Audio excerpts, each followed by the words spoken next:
Sleep tight. Enjoy your sweet dreams while you still can.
Sleep tight.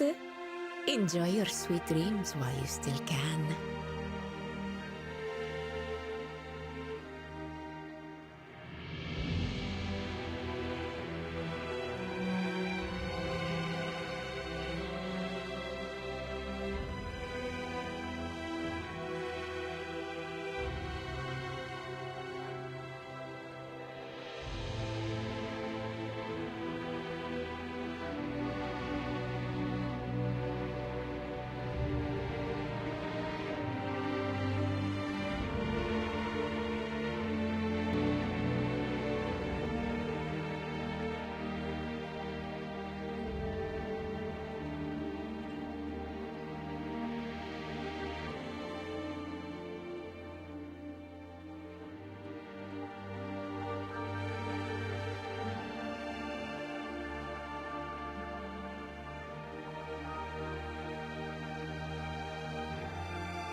Sleep tight.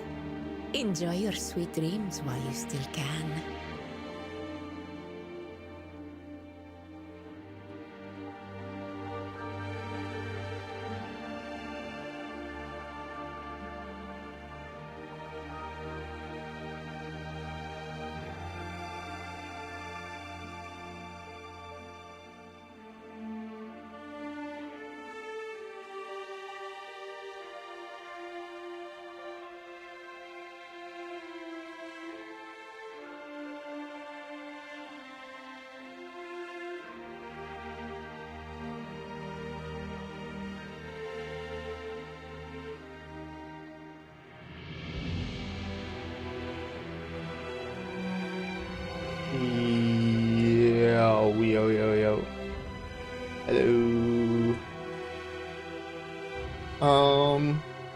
Playing more Ark Knights today, as well, basically every day.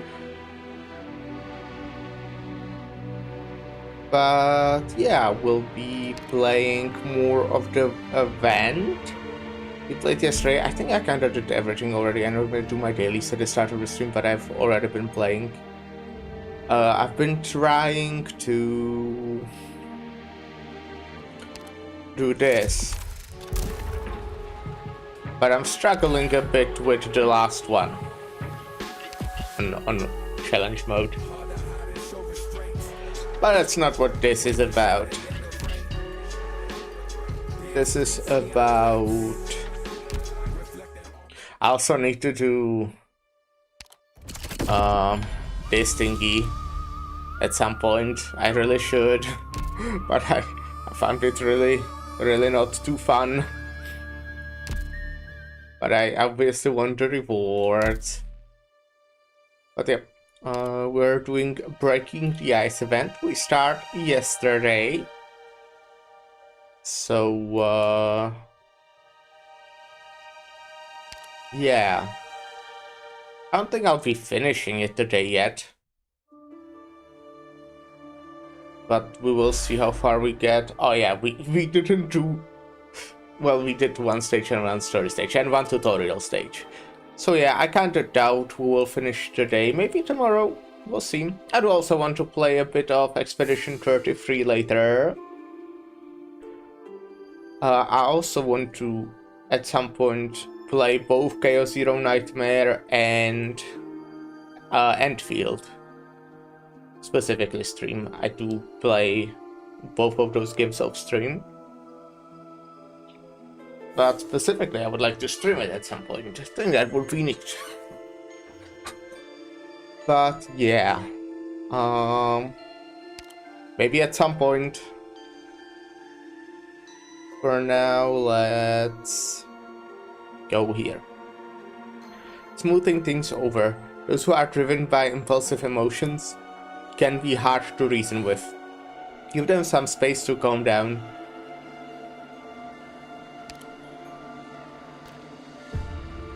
I was using my broken team for that, you know, stage, for that one stage. For the EX stage. I did get mastery on Texas Alter. Not full yet. I don't have materials to get a third one now, and I don't want to be getting them now. I will do that after the event is over, because right now I'm just grinding the event unless I'm playing the story. So yeah. Order confirmed. Crystal clear. At the same time, I will be doing modules like after this event ends, because at least the one for Croissant and Sora I can get. I don't think I can get the one for Exo Alter yet, or Lemon. Did I want to do something? I feel like I wanted to do something, but maybe I'm... Oh yeah, I wanted to look if... I doubt it, but can I level Lemon? Maximum 77. Let's get you to 70. Right there. You edited out one of the gorier scenes, didn't you? Yeah, I don't want you to look at the gory scenes. No need for introductions. I'm already familiar with everyone here. Oh.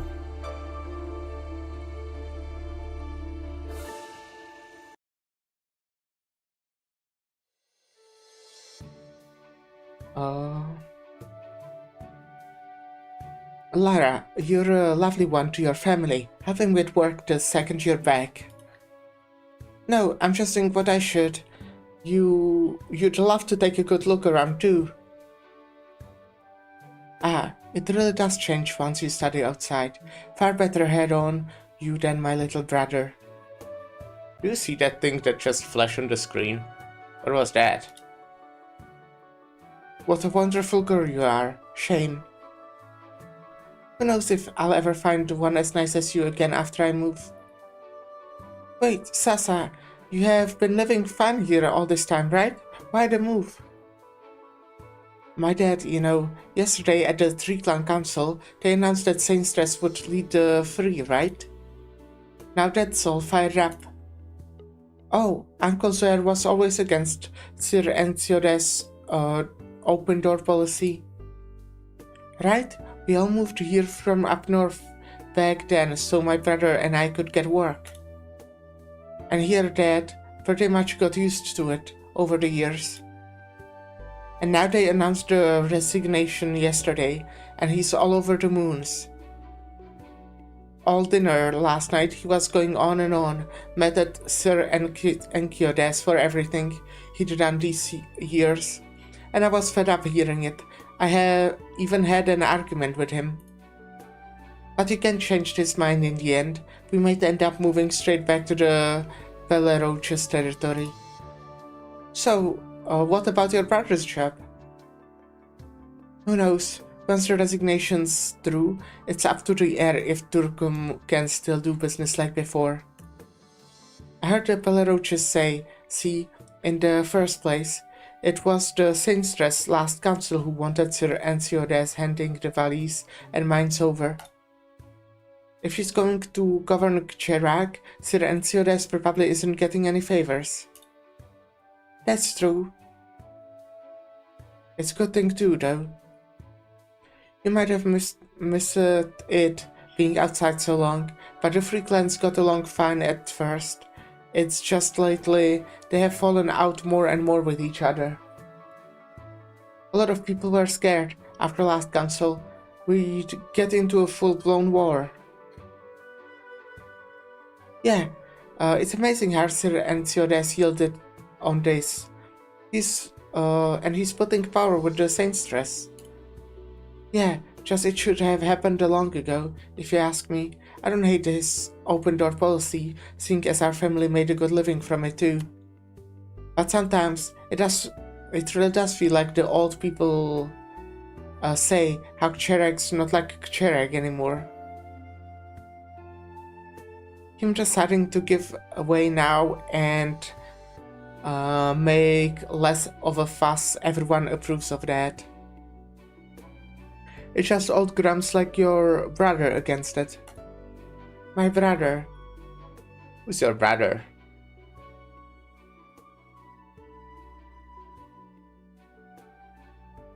I'm back. Oh, you silly kid. Told you to relax once you got home, but you just had to work. You and your pre-party thing. You might not feel bad about your health, but we still hurt over it. It's alright, sis. A bit of work like this won't get in the way. Where's Bro? He said he was heading to the factory just now, and went out all in a hurry. Said he wouldn't be back today either. The factory? Is that the captain? Captain, is something up? Oh, Captain, is something up? Vacation's over, Aurora. The doctor got nabbed at the station by the Belleroche family yesterday. Huh?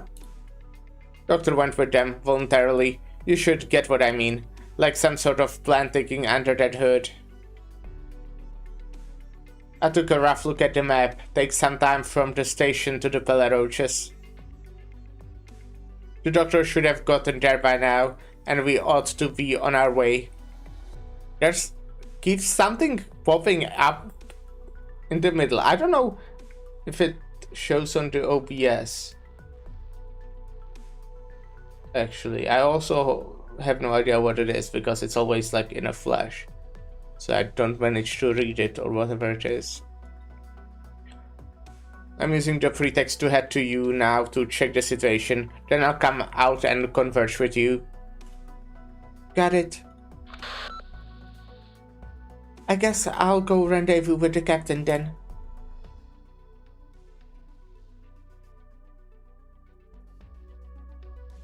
I see. So you're the one from Rose Island.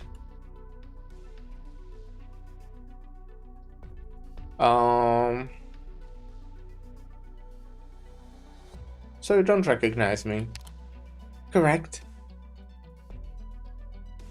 You're very unique, but I don't know why it is you're so unique. Look at the market. What did you mean? It was no more than a word of advice.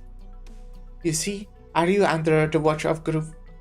Aren't you under watch of a group of strangers and free to even stroll outside? What do you know? Before I answer your question, tell me first, for what reason did you come to Cherag?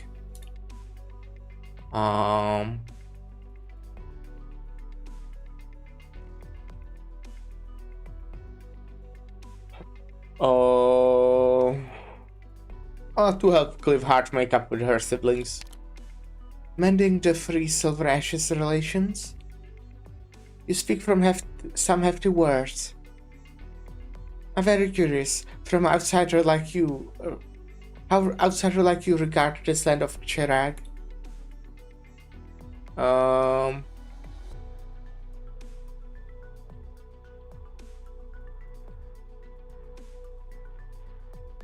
The people here are faithful. Yeah, I guess so. In the end, their belief in Cheragander is the root of what condenses the people in this land together. But at times, I felt the people are somewhat too dependent on belief. Can you sympathize? You tell every worry you have to the divine, hoping they will come to help you solve things, and so you turn. Though, so clearly, you should use your own willpower to change circumstances. You just take divine will as an excuse to stagnate. Though, so clearly, you till by your own hands to gain your harvest, you still thank the divine for their generosity after the fact. Though, so clearly, making up choices, putting in the effort, should be before each person's own. The way you see it, though, should Cherag change?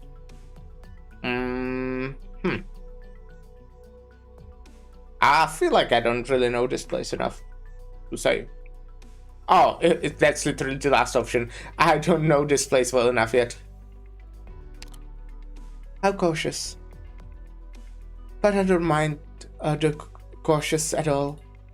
It's just a shame. You probably have little time left to learn how this present country manifests. So, what do you know? I have a friend. This friend has been thinking all this time about how to finally change Cherag for the better. However, she's thought for a long time and can't come up with an answer. She's gradually realized that everyone thinks different to her, and their mindset, no matter who they are, all disturb her. She wants to do something, but every time she wants to, there's always someone advising against her. And now she finds she's become slowly unable to stop what those people wish to do. And it's in the moment you have arrived. This moment you have arrived. You think this is a sort of omen? Omen? Perhaps. Any part of a storm is a more fitting description. An invitee of Enthiodes come from our lands. The spectrum and scent of you give me an orderly feeling, peculiar and novel. Tell me, stranger, what does your arrival portend? Not to mention it, maybe you can do me a favor. Think I will try to restart the game after I finish this stage. And yeah, I hope this letter finds you well. I hear you have come back to Cherag. I'm very happy for that. Though I can't descend to the mountain to meet you, getting word that you are safe and healthy delighted me more than anything. Also hear that the people helping to treat our orc party came to Cherag with you. If I have the chance, I'd love to express my thanks to them for saving my sister. They deserve the blessing of Cheragander. Remember to greet your neighbors and tell them you're sound. Be early in bed and early to wake. And don't forget to pray twice to Cheragander every day. Also, you're not allowed to climb any mountains. Alright, I think you're probably fed up of your sisters going on So I'll stop nagging you here. May you enjoy your time back home, Encia. I'll pray before Cheragander for blessings upon you. P.S. If you can write a letter back to me, they will all be better. Come on, I only got her last letter not long ago. Seriously, it's like she hasn't written in forever. She's on my case like this every time. Thank you, Kiar. You're always the one handling me my sister's letters. It's alright, the Grey Sensoress can descend at will, so I go out and about in her place and bring back outside news to her. It's as she desires to. Sorry though, I've got no room to write the letter back for now. I'm about to get ready for something else. Based on the bag next to you, you're going to head outdoors? Yep. Where are you going? To climb Jungfrau? Come on, I forgot until you mentioned it. I still haven't conquered Jungfrau. But where I'm going is to the valleys this time. The valleys? Are they about to be handed over to the Vine Bear Beat Court? And there are so many factions there too. What are you going to do? The doctor's gonna head there, which means I have someone to see. Oh, Kiar, you have no idea who I'm talking about, do you? I do believe I've heard it tell. The guest taken away by the Palaroches? My guest in the first place, concern for the doctor's safety is really waiting on me. You're such a good girl. But take care. I hear things haven't been too calm there lately. Lady Encia, can we depart now? We can depart now. Worry not, all responsibility will lie with me on this departure. You're a huge help, Uncle. It's rare you ask me to help you with things. How would I ever refuse this? Yar, I might be gone for a little long while. If you can, go back and tell my sister I'll reply to her after I'm done. It's quite alright, I can wait.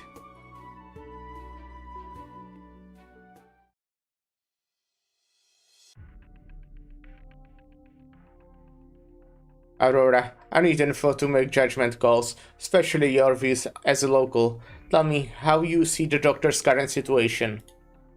Gnosis was likely in a very sensitive position, given he was formerly in charge of the mines and volleys.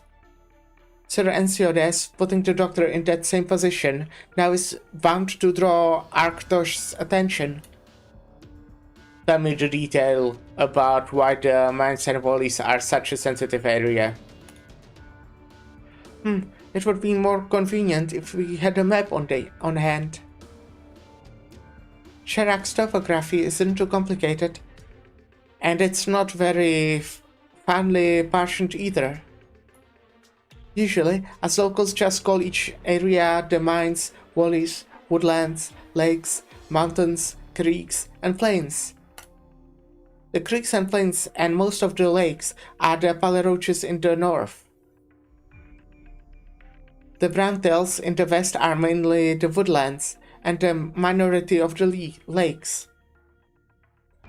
The Silver Ashes are mainly the mountains, valleys, and mines. They have a little of the lakes, you can essentially ignore it. And the valleys and mines, actually, they represent nearly half of the Silver Ashes territory already. Between them, the mines have already been incredibly important land to the Silver Ashes, because practically all the ore used in Cherak comes from there. While the valleys were only developed in recent years. Originally, they were extremely poor land to work, and there weren't more than a few hamlets. People always consider it an area with no use. But after Sir Enciodes founded Carlan Trade, he chose that land to use for sitting factories. The majority of Carlan Trade's manufacturing is built there, and it's extremely close to Mount Carlan too. On top of that, I exchanged some info with Cherak merchants before we left, but everyone who comes outside to do business is related to Carlan Trade in some way. A month ago, with the Great Saint's backing, the Brandels and Polaroches requested and organized a team to investigate health and safety issues at the factories. But the team met a surprise attack secretly ordered by Gnosis, who wouldn't play along at all. I don't know how that info came about, but everyone believes Gnosis was involved in it. That led to the Polaroch's head, Arkdosh, getting inspection from the Vinebeat from the Vinebeat court to send the Rubes to station in the valleys, and it's because of the consequences of Gnosis' extreme actions that he was finally removed. At the meeting, the doctor mentioned Nicodemus' reasons for making the invitation. We do have construct Oripati-related facilities for Carlan Trade, but he never mentioned having the doctor manage anything in his place before. Right. Which is to say, the doctor's already climbed into the scales of this conspiracy, very doctor-like to do. That seems likely, but Carlan Trade and Rhode Island have a perfectly fine relationship, and the doctor would probably only accept because of that relationship. For now, I can't imagine the reason why Sir Ensiodes would want to set up the doctor, yeah. What do we do now? Contact Dr. Calcite? The landship's headed to Victoria. We need to use the local large-scale comm station, because our handheld equipment's got no way to get in touch. Breathes a long sigh. Captain? I surveyed for a stretch. Guard force at the doctor's present placement is low strength. The Polaroch's residence should have about 200 in guards, training, and arms not up to outside army standards. We can break through on a surprise raid. I've checked surrounding terrain too. Alternate plan is we infiltrate, but that needs setting up explosives in multiple locations beforehand. Going in and pulling out both need manufacturing explosions to draw attention. There are some points in the wall structure that will let... Wait, Captain. I feel like things aren't going to get to that point. No matter what happens, we need to ensure the doctor's safety. That's our first priority. I agree with that, but if we bring force against the House of Polaroch,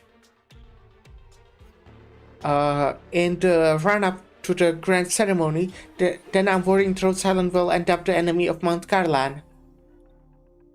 What will the Cherak operators at Rhode Island do?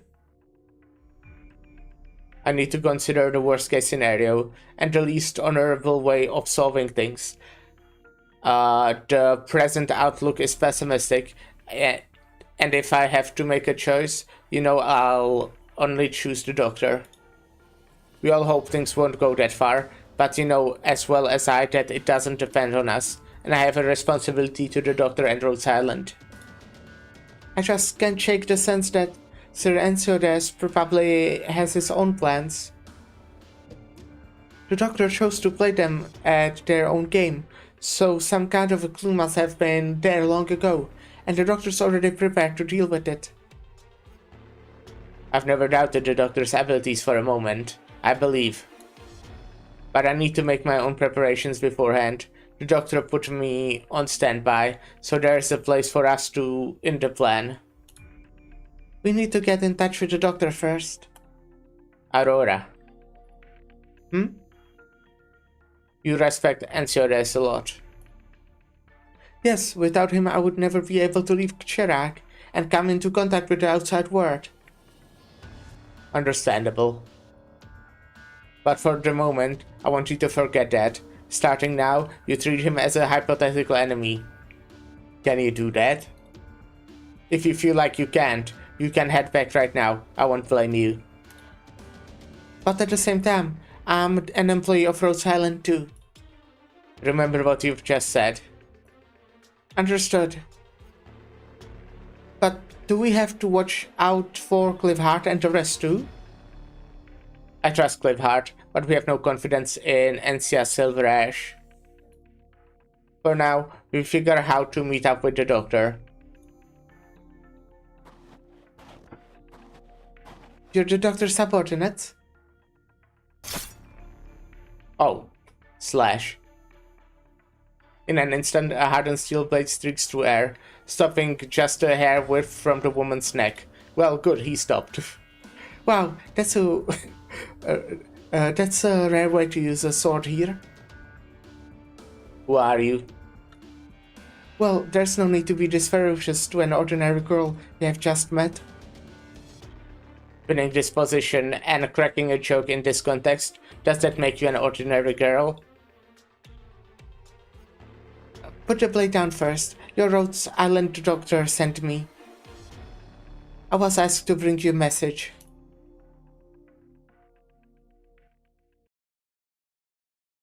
So she is the Rock. Right? Because the Rock is the only person I spoke with. Oh, I'm stupid. I'm stupid. Draw swords.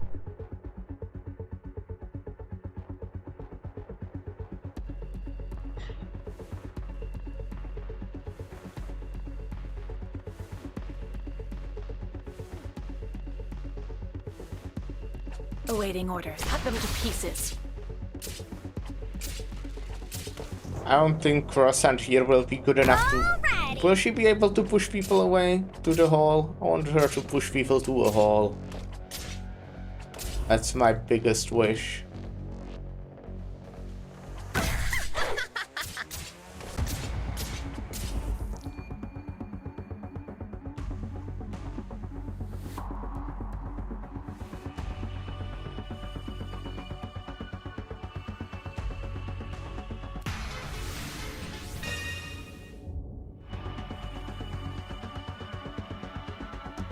That would need to come from this direction though.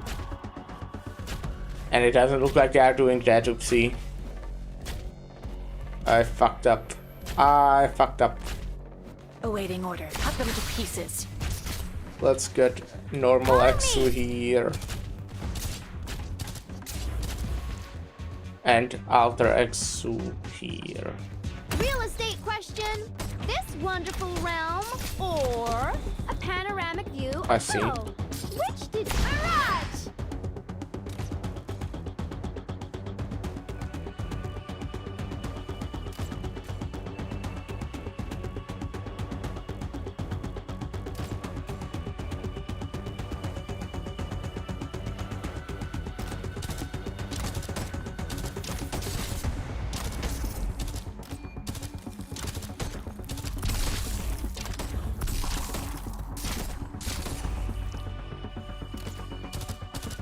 Yes. Now we change the game. Oh, Time to try this yeah, you don't. You are in charge. The right. Do I have to? I can handle this. Yeah, wait. I need to use that for the thing, right? It's not the healings one. That's the module one. Traditional.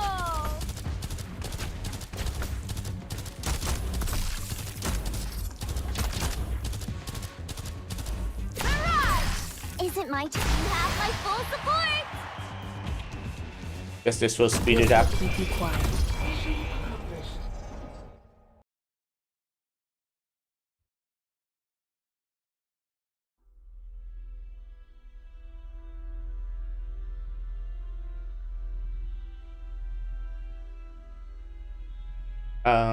Give me a moment.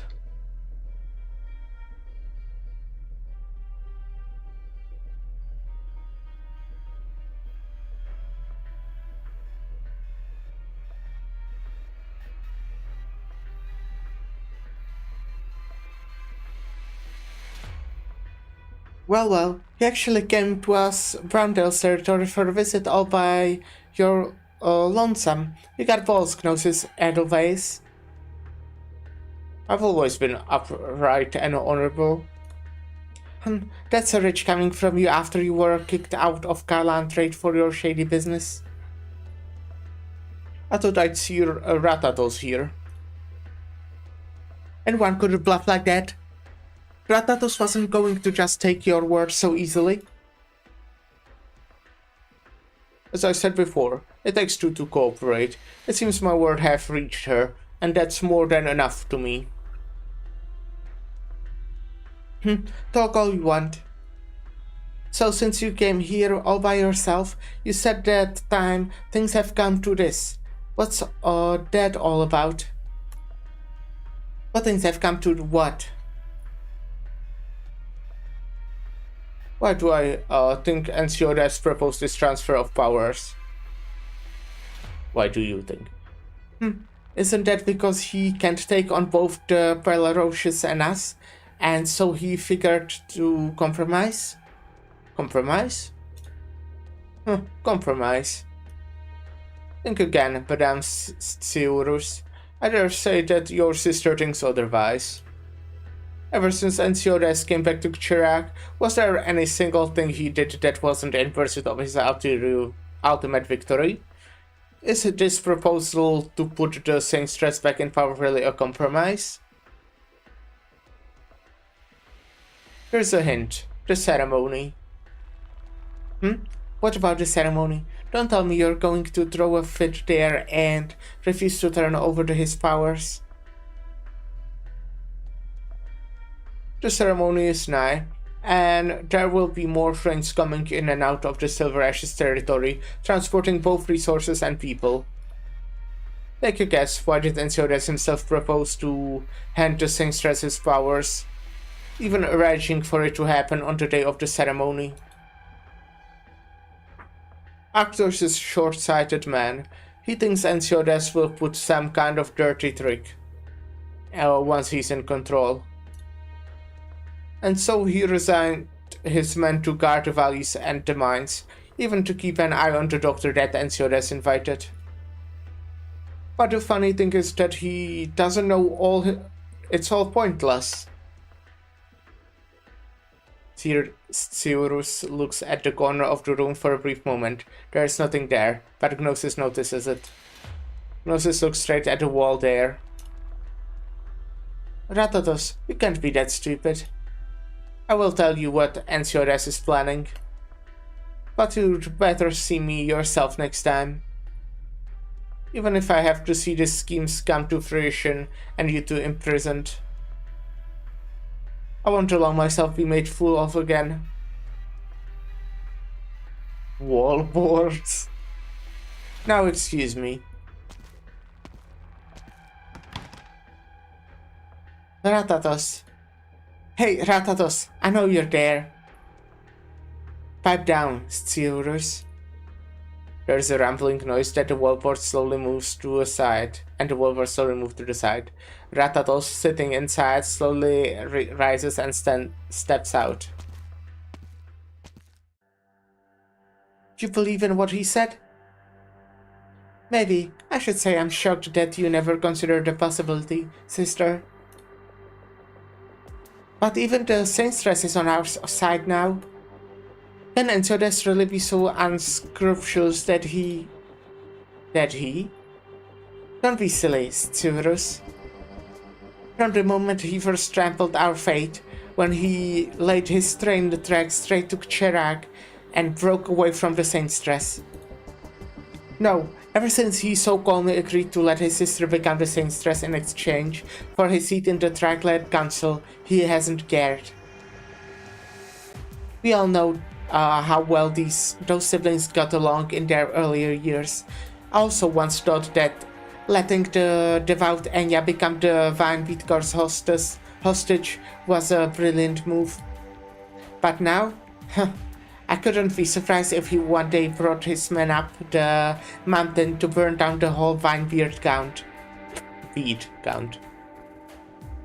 Don't tell me Ensiodas is really going to use force. Slow down, sister. There's another possibility. You could be pulling our leg. Why?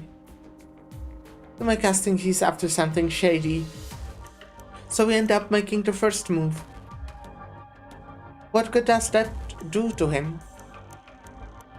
If he's not trying to have somebody else do his dirty work and off with his enemies, he's trying to find an excuse to start a war and earn himself some clout in the end. Whatever it is, we're probably all in trouble. Well, how do we figure this out? No idea. None at all? I'm not exactly omniscient here. But if he's lying, there's got to be holes. Your orders, matriarch? Dig up anything you can find on Gnosis. We looked into him before, but he's had lots of dealings since his job got handed over. There should be a lot more clues now. Start there. Understood. You'd better not disappoint me, Gnosis Edelweiss. Ratatos, if he was telling the truth, would you really take him in? Why not? He's an Edelweiss, the family who got Ensiodes' father killed 15 years ago. Ha! So what? They betrayed the Silver Ashes, but then Ensiodes came back from studying in Victoria. This guy tagged along, wanting a slice of the pie. If you ask me, he's the type who doesn't give two licks about loyalty, only profit and success. Now he's made an enemy of his master.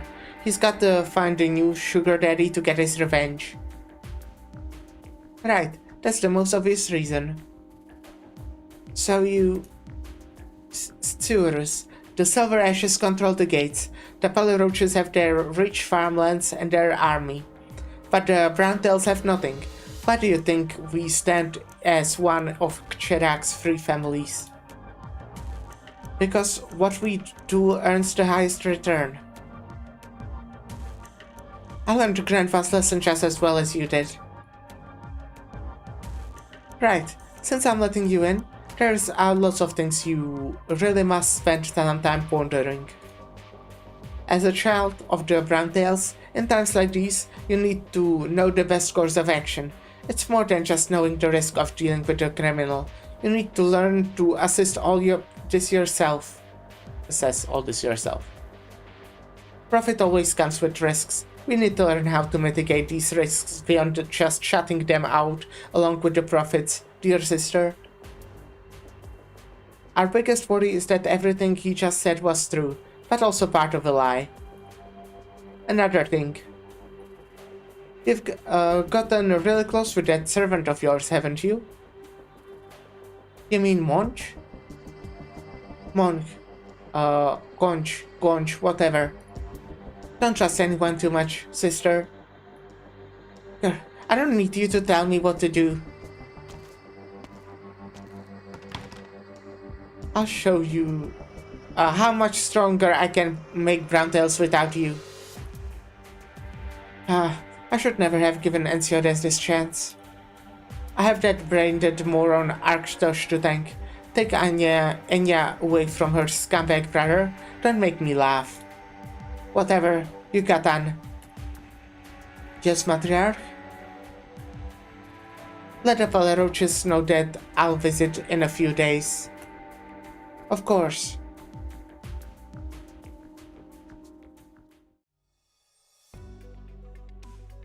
Doctor, we have entered the Wally. It's about time. Sorry, Sir Arktosh never permitted any rail tracks to be built in the Peliroches territory, and it's not in our habit to use cars. I suppose it may not be easy for a foreigner like you to ride the burden beast. Dr. Mastiza, welcome. I'm Sir Ensiodes' secretary, Chester. Please, allow me to accompany you as you survey the area. To give Sir Arcturus the absolute peace of mind, we'll ask you to inspect each and every factory and mine site before they are declared closed. Once you have checked everything here, both Sir Arcturus and the Great Elder will give their approval. Only then will we transfer the considered transfer be considered complete. What do you think, General Valais? That would be for the best, of course. In that case, please follow me. We'll take stroll and get the grasp of the environment and situation here.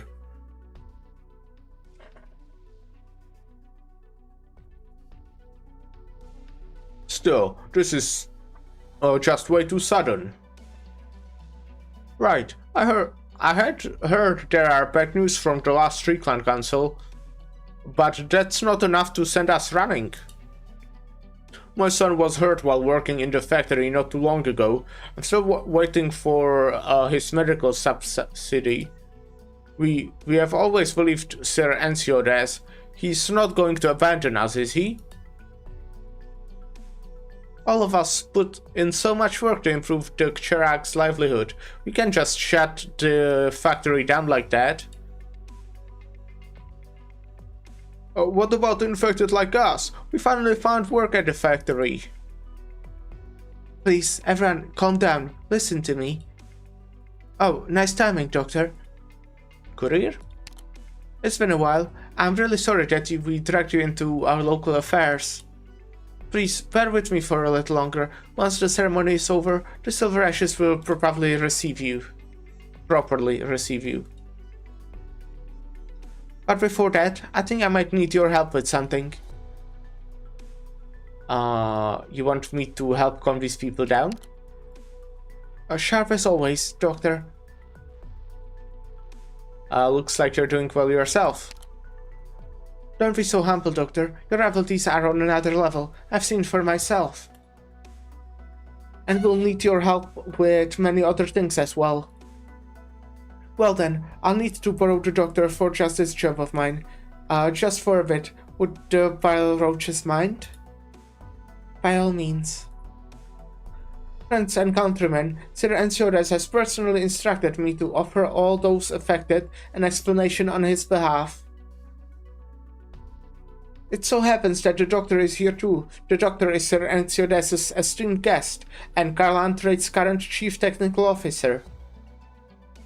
Today, together with all of you, our guest will bear witness to this message. At the Tri-Clan Council, the Great Houses and the Vinebeat Court reached an understanding for the interim, and will begin discussion on any follow-up matters. Because of the grave mistakes made by Gnosis, the previous CTO, Carlantrade, must shut down all its factories in a show of goodwill. Once the transfer of power is complete, the Silver Ash family will actively work with the Vinebeat Court and advocate for a gradual reopening of some of the factories in a controlled, carefully planned manner. Please, trust me and trust the Silver Ash family that this is for the best. Now, as I introduced early, and will emphasize once more, this is Sir Ensiodes' esteemed guest, as well as Carlantrade's current CTO.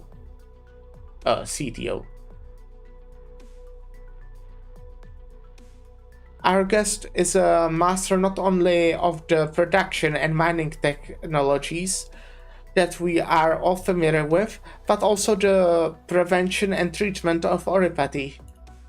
The Doctor likewise represents a medical organization that will help Carlantrade answer the critical questions that we are all struggling with, including the medical support issue that we were just discussing. Such things would not be possible in our mountains of yore, and together with the Doctor, Carlantrade will bring about this new future. Nod. At the same time, it is Sir Ensiodes' wish for the territory subjects of the other two houses to cast aside their differences and help us build Chirag. There is no need for panic. Please put your faith in Sir Enciores and the Saintess. Have faith that Chiragander will never abandon her children.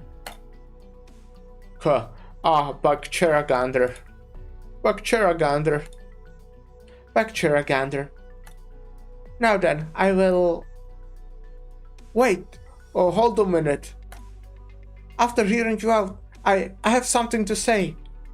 Please. It's not that we don't trust the other two houses. It's just we have really had it fairly nice the last couple years thanks to Sir Enciores. We have work, we get enough food to eat, and we even got painkillers. We never had it so easy before. Since we heard the factory was going to be shut down, we have all been worried that the good times are coming to an end. Please, rest assured. The doctor, as I introduced just now, is an Oripati scholar. Carl Andrade invited the doctor here precisely because we are concerned about our infected workforce's livelihood. So please put your faith in us, Carl Andrade. One moment. Yes, is there something you would like to add, Doctor?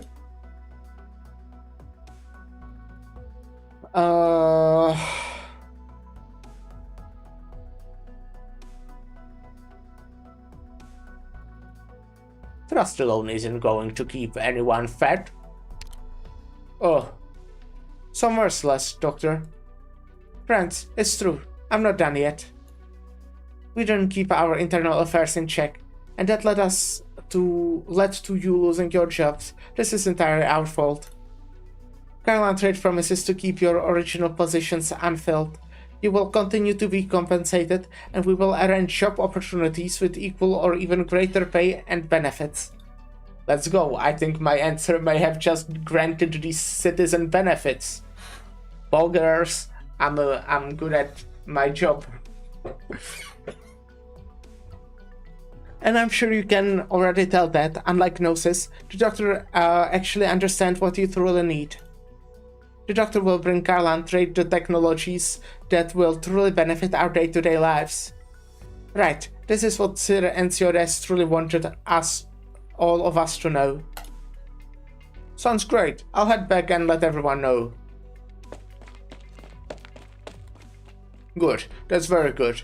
But don't forget Chiragander's teachings, young man. Phew. Good work. Not at all. It's my job to speak for him.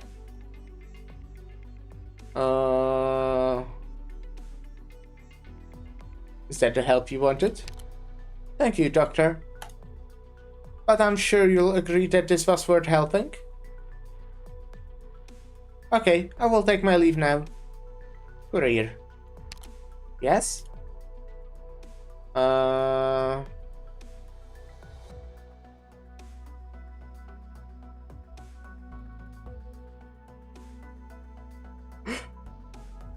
Did I just say you too, courier?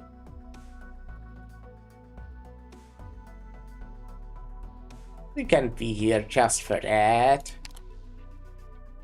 I'm not sure what you're talking about, Doctor. Right. Right, he doesn't know what I'm talking about, guys. All the requirements have been met, such as just as Madame Tsurus expected. Enciores sent waste presumably as some kind of insurance policy. But it's not nearly enough. We are to ensure that things do go according to Madame Tsurus's plans when vase is gone. Yes.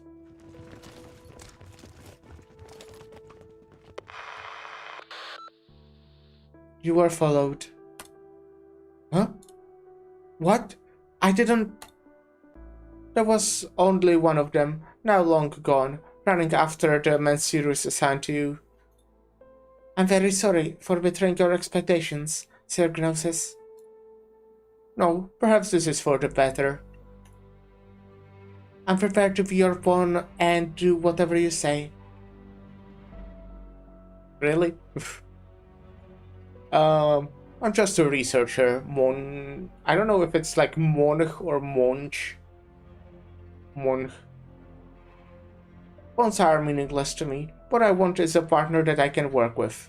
Yeah, that sounds better. Proceed with the plan. Don't worry. Ratatos and Tsurus won't catch you. Understood. Leader, don't forget to invite me out for drinks on your tab, okay? Just unlocked something. That was, I think, the thing for using Sora's. Oh, wait, I wanted to restart, as I said. Ciao, Doctor. Sora. Well, I will equip this then, I think. Because, yeah, I did this. Now I just need to do... well, this. That's the plan, at least.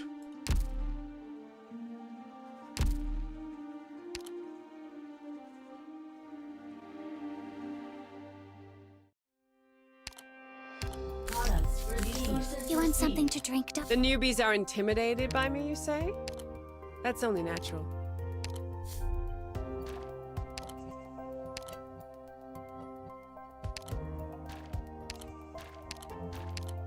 Nice. Let me go.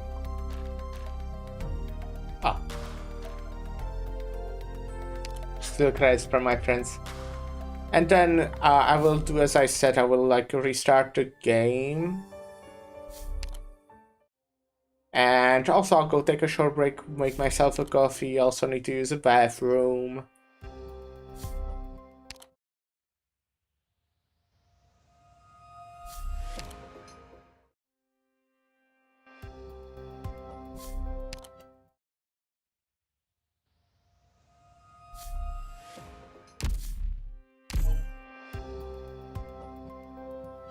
Okay, let me...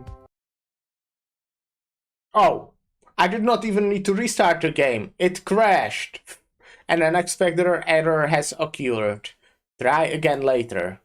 Well, I will try it right now. Okay, well, I have automated the restarting of the game. It looks like what you see is stuck on the... Yeah, okay, it's starting now. But it was stuck on the base.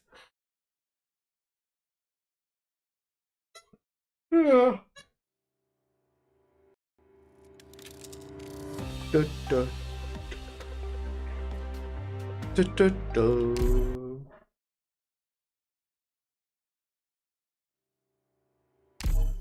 Arknights. Arknights.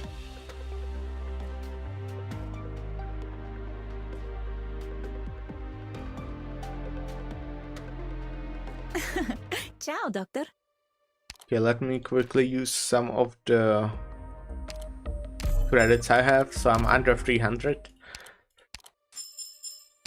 And yeah, short break. I will be right back.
Hello, I am back.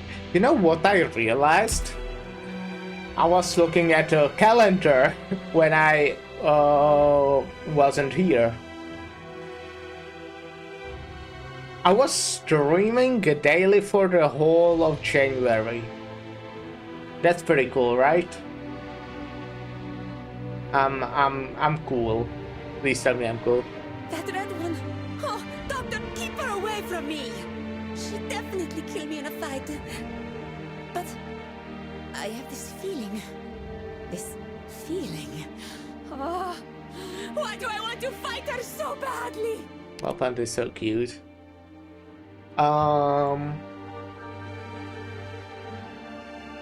Let me continue then.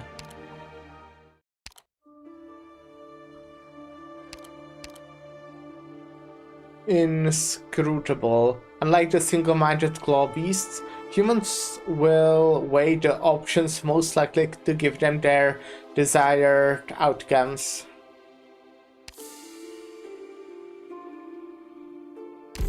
Oh, did I change the Sora skill?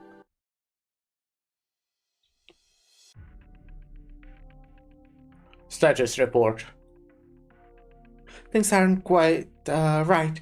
The doctor's guess was a hit. A lot of people are gathered over here. Are they setting out for the factories? Yes, I'm sure of it. Stay on their tails. Keep me informed. Roger.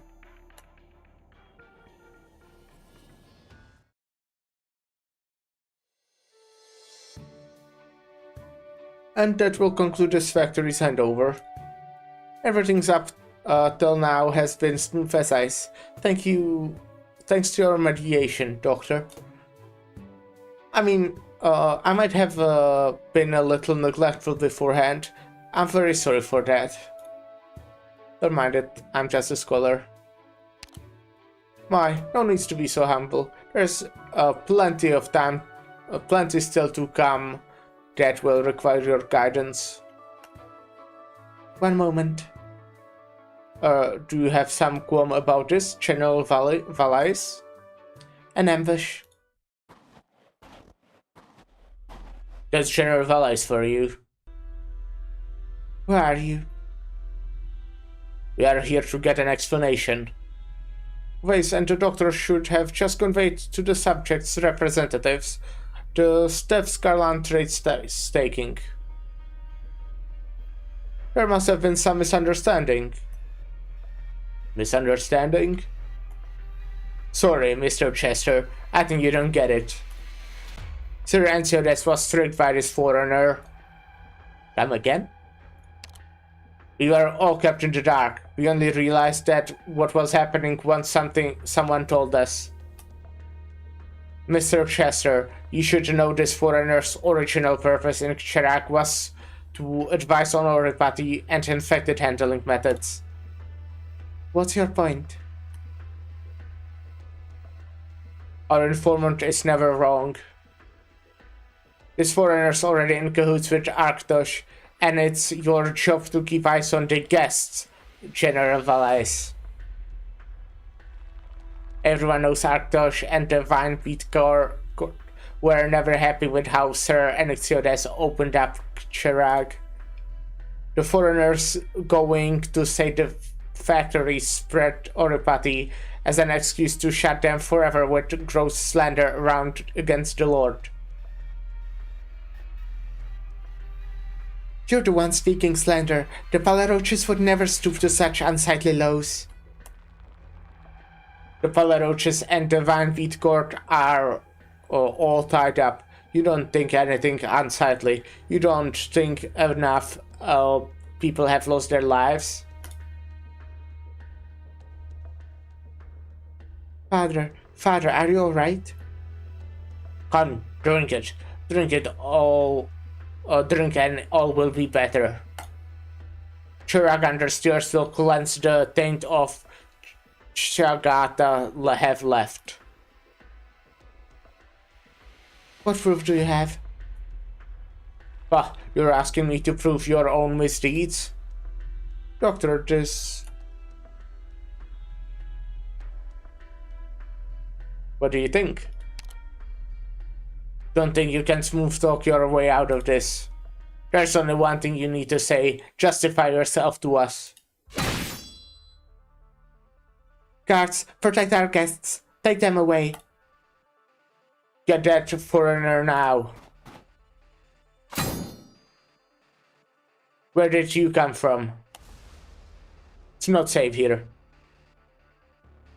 Time to run, Doctor. The Ursus operator lifts you onto her shoulders and leaps into the forest in giant bounds.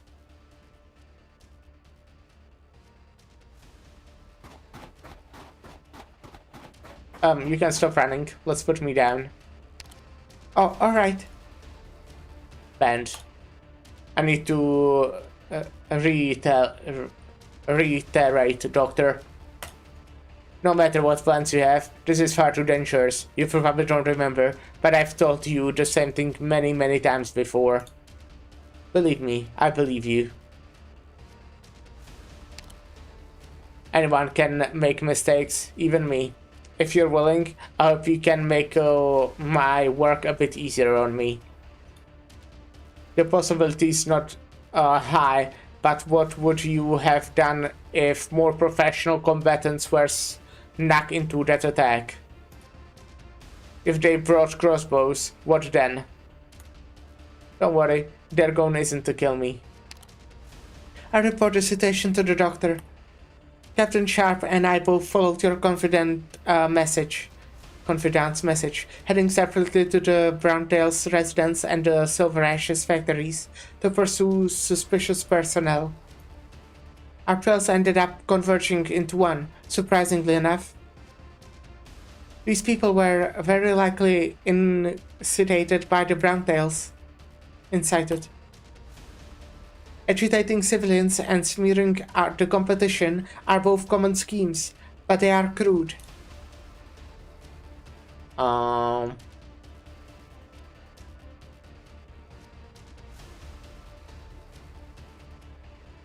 Seems it's to stir the conflict between Palaroches and Silvers.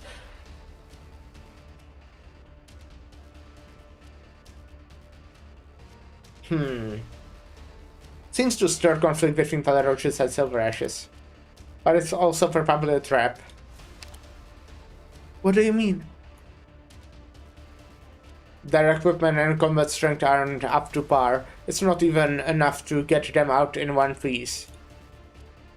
Suppose they were arrested and interrogated, and they gave up their source. Then it would look bad for the Browntails? That's not the whole of it. We're lacking intel. We still can't see the full picture of this incident. No way to actually look into the hidden orchestrator or their goals. The one thing we can be sure of is someone wants to disrupt the Trackland relations. That is to say, they want to shatter the Snow Realm's overall stability. Circumstances are exceptionally dangerous for outsiders like you, Doctor. What do we do now, Doctor? Should we think of some way to make it back first? It's not time yet. This incident's far from over.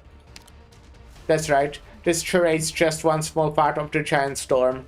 But my duty's clear-cut. I'm getting you out of danger, Doctor.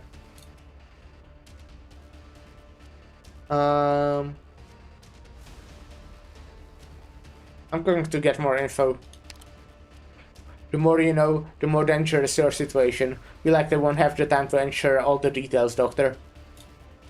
But since you're so determined, and seeing as you have a good grasp on things, we won't stop you. At this point, do you plan on telling Courier and Metalhorn, and especially Cliffheart, considering they are all Silver Ashes?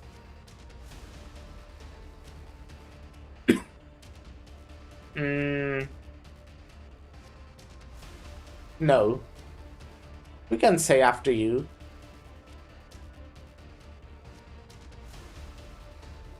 You know, to... But I don't know, like, I feel like the outcome will be the same, which will be no. But this way we will show our trust in him, right? That we'll let him choose. We trust his decision.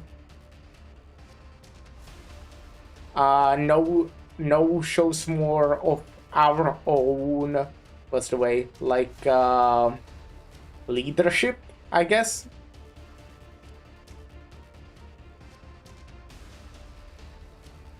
Let's leave it up to Sharp. Then I choose to keep part of the truth hidden from them. For now, take me back.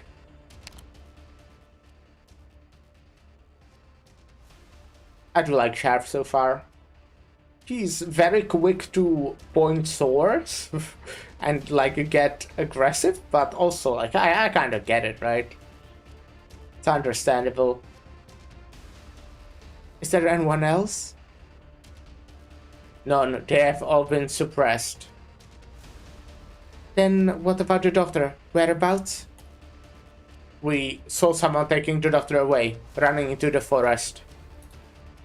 Damn.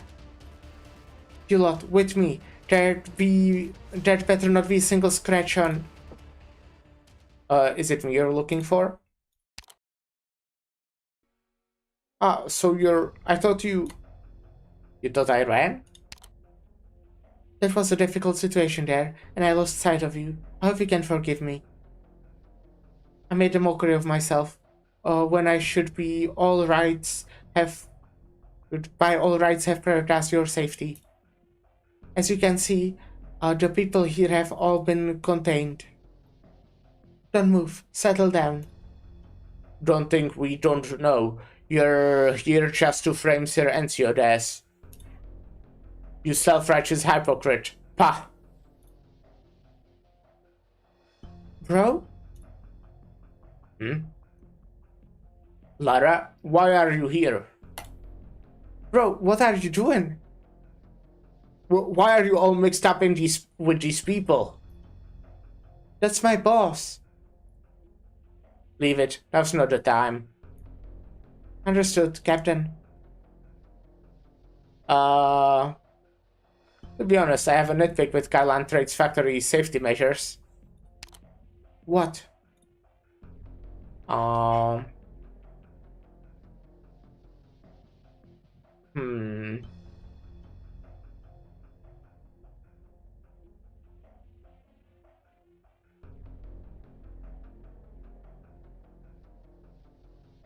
The origin transport channels aren't secure enough. Have you told Sir Enikodes and Siodes about that? You're a nasty piece of work after all. It's the truth. I don't quite understand, so I have no way to judge if what you say is true. But it sounds at least somewhat reasonable. I'll never believe your vile lies. I want you to behave or else. Have you given a thought to the sort of punishment you'll face for attacking an outside guest of honor in the Vinebeat Court's territory? So long as it's for the Sir Ensiodes. The Silver Ashes guests attack the Silver Ashes subjects? Is there any way this won't smear the Silver Ash reputation?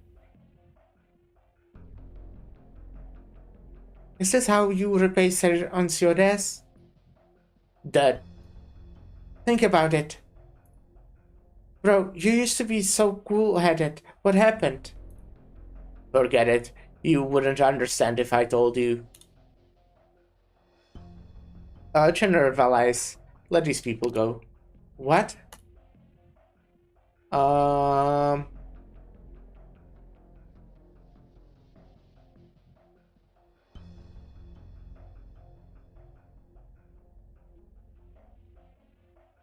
Well, I don't want to, like, blame her.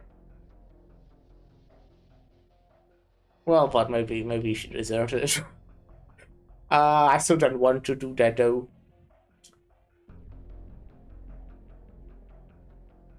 But I feel like the other two options are also, I don't, like, love them, you know?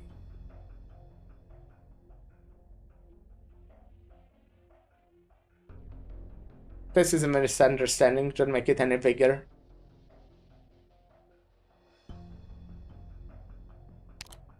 Is that really all it is? I'm not convinced. You know what? Forget it. Listen up, all of you. If it wasn't for our guest's altruism, you'd all be in for a canning before your day is out. Reflect on your actions. Don't think you will buy us off just like that, you rotten... Leave it, we're out of here. Don't disgrace the Silver Ashes any more than that. The furious subjects slowly leave, wearing expression of disappointment and spite as they go. The most vitriolic clash, for the moment, has been diffused. A heavy blizzard is gathering at this moment. Of that much you are sure.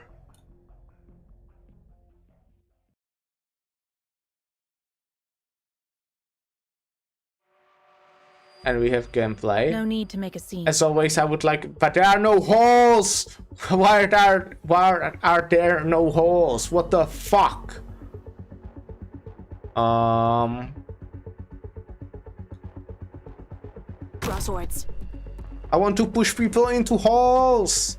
I thought that's what this fucking side story is about. About holes.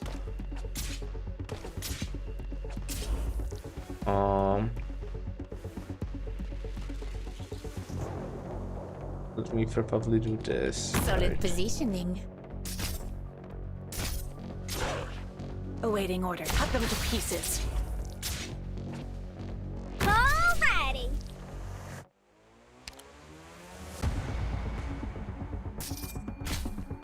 Does this matter? Do I have the... No, I have the wrong skill. Okay, that's fine though. I hope it will be fine. I think it will. Real estate question. This one. Come on, c'eri quasi, tesoro. A caster who has secluded themselves in the mountains to research art techniques attacks 2 targets at once. After 2 attacks, the next attack inflicts gold.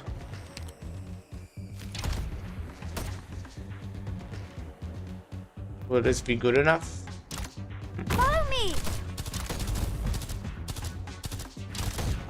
Obviously want to kill that guy as soon as possible, right? It's kinda, I feel like what I'll have to do overall kinda often with this team. Whoever said a wheelchair couldn't get up onto a steel beam. With ranged enemies. Because I can't really defend myself against them too well. Go ahead.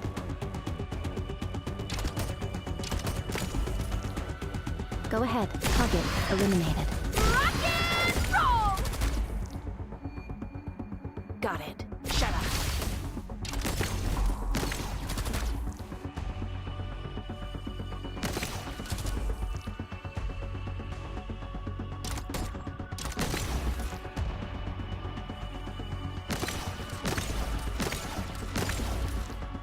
Divine judgment.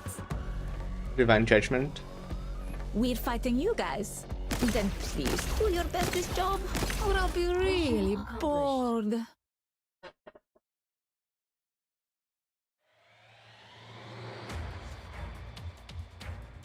Hey, did you hear? Supposedly that guest of honor we were keeping an eye on, the doctor or whatever, was attacked by Silverish people? You only just heard about it? The news is everywhere. Then why don't you tell me what the hell is going on? Wasn't this doctor person invited by Ensiodes himself? Well, the vision of the story I heard is the attackers apparently thought that was went over. Arctos offered some under-the-table deals. Huh? Master Arctos wouldn't do something like that. Dumbass. Can't you tell this is obviously nonsense made up by the attackers? If you ask me, after finding out that Arctos is going to be hosting the doctor, Ensiodes is trying to set Arctos up. Maybe the people behind the attacks were sent by Ensiodes too. Yeah, that makes sense. Just as you said. Then why are we spending all this time keeping tabs on the doctor? They are probably not in cahoots with Ensiodes.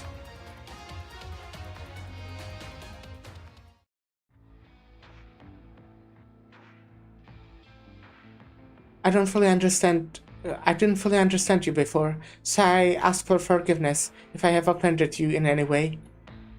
As you are Insidious' honored guest, I should be watching my words.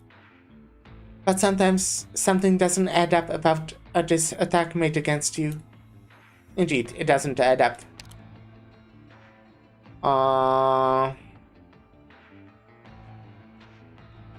Someone's pulling the strings. Insidious. No, he doesn't stand to gain anything from this. I have my own idea about who's behind it, but... well said. Guys, we always said you were a skilled tactician and had a good head on your shoulders, but looks like you still have a lot to learn from the doctor. You're exactly right, sir. Oh, right. Guys, pass the message on for me. My men don't need to keep watch over the doctor anymore. Just focus on guarding our territory. As for the guards the doctor brought along, they will be allowed to come and go freely from now on. EP. Yes, sir. I just happened to overhear a bit of your conversation from the hallway. I don't have any interest in your guessing games, but I might be able to offer you some clues. Chiragander is our witness. Doctor, I apologize for the rudeness of the Pelaroach clan. On my names as head of the House of Pelaroach, I swear to Chiragander that I was not the one who instigated this attack. I do think I trust this guy. If you are willing to believe me, let me assure that there are absolutely no scoundrels in the Pelaroach clan that would carry out an attack, carry out such a malicious attack behind my back. Okay, I don't know if I can trust that, obviously, just because, like, he might believe it or something, right? But you don't know. You can't know. There might be someone.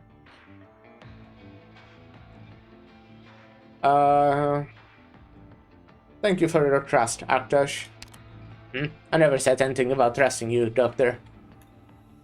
But at least I'm certain now that you aren't up to any mischief. Doctor, I may not be much of a philosopher, but even a rough around the edges man like me can smell that there's something unusual brewing in Chirag.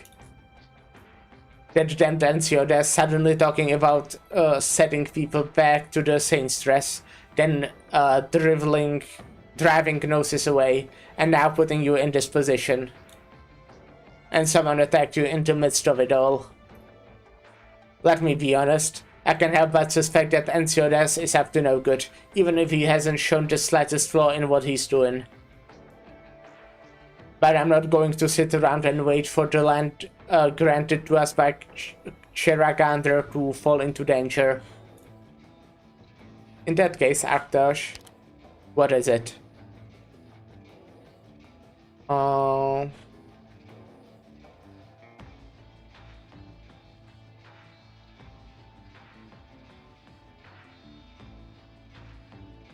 If our enemy is able to predict your response,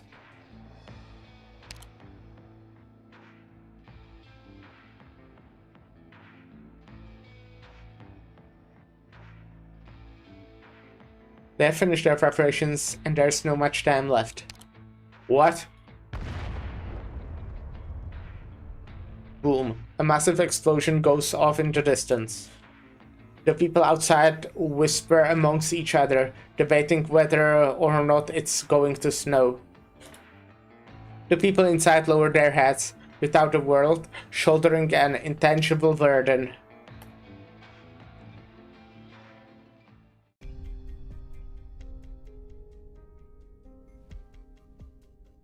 Gnosis Edelweiss. Madame Ratato's Browntail. It seems like I've finally earned the privilege of talking with you face to face. You can't fool me with that feigned humility, Gnosis. You are plenty smart yourself. Let there be no shady dealings between honest people. If you didn't want something from me, you would not have been trying to meet me again and again. If you're just trying to assert your dominance here, then I do believe it's time for me to bid thee farewell. Don't be in such a hurry, Gnosis. I have a few questions for you. When I first heard that the Edelweiss clan followed Anikodes back to Cherak, I frankly was not too surprised. I thought you either had some evidence to prove that the Edelweiss would not be adverse to the Silver Ash clan, or perhaps you had something to hold over Ensiodes. But neither you nor Ensiodes have said anything about what happened back then, while you still allow the Silver Ashes to rebuke you for your shamelessness. What keeps you going? I'm curious. He promised me a future. A future? Cherak's future, an emerging industrial country that would allow me to utilize my talent in research without fear of plagiarism, misuse, or suppression. That's all.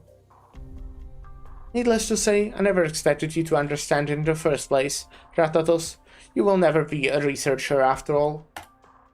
It may be difficult for you to understand how thrilling it is to freely explore the innovation and application of technology, backed by plenty of resources and privilege, to be given a legitimate purpose.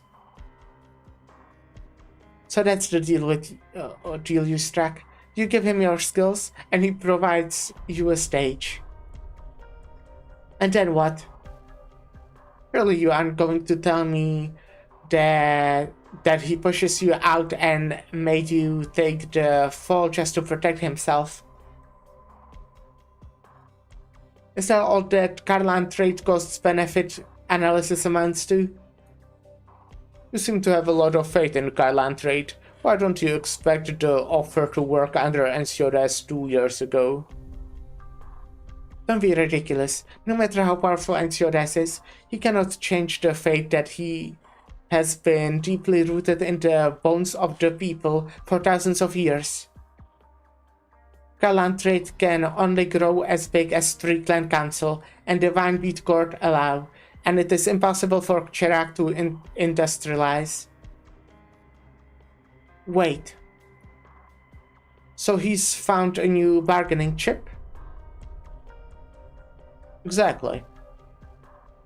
There was no way for Ensiodes to turn the people of Cherak against Cheragander, so he had to reach a compromise. Had he been stuck there for far too long, no matter how many times I tried to push him, he seemed indifferent. Until there finally came an opportunity to turn things around.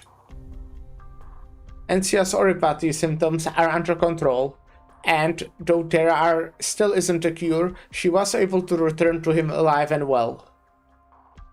And excitedly told him that it might be possible to deepen cooperation with an outside party to better control the spread and harm of oripathy at a lower cost. No, Ensiodes wouldn't. Of course not. Once the gate to Cherak's opened, it cannot be completely sealed again. The number of infected living in Cherak will only increase. This is the reality of our world. During the process of Cherak's continued development, the ability to deal with oripathy will ultimately become a new bargaining chip. He is about to make the people of Cherak decide between fate and technology, and fate alone will no longer protect them from oripathy. And the rhetoric, there's no proof. Come with me then. Bring your people along, including those who can fight, and I will show you something. May my hail of bullets bring you eternal peace. Oh, we got a story stage. Mounting snow is coming. Reality is more terrifying than fiction, and man-made disaster is more unpredictable than natural disaster.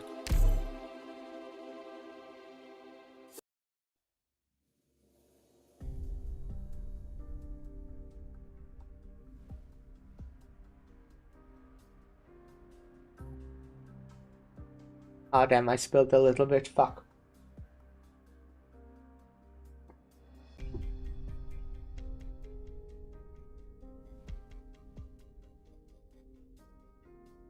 Hey, did you come all the way out to the boonies to dig up something good for me? For death and destruction, naturally. Keep running your mouth though. As long as I'm the one giving sight to death and destruction, I'm alright. Almost here. Do you still remember anything about this place, Ratatos? If memory serves me right, this road leading out to Cherag has long been abandoned since the wind and snow took down the bridge. Blizzards are frequent, and even reinforcing bridges are hard to secure. The people have all been given up and redeveloping the roads here. How many hands do you have at the Turicum Pass? Enough to let me know who and what Anxiodes deals with every day. Then do you know how much military equipment and personnel have passed into Cherag under your nose lately? Are you saying that Anxiodes bypassed Turicum and opened a railway out in a place like this? That's ludicrous. Look, it's coming.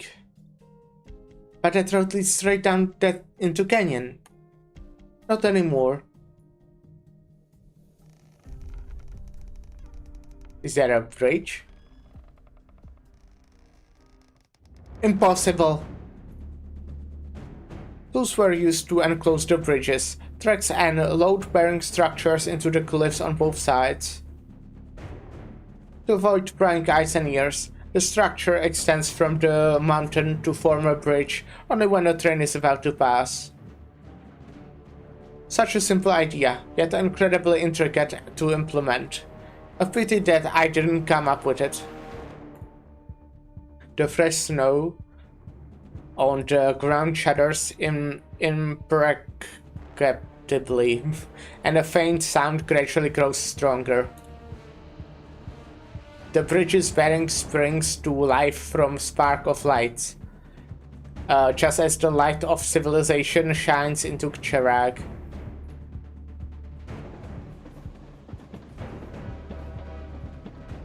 The head of the train gallops over the bridge, segment after segment following behind it. Flames begin to dance, as if awakened by the weight of the train. The youth turns to face the crowd and snaps his fingers.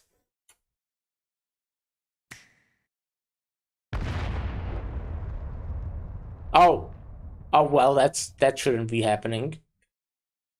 The burning light suddenly expands, becoming brighter and warmer, engulfing several carriages in the middle of the train like a bonfire on a festival night. Finally, unable to swallow what it had engulfed, the flames brutally split the carriage with a deafening roar. Well, I really hope that was an unplanned train.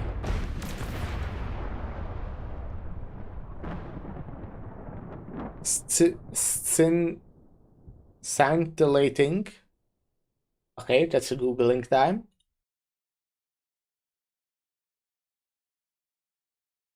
Scintillating.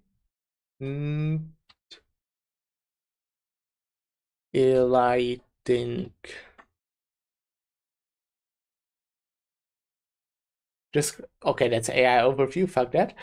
Sparkling or shining brightly, brilliantly, and exceedingly clever or skillful. Scintillating. Scintillating. Scintillating. Scintillating. Scintillating metallic objects flash forth like fireworks, clinking and clattering against the tenacious and resilient steel bars of the bridge before plummeting straight down. A furrow shoal dances in the flames, wake, but the sophisticated tactical suit seems indifferent. Not a soul knows if all this happened too quickly, or the spectacle simply paralyzed the senses. Everyone who witnessed the scene unfolding can only stare blankly and wordlessly for a while. Only the young man flourishes his arts unit nonchalantly, the snow rippling around him in waves. He activates his arts, letting a dazzling standard-issue military saber gently slide down next to his feet. With but a gesture of his hand, the weapon is already in his grasp.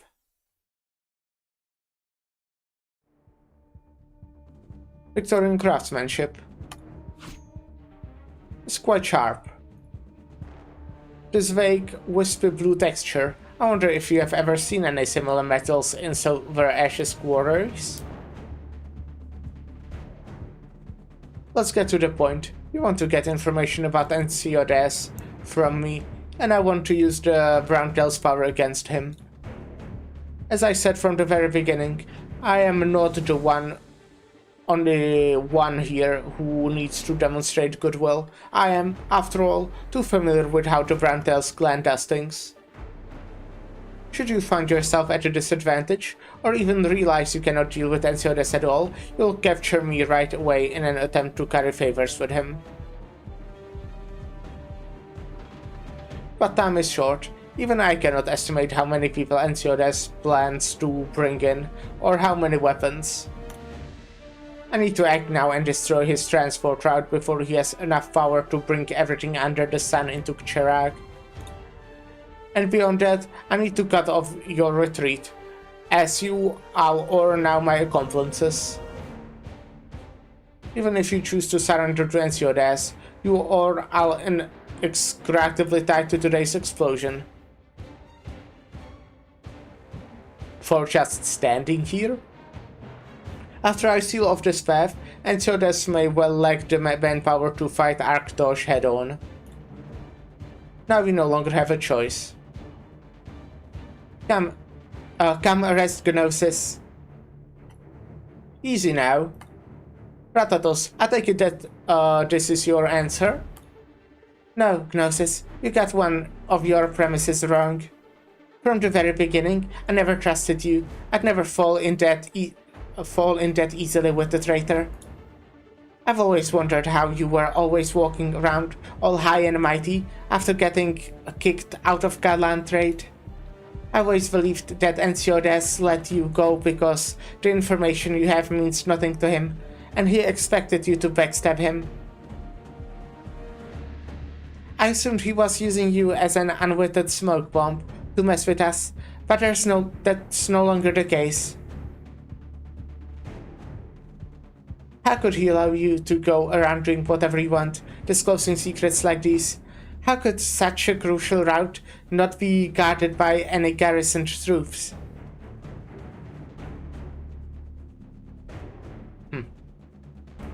You're right. You're talking about Ensiodes here. He'd never let his guard down. Don't be so hasty. After all, their original mission was to cover up the traces left in the snow by the train. Don't get too ahead of yourself, Gnosis. Allow me to introduce you to the squad Ensiodes has been training in secret. Codename Chagata. What did you say? Chagata? They shall be the Chagata of ancient legend, not baptized in the glory of Cheragander, challenging superstition with pure strength. The Chagata of legend that hide in the depths of the highlands, snow-capped mountains. Though wear disconcerting masks, tie huge bells to their bodies, and wrap animal pelts around them. Cherag children cry at the mention of their name. But they are nothing more than legends.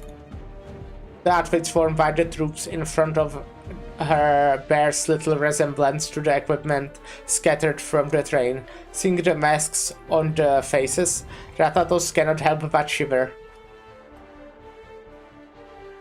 The tolerance that the master afforded you was graciously repaid with betrayal. Round them up. Ratatos, it is your turn to show your loyalty. I'll remember this.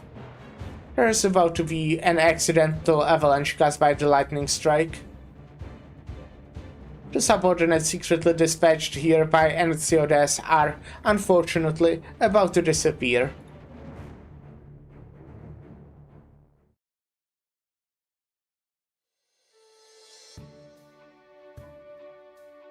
Interesting. Alright. Feel like I haven't seen anything like Ensiodes do anything directly, say anything for a while, so it's very hard for me to right now judge. Well, judge overall.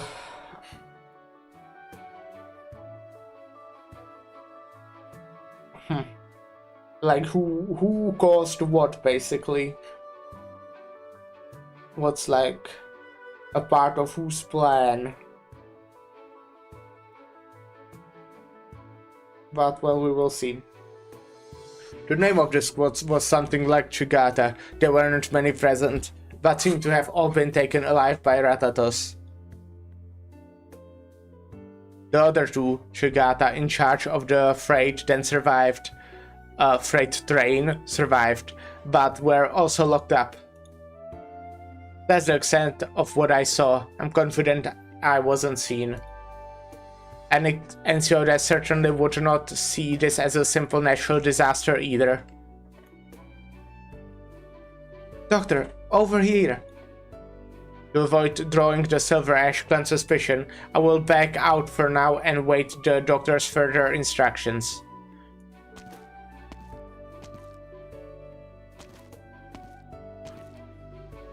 What is the day today? It's Sunday, isn't it?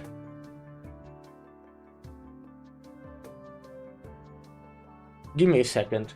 I need to do something before I forget. I completely forgot. It's already Sunday.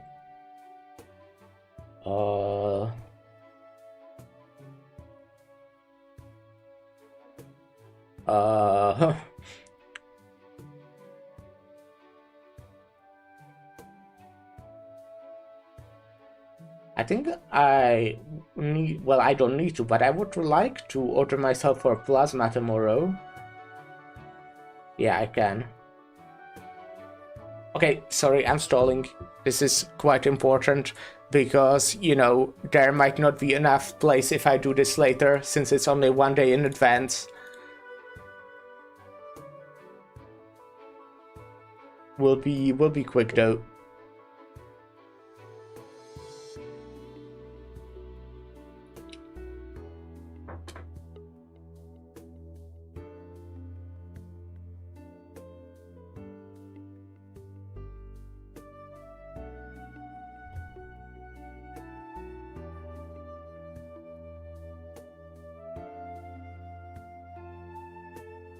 So tomorrow...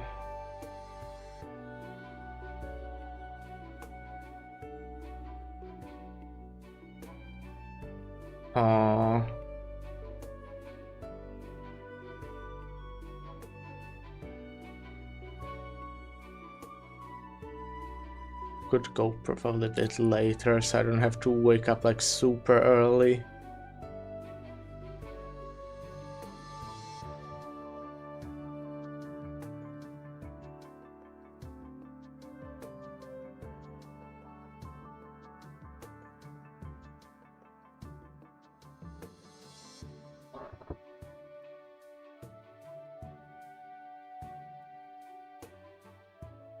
Oh my god.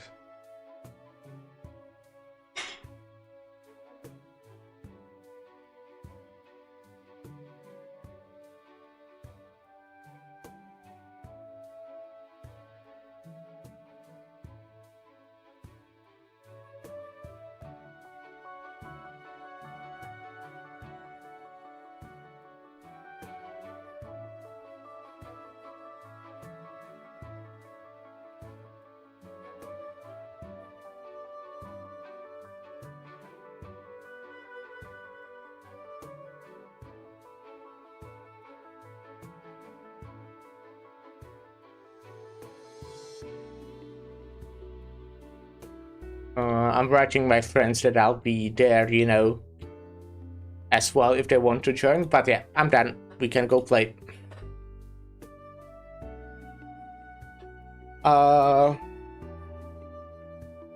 Live hard.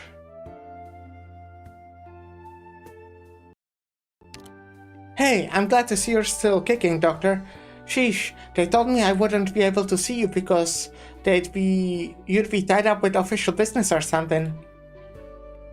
I was real worried you would be stuck with the Palaronches until the ceremony was over.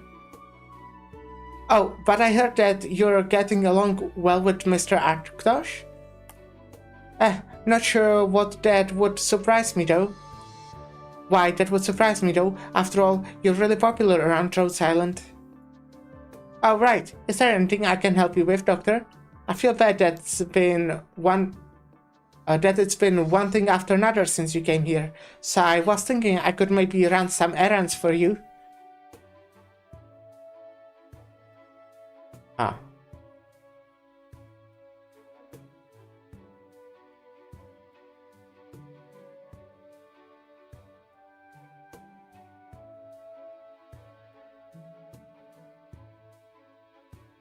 Oh, I'm responding to, you know, one of the friends I was just mentioning.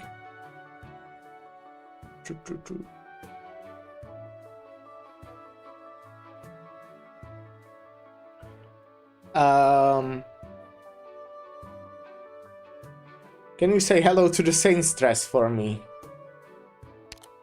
My sister's been awfully busy lately. Even I haven't had a chance to see her. But if you really need me to, I can climb up the mountain and pay a secret visit. I just wanted to help you out, but I just made you worry even more about me. Can you tell me some Cherak folktales then? Like about the Chegata? Whoa, where'd you hear that word? Well, it's actually an old legend that goes way back. Thousands of years ago, when Chiragandra was protecting her people from the wind and snow, a group of mountain savages rejected her blessings. Among them,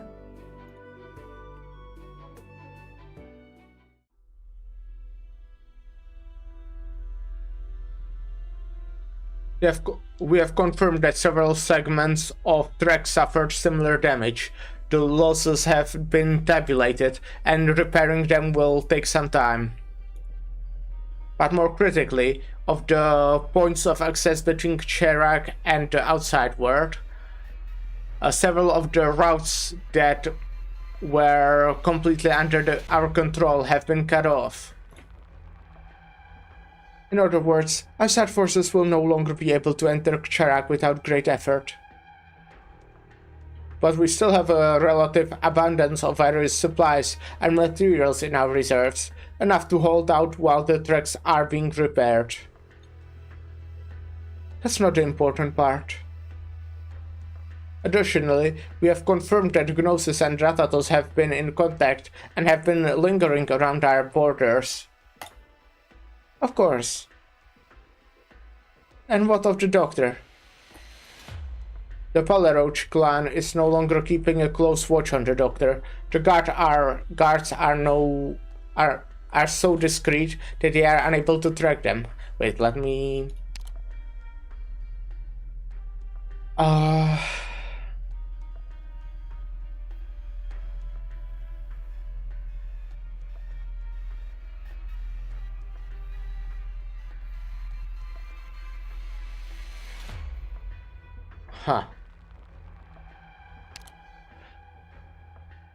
Very well, you may go now.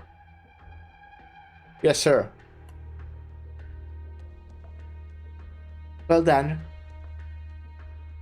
I must admit, this came as a bit of a surprise, but Gnosis indeed has a capacity to pull off something like this.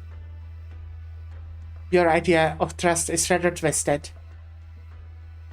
He bore the burdens of Garland trade for so many years, so it's only natural that he would have the ability to exceed my expectations in certain areas. This is not trust, but rather a base requirement, a requirement that the Silver Ash clan has of its associates.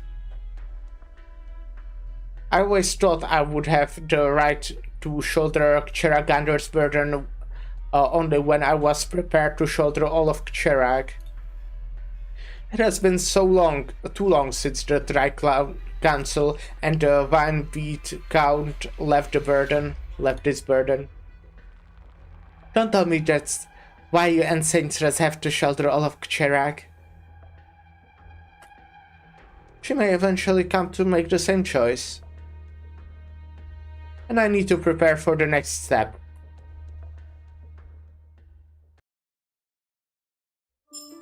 Okay. I think, I have to play ads in a whole 4 minutes, but since we just finished the stage, it might be a good time to do it actually right now. Ciao, Doctor. Wouldn't you agree? You want something to drink, Doctor? Because yes, I Ciao, think Doctor. that is exactly what I will do. Alright, I will be right back.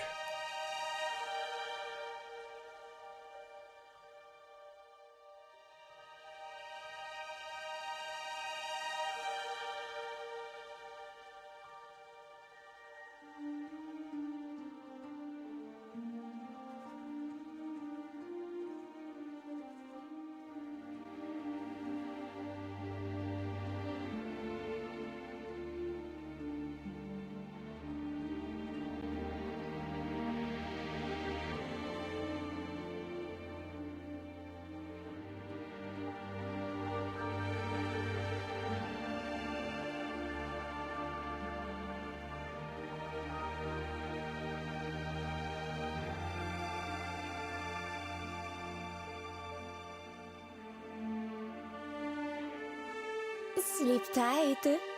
Enjoy your sweet dreams while you still can.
Sleep tight. Enjoy your sweet dreams while you still can.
Hello, hello. I am back. Hi. Let me go like this since I'm already in the menu. You know what? I'll go here as well since I'm already in the menu. You want something to drink, Doctor? I do have coffee, but thank you.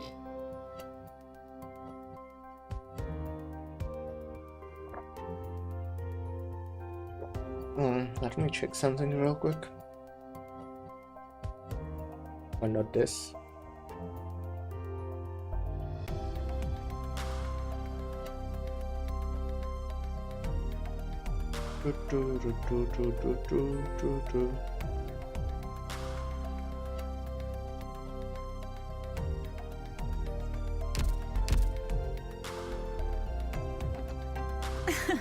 Ciao, Doctor. And let us continue. I think I'm down to do like 2 more stages today. We'll kinda see how long it takes, right? But 2 or maybe even a 3. We are actually... I think like the intro to this side story might have been pretty long. Because again, like these 3 stages, one of which was tutorial, took us like 3.5 hours. While today we already did like 3 normal stages and it took only 2 hours. That's actually kinda crazy.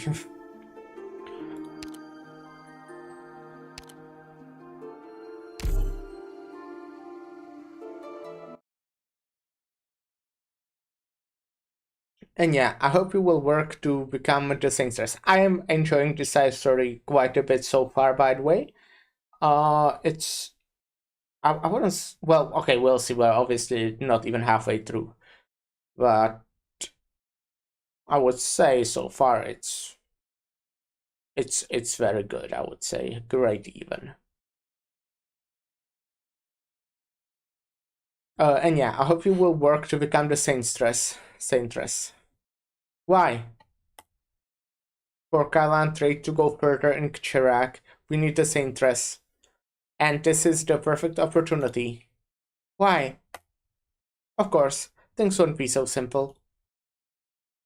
You and I know exactly what the other 2 clans are planning, but I believe that as soon as you are touched by the snow, you will pass the trails and become the Saintess.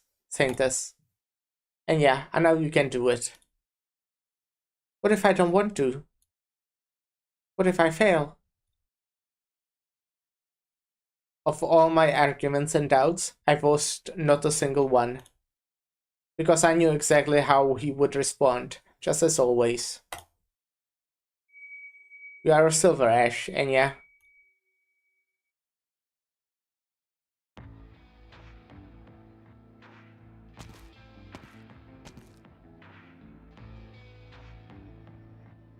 Dear, would you look at that? Isn't that Sir Anicodes? Impossible. Tomorrow is the day of the Holy Hunt. The Master is surely preparing his offerings to the Saintress. So why would he be patrolling his territory so early in the morning? Wait, that really is Sir Anicodes. I heard it used to be forbidden to ride burden beast to Mount Carlan. Especially those seeking an audience with the Saintess. They had to keep their palms together, eyes on the ground, head bowed in prayer from the moment they left home. Look at the Master now. Does he intend to follow the old tradition? Yeah, I've heard it of the tradition before, but the Master, even someone of his status, intends to walk up the mountain one step at a time with his head bowed. What are you talking about? The Master is also a child of Chiraganter. Don't tell me you're one of those Peleroach idiots who have forgotten the scriptures. What kind of fool do you take me for? That's not what I meant. I'm just worried about the Master. You know as well as I do that the other 2 clans are insatiable. The Master proposed to return the Saintess to power, and they weren't too happy about that. They are jealous of all the progress that the Master has brought, and even sabotaged one of our railways. I heard they are in a bed together now, working to keep Chirac sealed. They wouldn't dare. Resorting to violence right before Chiraganter's eyes would anger her. Is there anything they wouldn't do? Today, the master is walking through the streets unarmed. Tomorrow, the three clans will be sending their forces up to the mountain to hunt. What kind of blasphemy could they possibly commit? Hush, you're going to invite misfortune if you keep talking like that. Cheragander, please bless the master with safe journey. Cheragander, please bless the master with a safe journey. Any goddess, I didn't think we'd see any worshippers as devout as you in this day and age.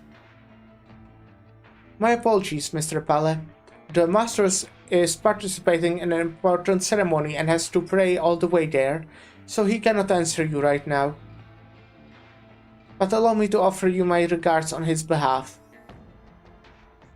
No worries, I am the one at fault. Cheragander, please forgive me.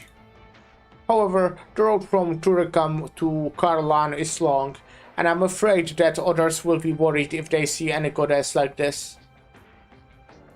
Don't worry, the master made up his mind to do this long ago. We will protect him all the way. That's a relief. Make Cheragander bless Silver Ash. Make Cheragander bless you all as well.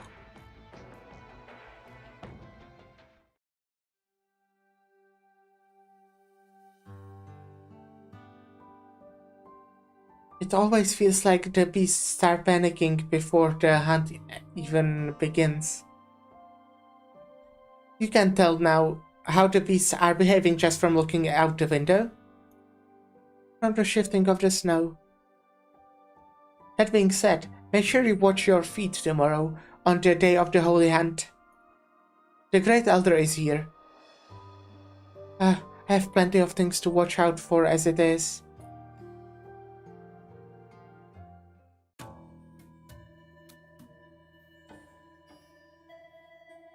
Are you ready, Anya? I've prepared my luggage and my speech. Don't worry, Great Elder. This isn't the first time I've done this ceremony. This one will be unlike anything in the past. I heard that the Goddess is coming to visit Cheragander. It's a good that he's willing to show piety at a time like this. Silver Ash also ordered a number of idols from the Vinebeat Court not long ago, and enshrined them in places that liked them. Did any goddess really become so religious overnight?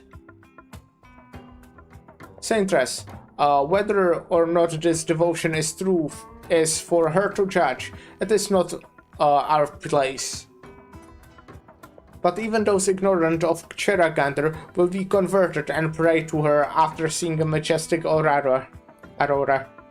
Looking at things this way, to become devout overnight is actually a manifestation of her power. Regardless of any goddess's motivation, his conduct is beyond reproach. As long as he upholds the faith with his actions, then there is nothing for you to be concerned about, Saintess. In the end, all the people of Cherak must bow to thousands of years of tradition. I hope so. And goddess aside, the other two clan leaders will head up the mountain and wait. Since you will be accepting the transfer of power from the three clans, your speech will need to be more than just satisfactory. Whether during the Holy Hunt or the ceremony itself, if you seem to display any sort of bias towards the three clans, people will immediately interpret that as a sign that a clan has gained or lost power. I understand the significance of the bell that I hold, and I have thought extensively about how to wield it.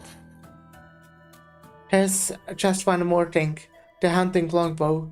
Please, allow me to use it. Anya, are you familiar with the records of the previous Saintess? And should know that the Saintess is not required to personally join the hunt. Were you planning to use this longbow at the ceremony in initiating the Holy Hunt? Although the Saintess is not required to personally join the hunt, it should not be an affront to Cheragander if she does so. This has been the tradition in the Vinebeat Court for thousands of years. You must not disregard your status, Saintess. The Saintess must accept the offerings of the three clans on behalf of Cheragander, bestowing food upon Cheragander's children in her place during the ceremony. What would it mean if the Saintess hunted the prey with her own hands? Besides, this isn't some kind of safari for your amusement. You're right. In thousands of years, there has never been a precedent to the three clans to cede power to Divine Beat Court. The transfer of power was originally meant as a peacekeeping measure, but these days, turmoil wells up beneath Mount Garlan, and the land meant to be handed to the Saintess is being senselessly torn apart. As if they are not afraid of to blaspheme Cheragander. Oh, give me a sec. Okay. Cheragander's children need a saintress to appease her anger and show her that the pious hearts of the people of Cherag have not changed for thousands of years. Maybe what Cheragander needs is a saintress who will convey her wrath. Don't invite element within the temple. And in addition, those who toil will hold power, and those who idle will suffer. Though the three clans are supposedly ceding their power to the Saintess, it is not for the sake of handling any true authority, or handing over any true authority. But in order to maintain the faith's standing, I cannot simply wait for the bounties of the three clans. I'm not trying to portray them as incompetent, but rather leading by example. If maintaining the faith's standing is what you care about, then it is impossible to speak of change. Cheragander's children have already moved forward. The prayers they offer to her are certainly different from what they were 1,000 years ago. And surely, she's not responding to them the same way she did 1,000 years ago.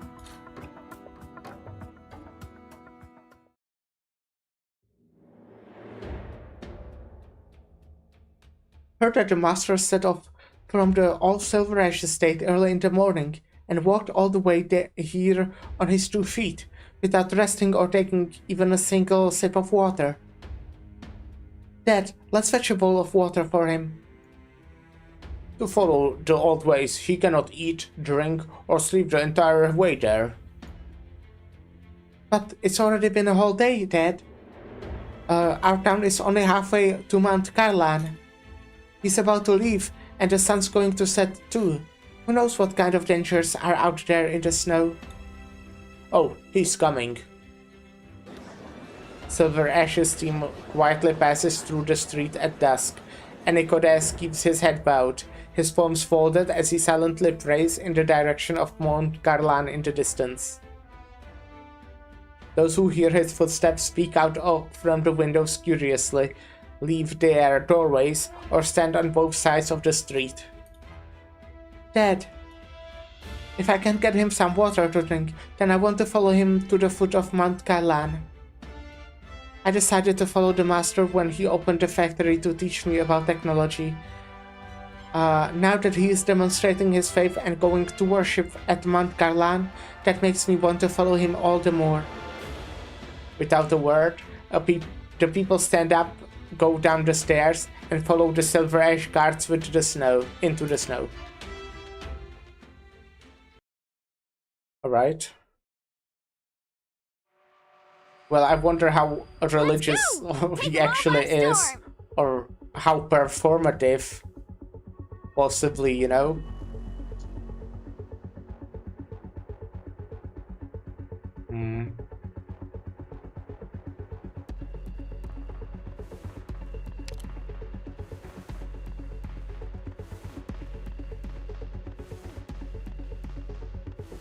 Let's begin. That's fine, I guess. Solid positioning. Got it. I again did not swap this fucking not passive skill.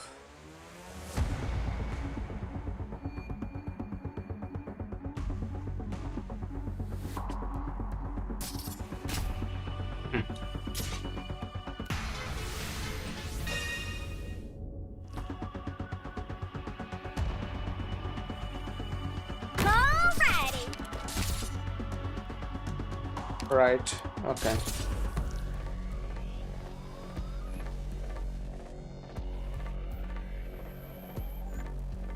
Real estate question.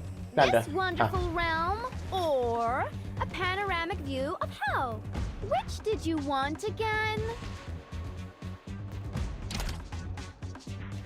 Let me double their trouble. Apple pie! Got it. Shut up. Time to try this here new. Got it. Come on, c'eri quasi, tesoro.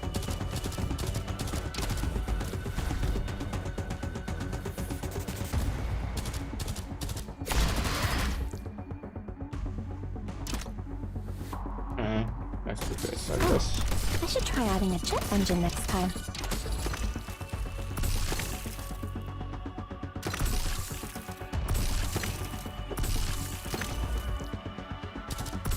I'm in position. Target confirmed.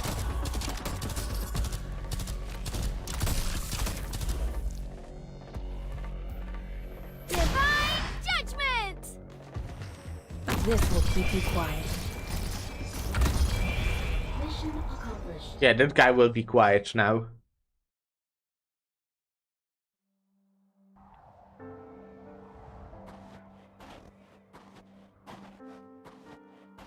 Sir, have some water.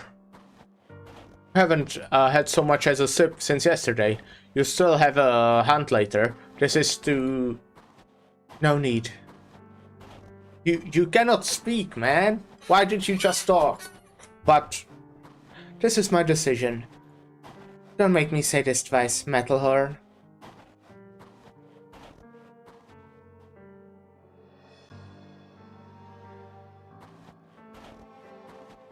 Give it up, Matterhorn. You know better than anyone how stubborn Sir Anicodes is. You know he wouldn't accept, so I ask. I must at least try. This is too risky. Risk and opportunity are two sides of the same coin. It's always been this way for us. All we have to do is listen to him. Phew. It's cold. The snowstorm is getting stronger, isn't it?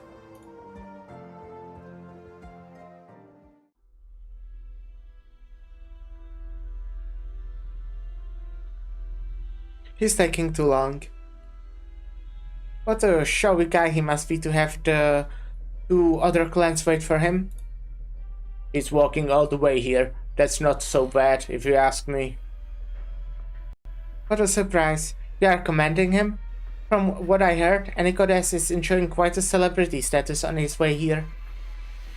Aktosh, you'd best be careful. Give it a few more days and Cheragander's most devout followers will be Anicodes instead of you. Enough of your chaps, Ratatos. I don't trust Anicodes, but if he does the right things, who am I to argue? Now, if you brought me here just to say this, you'll have to excuse me. I don't have so much free time on my hand, Aktosh. I just wanted to remind you. Remind me? There's nothing I need you, of all people, to remind me of. Are you sure about that? Aktosh, bickering at each other isn't going to help either of us, given the circumstances. Our families have the strongest ties. I'm not the one who's bickerish, Ratatos. I don't like how you and Anicodes are always beating around the bush. I care about actions and nothing else. You care about actions. Perfect, then... Let's talk about the explosion 2 days ago. What? Are you going to tell me that was Browntail's doing? I'm not falling for that. That's not your style. Or are you trying to say you know who's behind it? What if I tell you I really do? You're not kidding? Definitely not. Why don't you take a guess who gave us a helping hand?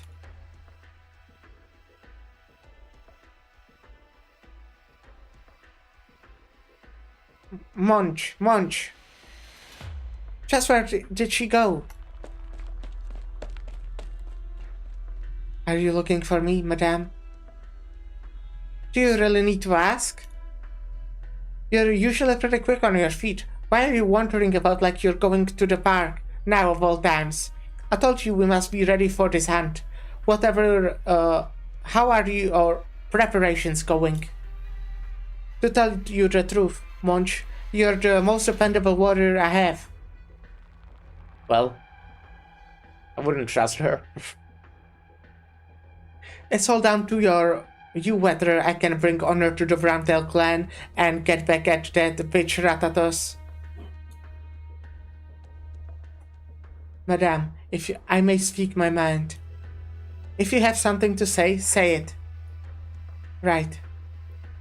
As I see it, if you truly wish to impress Matriarch Ratatos with such a fine performance that she sees you in a new light, I'm afraid you should set your eyes on more than just what to hunt. I'm aware of that, but what else can I do? Ratatos always has everything thought out well in advance. It's like she's not giving me any chances. I'll admit she's a little smarter than me. But I'm not useless either. That's why you have to make sure you do your job well, no matter what it takes, Monch. You and I will set some of that stinking bitch's arrogance together. I will show her how amazing I can be. I understand how you feel about Browntails, madame. But in that case, you should really set your eyes on more than just a hunt. Tell me, then, what else could we do? If you trust my judgment. What are you talking about? If I don't trust you, who else could I trust? I appreciate your trust, madame, so please leave this matter to me. I have a few ideas, but we need to be careful. It's not a right time to jump to conclusions. As for you, madame, to make sure everything goes well, please do not tell Sir Yucatan about this affair. Not even Yucatan? Right. He's always in the way, treating me like a little girl. He even tells on me to Ratatos, as if I don't know. I'll leave everything to you, Monch. Don't disappoint me. Of course, please rest assured. When all is said and done, I will make sure you will get your time in the limelight.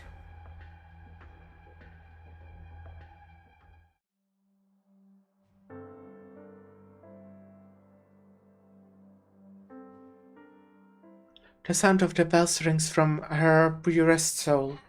Those who love her cast their heads down to listen, and Cheragandra shines her countenance upon all her faithful children. Listen, the bells of this hour have chimed. You are almost late, Sir Ensiodes. I beg forgiveness. The path of enlightenment is always a treacherous one. This too must be one of Cheragandra's trials for the Silver Ashes. You walked all the way from Turkum to Mount Karlan. It must have been an exhausting journey. However, I hope you will find your right path forward. With your blessing, great Saintess, the path ahead is shrouded no more. Even if, as we speak, I'm making my way towards Cheragandra's stagings. You have a fine way with words, Sir Ensiodes. You flatter me. I am profoundly humbled to be welcomed by the great Saintess herself. With the pomp and circumstance of your entrance, I wouldn't dare to give you the cold shoulder, Sir Enicodes. Where can I find the Great Elder, if I may ask? The Great Elder is preparing for the ceremony. Such is why I'm here to receive you myself. For this holy hunt, I shall follow Cheragandra's will and stand alongside you to bring the ceremony to successful conclusion. You mean you will personally take to the hunting grounds? Do you think My decision is a rash one, Sir Enicodes? Not the slightest. I am simply overcome with emotion. Seems you have come to realize the gravity of your position as a leader of the Free Clans. It's a fortunate thing for Cherag. It's my responsibility.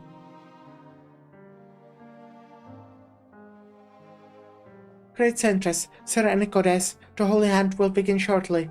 Please hurry. It's nearly time. Please, come with me, Sir Enicodes. After you, Great Saintess.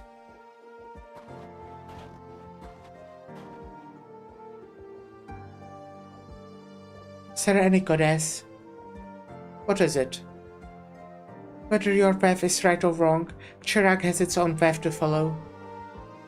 No one can decide for all of Cheragander's children. I feel the same way. Our merits are not for others to judge. Now that things have come to this, there is no reason for me to back away with my actions.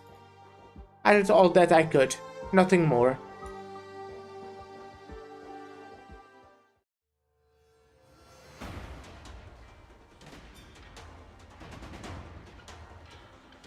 Back Cheragander, I, as Saintess, hereby declare, I shall lead Cherag's finest warriors to find and lay waste to all the Chagata hiding in the mountains, so that Cherag may have peace. Back Cheragander, I, Arctos, as always, will lead my warriors in the House of Belleroge, following the Saintess as in her quest to find all Chagata hiding in the mountains, and to bring back the most magnificent prey. Back Cheragander, I, Ratatos, as always, will lead my warriors of the House of Browntail, following the Saintess in her quest to hunt down all Chagata hiding in the mountains, and to bring back the most exquisite prey. Back Cheragander, I, Enicodes, as always, will lead my warriors of the House of Silverash, following the Saintess in her quest to suppress all Chagata hiding in the mountains, and to bring back the most ferocious prey. May our fate reach Cheragander, and may prosperity reach Cherag. May our fate reach Cheragander, and may prosperity reach Cherag. May our fate reach Cheragander, and may prosperity reach Cherag. May our fate reach Cheragander, and may prosperity reach Cherag. Everyone, please check your equipment. Let the hunt begin. Leader, don't forget to invite The me hunt out just for drinks on stopped. your tab, okay? We got the tutorial stage. We also have Chera, Bulgarers. Doctor, shh! I came out in secret with Enya. Make sure Encia and the Karlan trade people don't find out, or things will get messy for her. She's good. The Way of Ice. Time, land, and people. Bring them all over to your side. Well, we'll see. We have Matterhorn.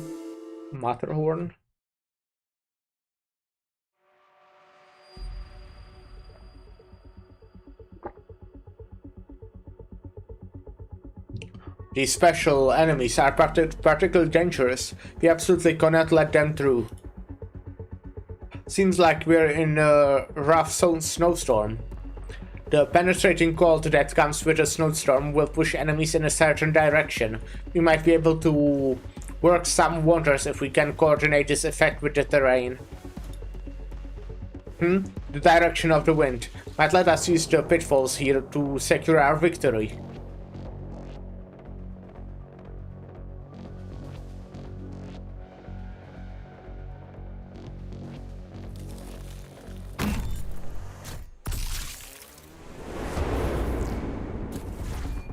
Okay.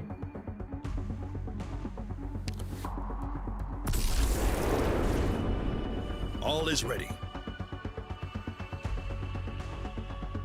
The special type of ice surface is called an icy corner and can change the direction of enemy moves when affected by shift effects. Take advantage of this terrain and get an upper hand when fighting tough enemies. You guys think you're worth my full strength? Ah, it's Ivona! Okay. Simple. She just pushes automatically. It was automatic, wasn't it? Leave the brawling to me! No, it's manual. Sorry.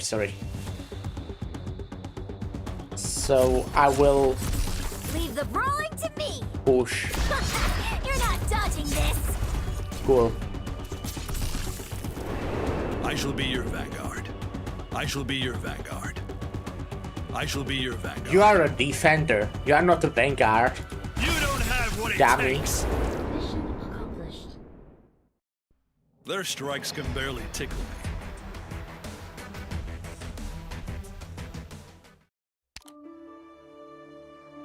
Hunting grounds. Seasoned hunters don't solely rely on sheer strength to obtain victory.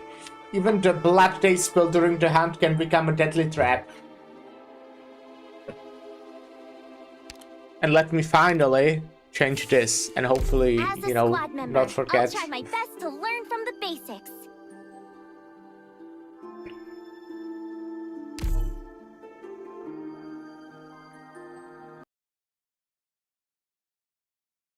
The leader of men knelt before Cheragandre and offered her the highest regard, thus asked.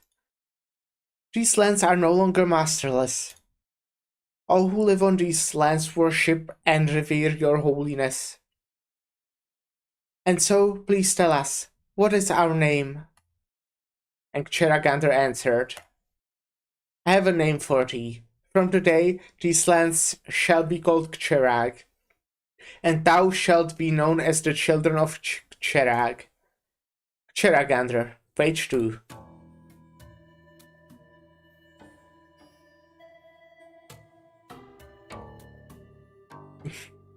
Sir Arctos? I'm here. Your orders, Great Saintess? No need to be so dense, Sir Arctos. I don't eat people. This is the first time you are participating in the Holy Hunt yourself, Saintess. I am not the only one. Take a look at the warriors around us. With you gracing our presence, we are all tense, eager to put our best show. As the Saintess, I believe participating in the Holy Hunt with the warriors of Cheragandre my rightful duty. You make a fine point. Let's not talk about me. It seems something has been on your mind since the hunt began. If there is anything you would like to ask, please don't hesitate. Haha, I guess I wasn't going to fool the Saintess. If you don't mind, you can think of me as a friend. And I too will think of you as a friend. Great Saintess. In my heart, I see you as a friend, Great Saintess. In that case, let us talk as friends. Very well then, if I may speak my mind. I want to know your thoughts on the whole transfer of power affair. I was straightforward. We are friends, after all. When it comes to battle, the Palaroches are no less impressive than the Browntails and Silver Ashes. In subterfuge though, we are no match for them. Hiding machinations and manipulating others, it's not my style. I must say I do like Arctos a lot so far. And it definitely helps, I think, that he's kinda straightforward, because it feels like I get the guy, you know? I don't get what the others are doing. I mean, I do like... Okay, so far, like, the only character I would say I dislike is Gnosis, because I feel like exploding that trail was kinda not great. I'm not like a biggest fan of that. But everyone else seems likable, even if they are like scheming their little schemes. You are right. But we will see. maybe they are doing worse things that we don't know about yet. I mean, one of them apparently ordered someone to attack us, so that kinda sucks. But also I don't mind that as much. It was fine. Like, nothing happened. Well, fucking Gnosis exploded the train. Something happened there. I obviously don't know if people died in that or something, but, you know, still bad. However, my friend, you will have to forgive me. Before I answer your question, I must first make sure of something. Please, go on. Sir Arktosh, you are a brave, loyal warrior. I know you as a frank, straightforward individual, but I also know you nonetheless give your matters due consideration. You say friends should not hide anything from one another. Let me be honest and get to the point. I would like to know why you have been so staunchly against Anikode's plans to open up to the outside world. I'm Raffin, Saintus. It doesn't matter how much Anikodes boasts about his so-called opening up up and how attractive it all is. I don't care what wind bakery and lip service. All I care is what he brings. And I see him bringing waves of unfaithful foreigners gushing into our homes, the destruction of our land and mountains in the name of expansion, and the children of Cheragantr losing their faith after working in his territory. The things he brings to Cherak are convenient. He rakes in lots of money and has built many big houses on the back of it. I know all that.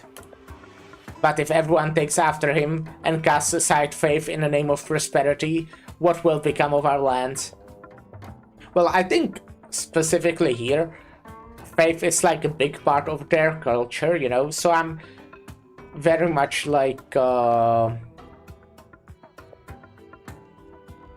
it's hard to tell, say, like, how do I view this? I think prosperity for your people should be overall more important than your faith, you know, if that's what, like, keeps them healthy and, you know, their well-being high. But again, the faith is, like, big part of their culture here.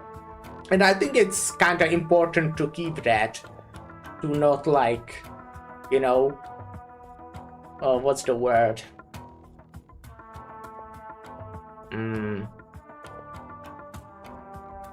Well, yeah, I would just set myself somewhere in the middle of how they are doing this, let's say. Yeah.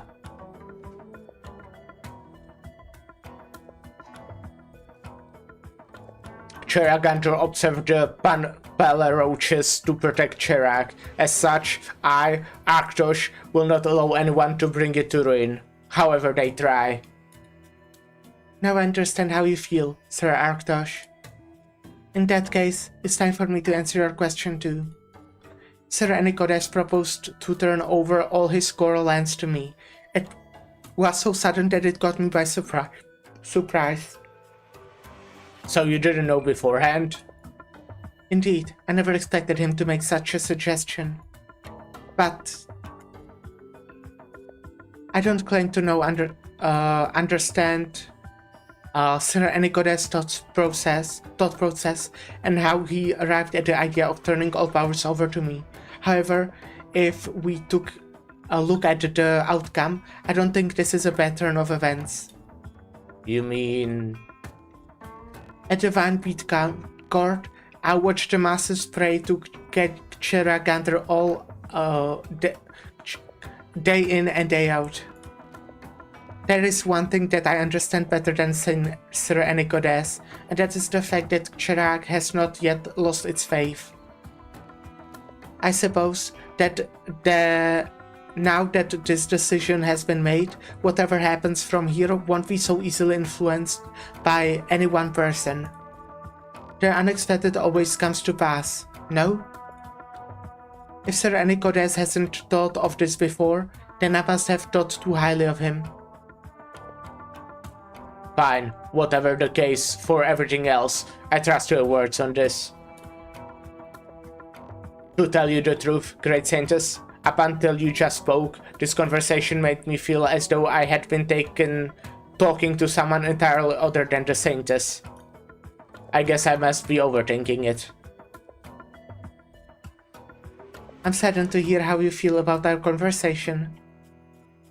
But I will never deny that Silver Ash is my name too. However, when I became the Saintess, I separated from the secular world. It was the same Sir Anicodes who stripped my name of meaning. Great Saintess. We can't hold the beasts back any longer, huh? All hands, get ready to hunt.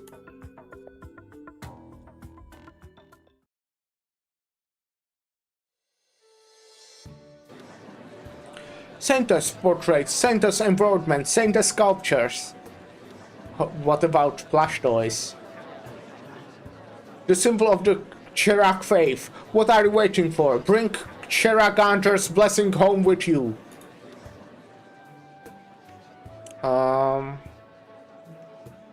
Wonder how things are going with Sharp. Hey!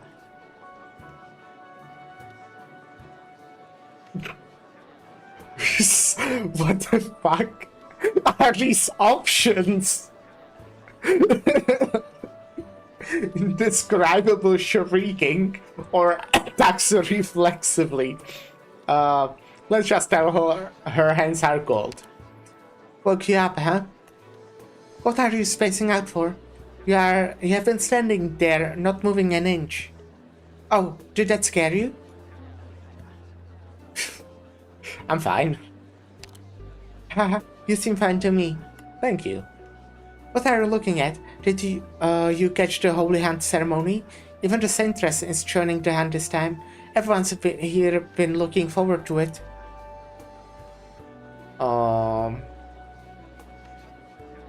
How did this ceremony come about? From what I heard, the Vine Beat Guard found in the scripts a couple centuries ago that this was the day Cheragander first appeared to us, and so they made this Cherag's biggest festival. As for what to do during the ceremony, you see how most people are just enjoying the festivities. The Saintess has one other thing to do though. She has to cleanse the Chigata loot obtained during the Holy Hand. And the specifics of that process you'll find out later. Come, let me show you around.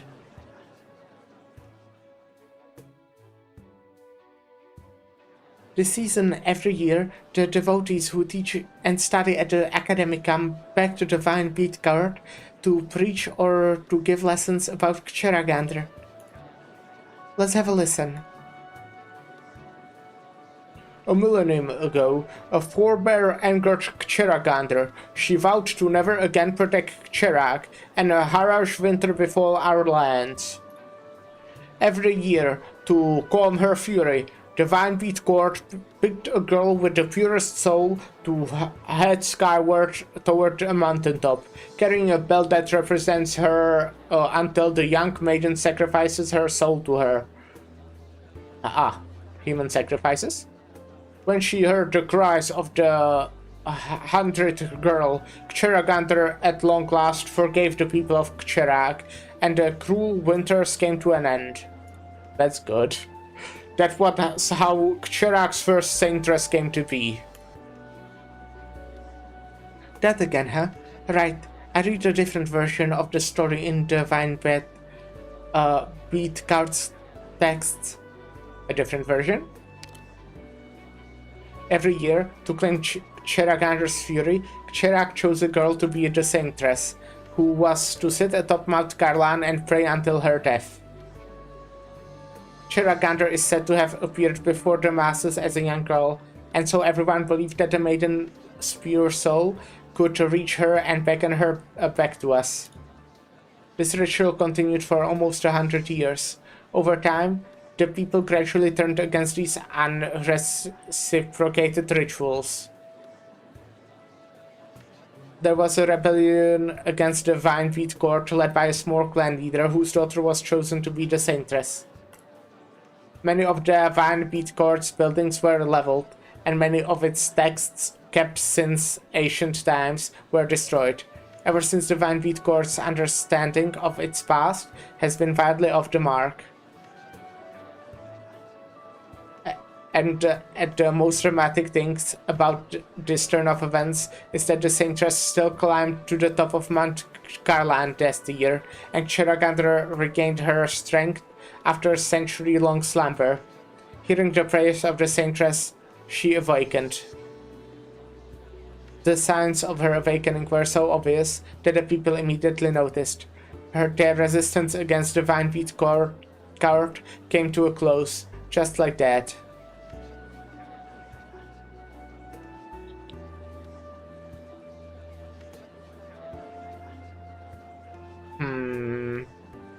Sounds like something you saw with your own eyes. No, not at all. I only found the scripture at the court by chance. It might be a record left behind by someone who was actually there. It could also be nothing more than pure nonsense. After all Kcherak's snowy mounts are known to swallow men whole.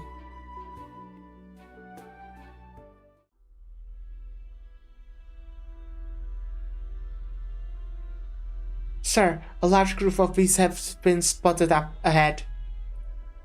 These beasts are unusually brutal. They are attacking our soldiers at the front right now. They are just beasts. There's nothing to be afraid of. All of you, stay here and protect the Saintess. Keep your formation and do not panic. Valais, you stay here too. Everyone else, come with me. We'll be back. We'll back up our brothers up ahead. Sir Arktosh, wait. Great Saintess? I will come with you. But, Great Saintess, your safety... Valais is right. Your safety is what is important here. Please, wait for us here. The Peleroach warriors will protect you. Wait up, Arktosh. Ratatos, what are you doing here? I thought the Brantels and the Silver Ashes were supposed to take their hounds elsewhere. The Silver Ashes have left already, but some things don't seem right about all this. I was going to give you a heads up before we split, but it looks like there's no need for that anymore. What do you mean by that? You mean the unusual pack of beasts up ahead, Madame Ratatos?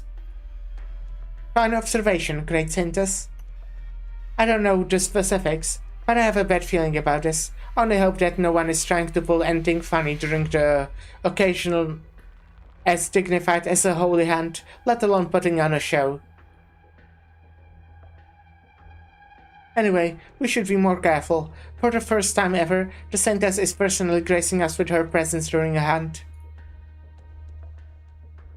You're exaggerating things, Madame Ratatos.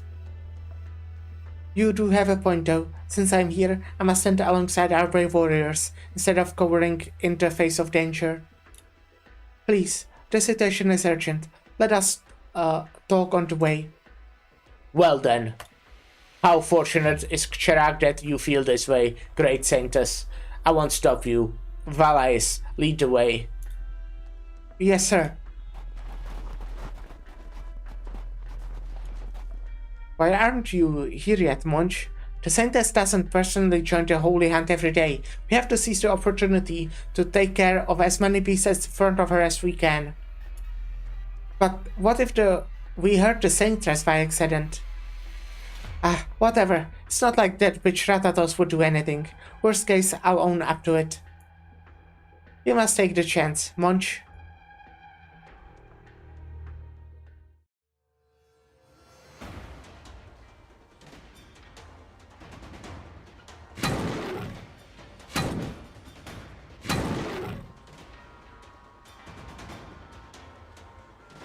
How can these beasts be so fearless? This definitely isn't normal. And I thought the beasts in the mountains would be scared stiff with the Saintess joining us. Looks like things aren't that simple. Guess the Saintess isn't really all that. Watch your mouth. The Saintess isn't for you to discuss so nonchalantly. Think about what will happen if Sir Arctos catches you complaining. Fine, fine, I get it. He'd shoot me out, if he heard. As long as you know. Wait, watch out behind. Get down! A silver arc of light pierces a raging snowstorm before the beast is able to let out its chilling cry. With the beast's icy fangs mere inches away, its warm stinking blood is splattered all over the warrior's face. Slowly, the Chirac Saintess sets her hand down from her bowstring as she walks towards the source of the commotion. Just as the text described, she is accompanied by both Browntail and Pilleroach fighters. She is the Cheragandra's Visar on Terra. She is Cheragandra's supreme emissary on the mountaintop. The girl walks forward. Even the snowfell comes to a halt in her presence. Are you hurt? Oh, the Saintess. The danger is yet to pass. Stand up, young warrior. Warriors of Cheragandra, raise your weapons. Turn me in fending off these beasts and completing the challenge posed to us by Cheragandra. Yes. For the Saintess. For the Saintess. Hunting wounds. Let's go. Exusie, cover me. There's again not a good way to push anyone to a hole with the team I have. I think. Right? Am I correct? They are well like that. Huh.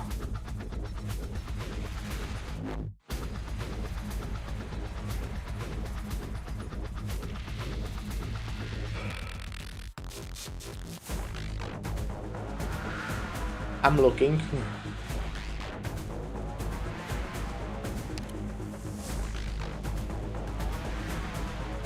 Let's begin.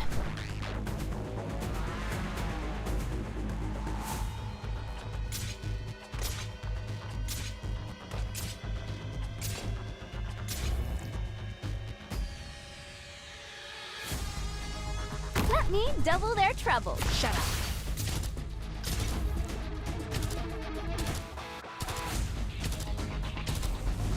Alrighty. Barrage!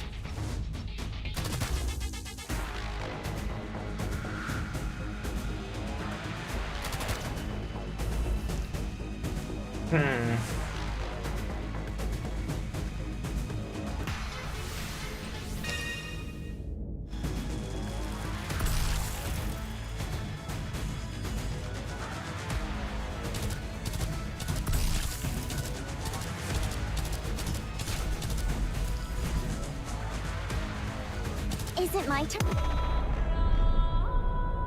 Feels nicely. Let's use Texas. Let's get rid of her thing and let's put you here.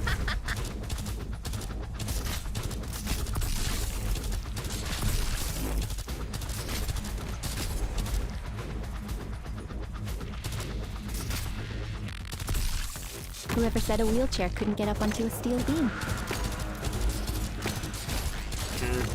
Rock and roll! I'm in position, target. This Assigned. lemon will most likely die.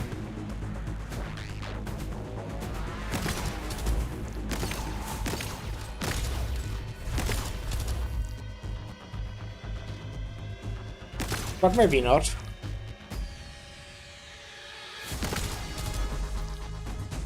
Divine judgment! Yeah, I would need like a ranged pusher to get a use out of this hole.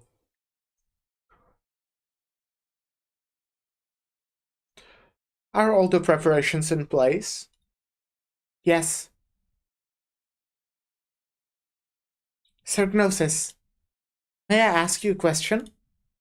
Now this is rare. This might be the first time you have asking me anything. Go ahead. If I may be so bold, I'm afraid that the Browntails might get caught up in the investigation that follows if we go through with our plan. I'm just worried that now that the Browntails have formed an alliance, wouldn't it be detrimental to our plan if anything would happen to the Browntails? I've considered that, but it doesn't matter. What becomes of the Browntails isn't important. This is the rare opportunity, and I do not want it to go to waste. At the same time, I hope you'll know to save your own skin. Should worst come to pass, you needn't think about the Browntails. I know Enicodes.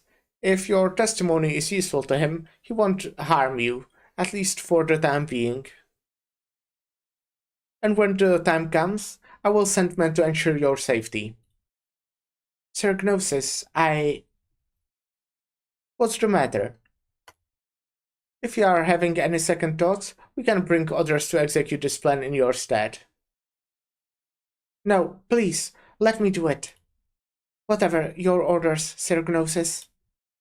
Your wish is my command.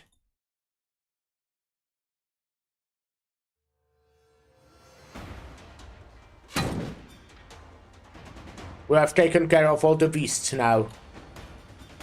Some of the younguns got a few scratches here and there, nothing major at all. It's all thanks to you, great Saintess. I haven't done anything. Rather, all of you have admirably demonstrated your courage in battle. I am sure Cheraganter is proud of all of you, her soldiers. You flatter us. Great Saintess. You're the one from earlier. Right, it's me. Thank you for saving my life just now. Great Saintess, that was far too risky. Nonetheless, I have to thank you for saving this runt. We are all children of Cheraganter, and it's only natural for me to save one of my own. Great Saintess.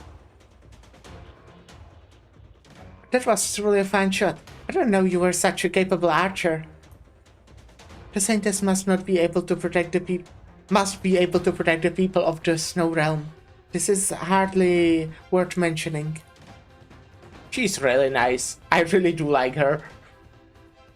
You're too humble. With the shot just now, your marksmanship will most definitely rivals even that of Cherak's finest archers.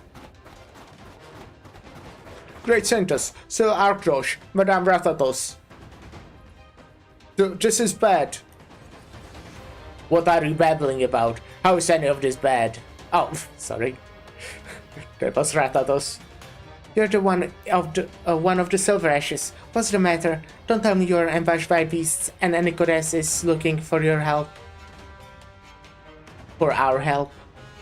No, not beast. Then what is it? Out with it. Yes, Sir Enicodes was ambushed by an assassin. What did you just say? Enicodes was ambushed? Somebody so bold to make a move on him during the Holy Hunt? Half of you, stay here to protect the Saintess. Stay alert. The rest of you, come with me. Wait, Arktosh, are you out of your mind? What are you doing? Are you going to his aid? Before he even mentioned whether Enicodes really needs it or not? Considering the circumstances, have you really thought it through? There's nothing to think through, Rathatos. Right, well, but we will have time to think it through, because we'll have a short break. And then we'll come back. Be right back.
Hello, hello, I am back.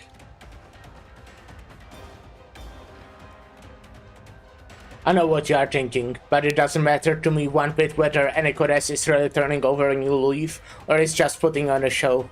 I, actors, won't permit anyone to make trouble during the Holy Hunt. Generation after generation, my family has sworn to defend Chirag, and that includes the integrity of the Holy Hunt. Can't keep your cool, can you? Whatever. Let's see whether this kindness of yours will get us... where? Anicodes.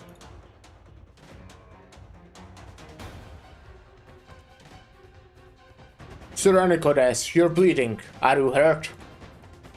I'm fine. No need to panic. But you're injured. It's nothing major. Fine stuff, techniques. You caught me unaware. Thought I suppose it was careless of me to assume no one would make trouble during the Holy Hunt. Who is it? Who is it? What's the matter? Not going to show yourself? If you had the courage to do this on such a occasion, surely you knew what a great disrespect it was to Chiragander. Come now, did you not consider this? You can stop taunting me. Ah. If I'm brave enough to do this, of course I've considered the consequences. Anicodes, if you don't make it out of these hunting grounds today, you're coming down with me. If I don't make it. Right. Looks like you are truly determined. It goes without saying. Anicodes, you act like a devout follower, but you don't have even the tiniest bit of veneration for Chiragander. All of us can see the damage you have brought to Chirag. It's not often that someone says as much to me outright. There ain't that many in Chirag who bear such a great grudge against me these days after all. For you to criticize me like that, I must have done something to harm your prophets. Or perhaps you are a truly devout, even radical follower. Hello, Ted Hanslow. Hi, how are you doing? Now, which is it? I'm back? Yeah, hello, back. I'm Mastiza. Do you think I'll just tell you? Sir Anicodes, watch out. Out of my way. Regrettable. You had these berserk beasts prepared in advance, didn't you? I don't have many guards accompanying me during the Holy Hunt. Now it's indeed a good chance to strike while they are preoccupied. And yet, it looks like you have wasted your one chance. Are you mocking me? You're hurt. It doesn't matter how lightly you make out your injuries. You can't fool me. Your movement is starting to get sluggish, isn't it? I just have to land one more hit and... This game is cool? Yes, I agree. Despite the circumstances. Now that we are facing off in the open, how confident are you in landing a fatal shot? Let's find out, shall we?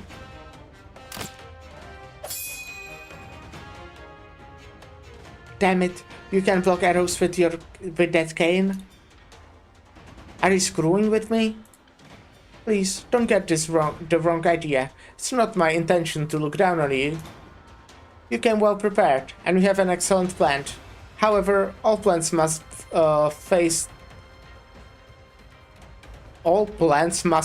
be put into motion. And they rarely survive contact with the enemy. My hope is that everything can be solved by diplomacy, but one of my companions possessed exactly that level of violence. Thanks to her, I understand violent people well. What country did you come from? Why would you need to know that? What would that change to you? What type of information would you get out of that? How valuable would it be to you? What are you talking about? Still not showing your true face? Or am I mistaken? Very? But why? I'm wondering why.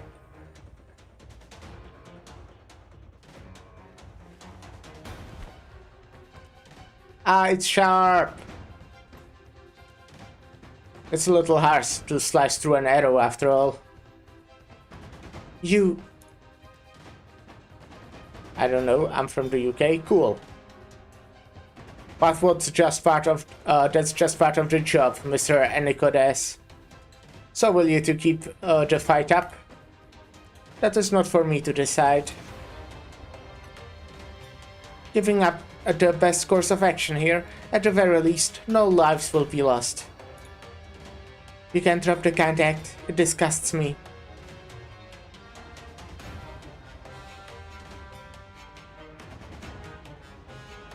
And I'm wondering, because there's so many US creators and there's barely any UK creators or the country creators. I see. Well, I don't feel like sharing that information about me anyways. I don't feel like that's reasonable enough. I don't see why me being from a country, whether it's US, UK or anywhere else, you know, would have any impact on your viewing experience. You want to get information from me, don't you? You want to know who it is that wants your life.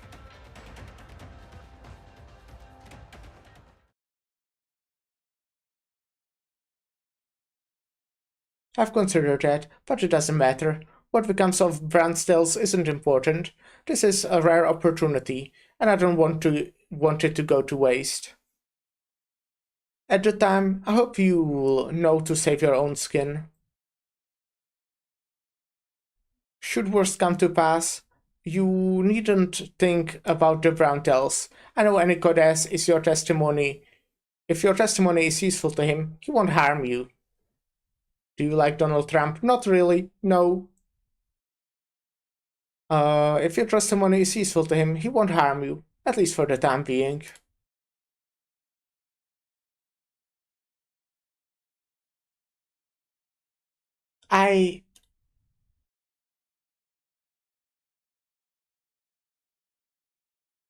Munch, where'd you go? Come help take a look at my plan. This one will show Ratatos for sure. Oh, Munch, I knew you had my back. Everyone else is acting, always calling me dumb. Ha, they think I don't know. Munch, tell me, do you think I make something of the Browntails? I can, right? Right? Yep, I knew you wouldn't lie to me. Munch.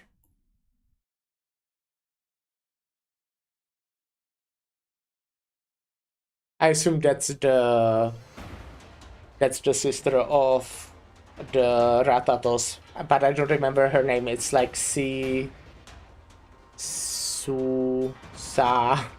something like that. Sas? I won't let you. Her movement is swift as always, as though she's sleeping across the river, and though she's sleeping off a tree. Wait, what exactly is she saying? I won't let you?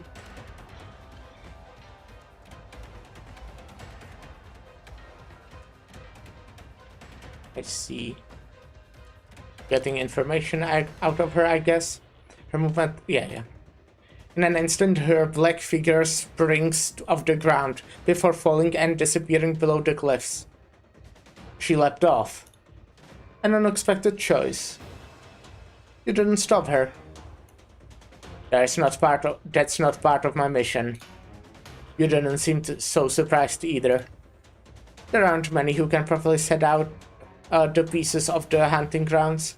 If we search for evidence, we are bound to find some.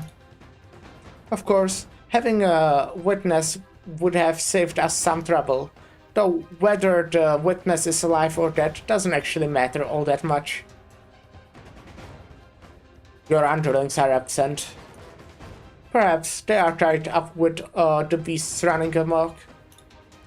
About that, please be sure to thank the doctor for me. Master, what's the situation? All taken care of. Some of our men are hurt, but nothing major. I have barely any subscribers. Okay. I just got some news from Face. Why do you share that with me? Why would I care? What am I supposed to do with that information? Is it relevant to our discussion, or... or to Arknights, maybe? Is that like something to do with Arknights? Sharp, what are you doing here? I'm on a mission. Doctor's orders? Did the doctor anticipate this? How did you know it was me? It's not that hard at all. I already told you, I'm very familiar with warriors who can break a deadlock. How many do you have? You can literally check, I'm pretty sure. Any good ass. Are you alright? Where's the assassin?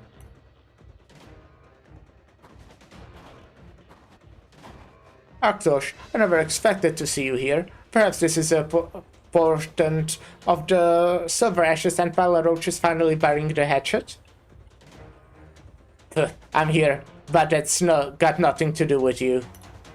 I'm only here to flush out the underhanded lowlife who dared to disrupt Cheragander's grand ceremony. They will pay for this.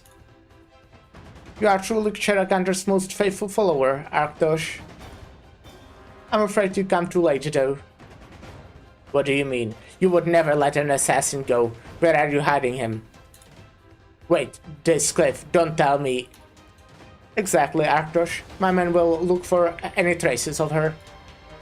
Let's continue our hunt. There's blood on the ground. Are you hurt? It's nothing major. Master, we must treat your wounds immediately. We must at least stop the bleeding. We're getting back to the hunt. I refuse to ruin Cheragander's ceremony. Send the word out that all is well. Of course. Before everyone's eyes, a young head of the Silver Ash clan takes a step forward. The snow blows all around him, scattering as he gazes upwards. There's not a single scripture that describes such a sight. The patches of red behind him gradually turn fainter in color, before finally leaving nothing but pre-white that blends into the mountainous scenery. No one can stop him, no one dares to. Anikodes keeps walking straight ahead. A battle without an explosion or cheering makes me feel a little uneasy. Okay, I'm kinda... Let's head back. How far A am I? drink? Maybe next time.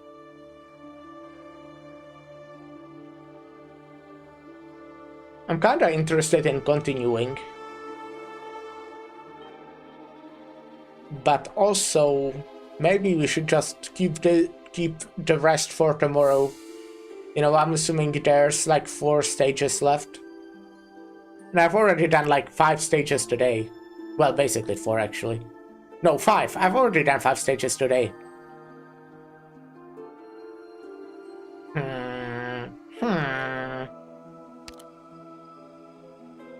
Okay, let's do one more.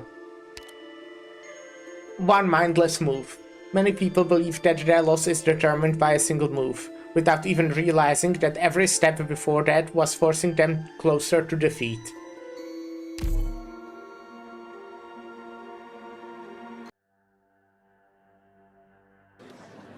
What? Sir Ankyores was attacked in the mountain yesterday?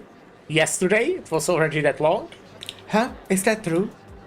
Of course it's true. Sir Arctos had General Gulo rush people over to report to the Great Elder. The other nephew of my third uncle came back with General Gulo. They arrived just now, and I heard the news from him.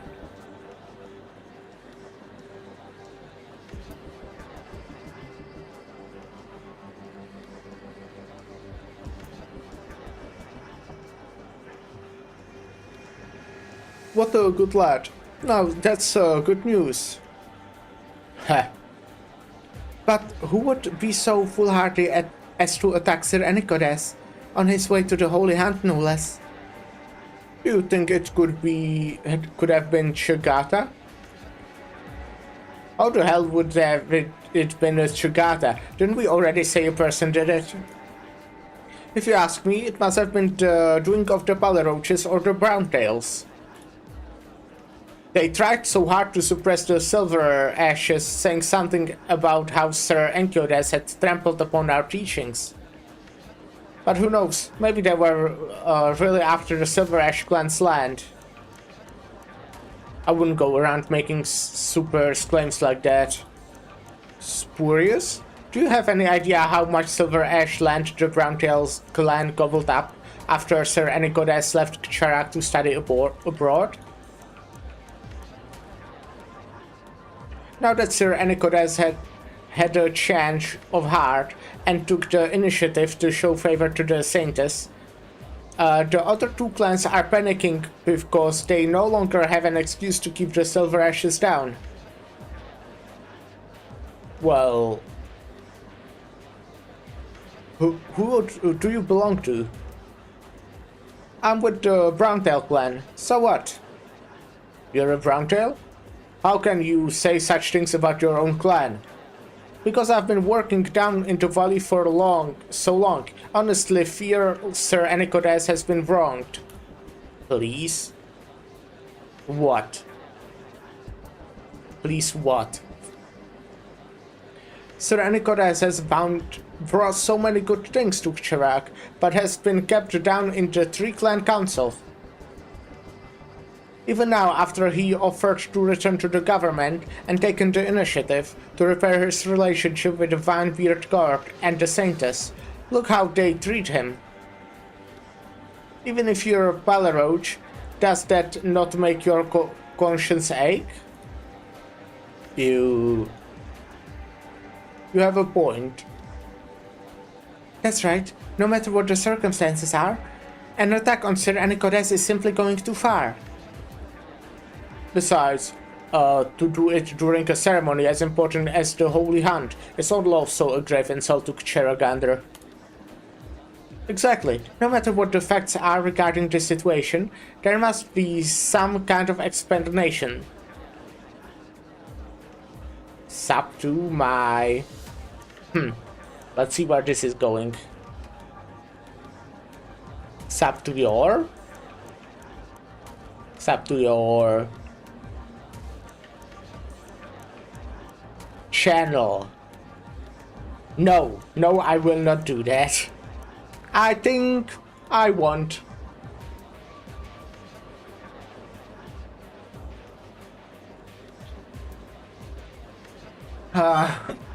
Exactly. No matter what the facts are regarding this situation, there must be some kind of explanation. You said it. That's right. The perpetrators must be found.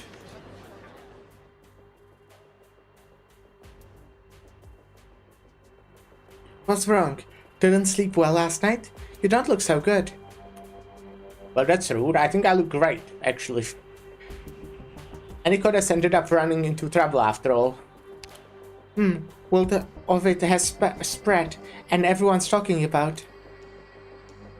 Oh, wait, what? And everyone's talking about word of it has spread. Okay. I can see that many people are already demanding an explanation for this matter. Judging from the look on your face, did you not expect this at all? It's precisely because I did expect it. Huh? Then what's got you in a twist? Gnosis doesn't see an eye to eye with Enkiodez, and he's been plotting to overthrow him since they parted ways. You didn't think Enkiodez would leave himself so open, nor did you want to interfere in the affairs of the three clans, so you came to the ceremony as a guest. I'm just talking about superficial appearances here. From that angle, that is how the situation seems, right?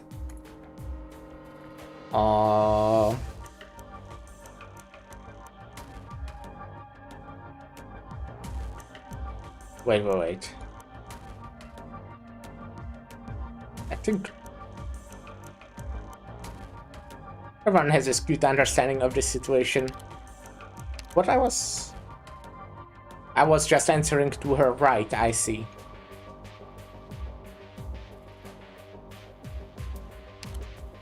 I don't have a clue what goes on in that head of yours all day. But I feel like you're infected me into enjoying thinking about these things, so let's do just that. Since Anicodes used to be good friends with Gnosis, and we know the latter to be a crafty man, he must have been prepared for Gnosis' betrayal from the very beginning. But he had attacked anyways, and it became a pretty big deal. In other words, he engineered the situation to become more sympathetic in the eyes of the public. But what exactly does this accomplish? Right now, the Holy Hunt party should be on its way back. Shortly, the grand ceremony comes to its final ritual, including the ceremonial crowning of the Saintess. If he can catch the perpetrator at the ceremony, that will increase people's faith in Anicodes, but that's it, right? Actually, there's another possibility. What would that be? You'll find out soon enough.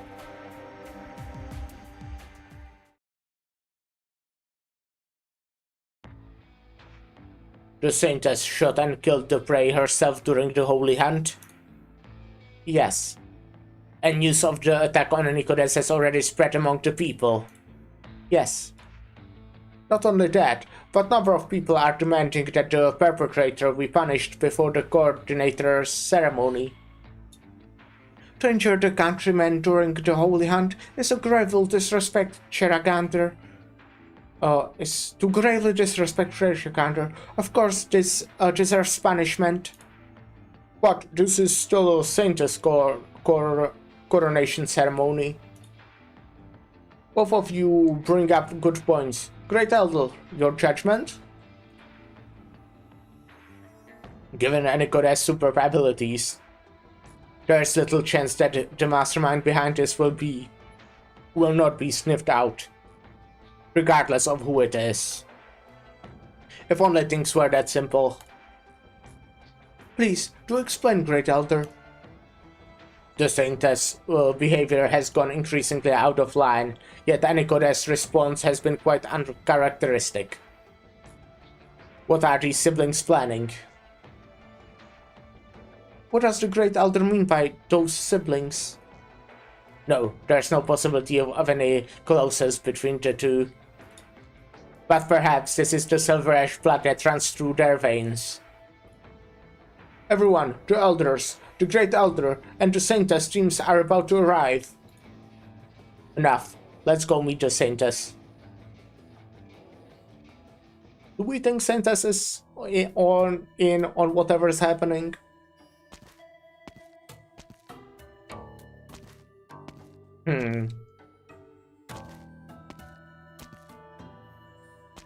Yeah, we get it. They arrived. Hurry, it's the Holy Hunt party. Look, Sir Anicodes wouldn't have been bandaged. The rumors were true after all. Great Saintess, please deliver justice for Sir Anicodes. Find the perpetrator who sabotaged the Holy Hunt. Matriarch Gratatos and the Sil Arctos appear ill at ease. Might they be connected in some way to this incident? The Great Elder is here. Divine Beat Court must uphold justice for Sir Anicodes. We won't accept this ceremony if you just try to sweep things under the rug and move on. My friends, I am very grateful for your concern. Though the perpetrator has not been found yet, it is only a matter of time. For now, let us first prioritize the ceremony. What say you, Saintess? As Sir Anicodes is so faithful to Cheragander, I have no objections. Then, children of Cheragander, know that this year's ceremony holds a different meaning. The proposal by the hand of the Silver Ash clan, Anicodes, to have a Saintess restored to power past the previous Tri-Clan Council, and this was announced throughout our territory. And today, on the day of Cherag's grandest celebration, we hold the coronation ceremony for the Saintess. This will also be the last ceremony that I preside over. Cheragander have her own flesh to the Pelaroach clan, making the land fertile so that the people of Cherak would go hungry no longer. Valais. Sir?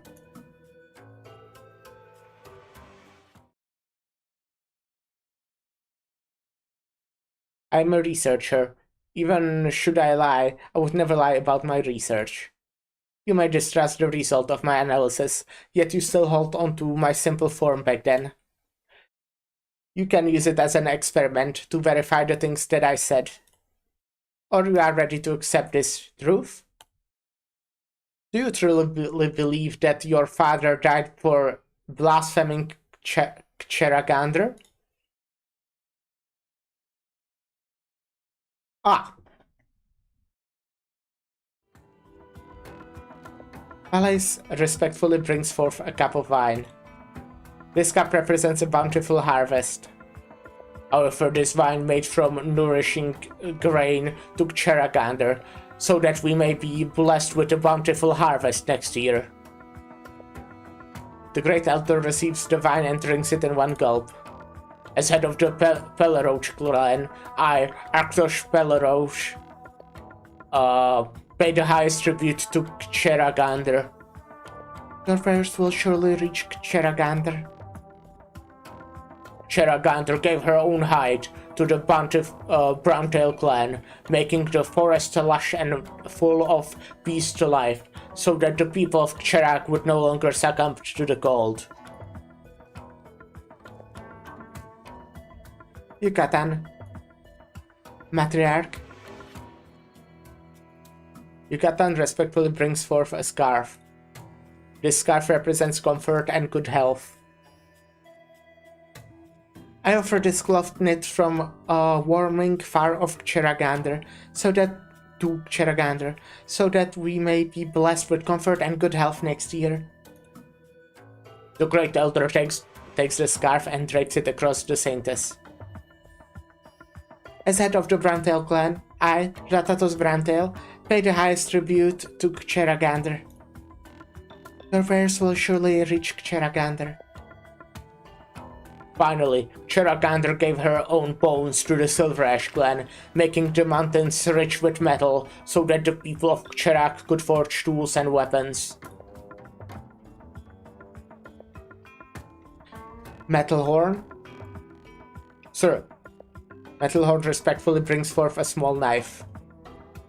The small knife represents peace.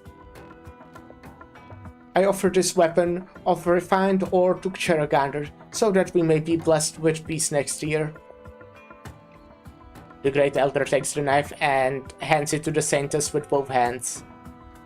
As head of the Silver Ash clan, I and Goddess Silver Ash pay the highest tribute to Cheragander.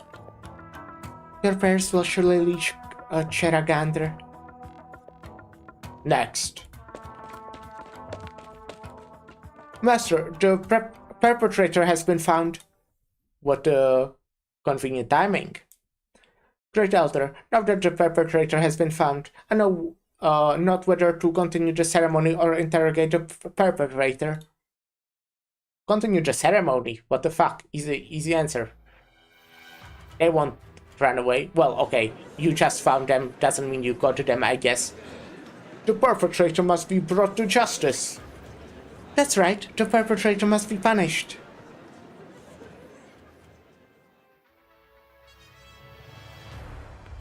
Since the people worry about this matter, bring the perpetrator.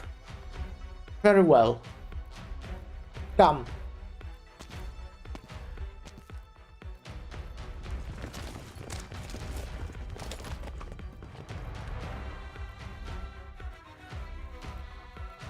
Munch?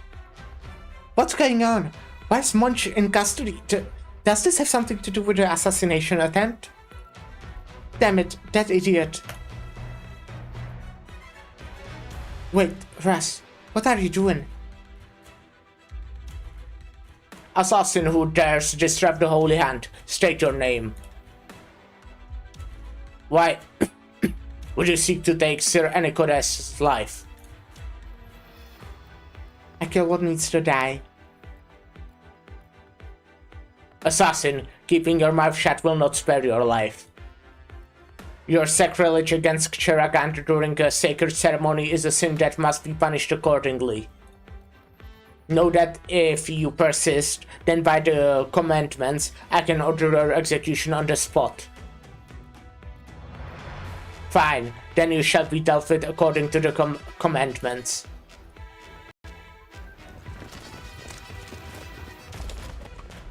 Even if you choose not to speak, your identity will not be difficult to uncover.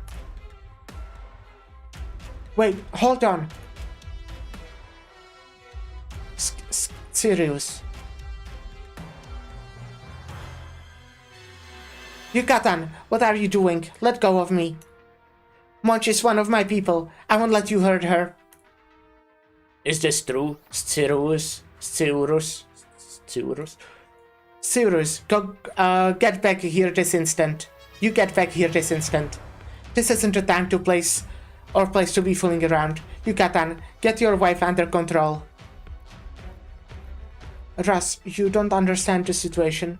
Let's not make a scene here, alright? Come over here with me. By me. What am I not understanding? Am I not making a sense? And I am not making a scene. They are all like that. If I didn't speak up, they would have condemned Munch as an assassin. Silence. Ratatos, Looks like that saves up the trouble of identifying the assassin. Detain Sirius. Wait, why are you arresting me? I'm telling you, I've never had Munch do anything of the sort. Someone must be trying to frame us. Great Elder, surely it cannot be appropriate to use force against a member of the Brantel clan solely due to the words of an insignificant person who knows nothing of the situation.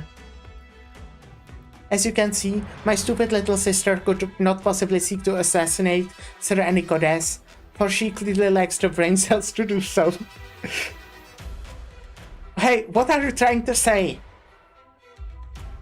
I told you to shut up. Sirius, know your place.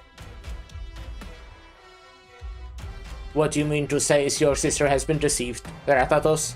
Do you not find something unusual about that? Very perceptive, Great Elder. Anicodes, what do you think? Was the guy poisoned, by the way? Just asking. Like, don't answer it, but was the guy poisoned? Was the Great Elder poisoned, possibly? Ratatos has always treated me kindly, and I have always trusted her. Even if we have our differences, I believe she would not resort to such drastic measures. Ratatos, I have no reason to believe you to be of little faith as to behave in such a manner during a celebration of Cheragander. While my well-being is of a little consequence, this disrespect to Cheragander cannot be tolerated. What do you mean by that?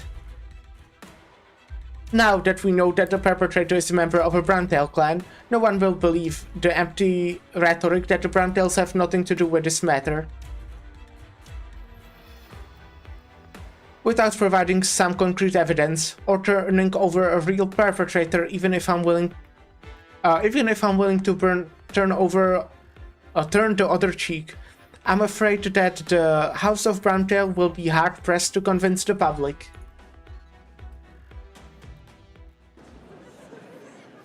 Ratatos feels that she can understand the man's meaning, but the buzzing of those words inside her ears is far too thunderous to bear. The entire ceremony is awash with turmoil. She has never once felt the gaze of the surrounding people in such a way before, full of distrust and hostility, like barbs in her back. Sirius also seems to be saying something to her, and not in her usual sharp shouts. Her lips are silently quivering. Ratatos can tell from a glance what her voiceless words are.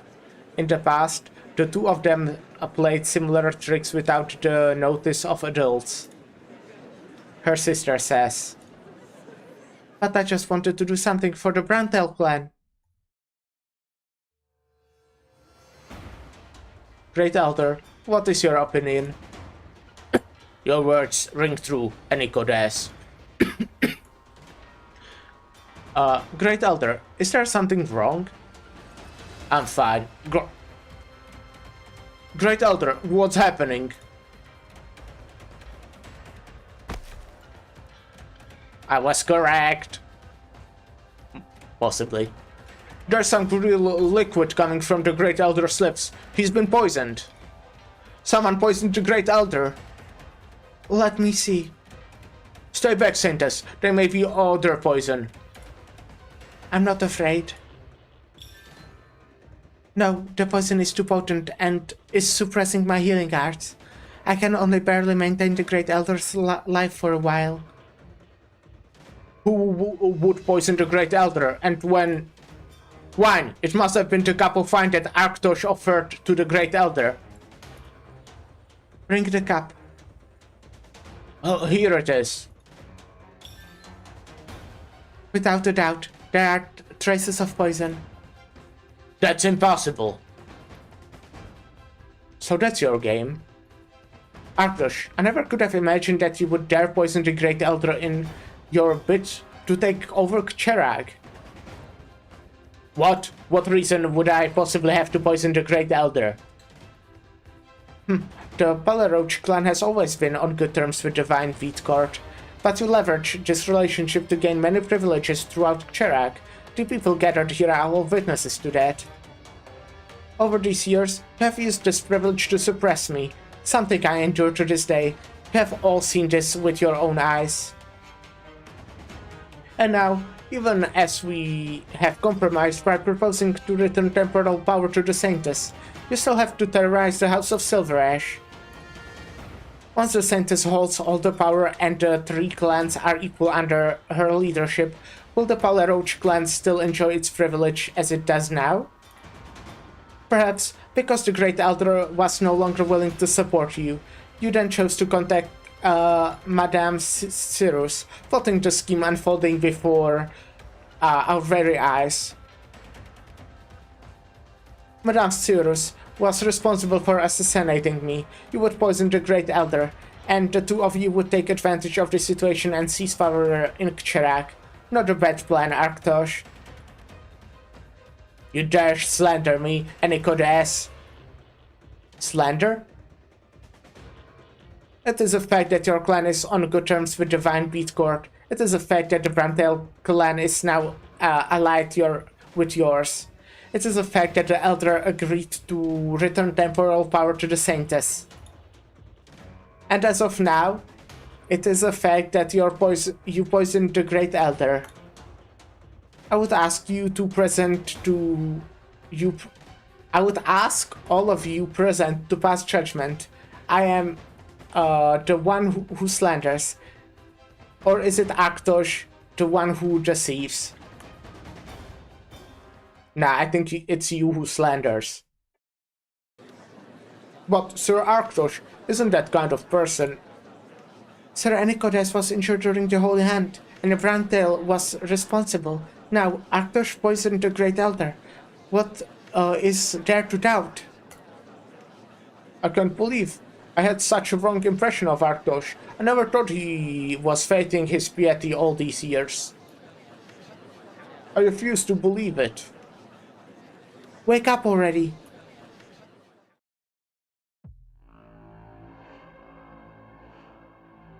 Pin down the murderer and Madame Cyrus. Right away. Get your hands off me, bastard. Cyrus. Matriarch. Wait.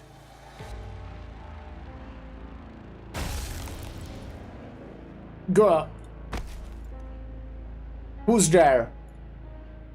Ice arts. And from such a long range, could it be...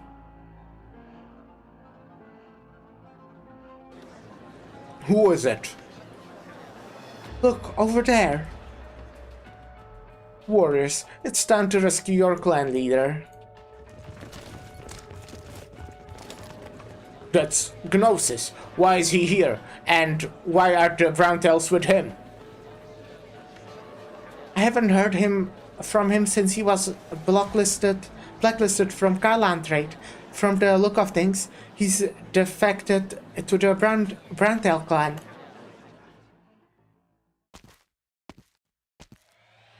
And it could ask, oh, you have gone to such great lengths to paint yourself as some previous victim, making your high and mighty proclamations atop this stage of yours. Have you no sense of shame? I was wondering where you were hiding, Gnosis. Turns out you were with Ratatos. You fell in with Ratatos. Hiding? No, I've been bidding my time for this moment. Ratatos, what are you hesitating for? Gnosis, you... Take a good look at the people around you, and the distrust they harbor for you in their eyes.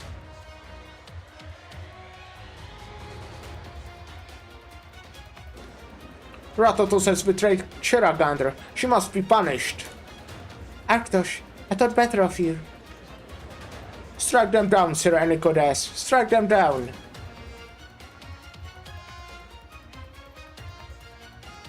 Get a good look at your sister, Anicodes. Anicodes is about to take her away. Let go of me. Don't you dare hurt my wife.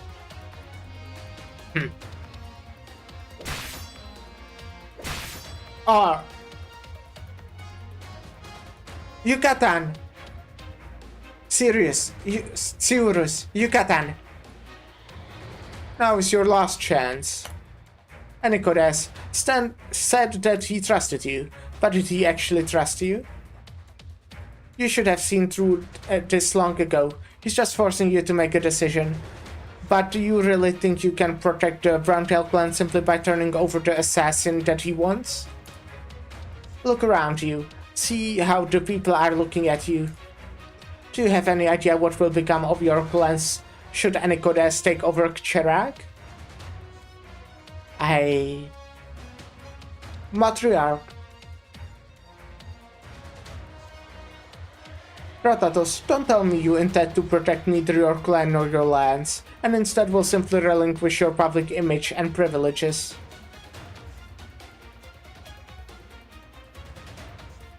If you still choose to do nothing, even at this point, then allow me to help you. Gnosis turns to look at Anicodes. Ice blue eyes condense in the palm of his hand, and Anicodes remains unfazed. Gnosis, you disappoint me. What a coincidence, Anicodes. I was just thinking the same thing. What was the... Dagenbrecher? No, that's not it. Brecher? No.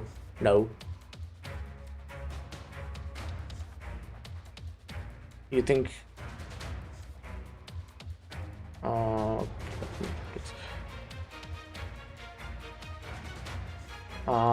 you think I can find the pronunciation?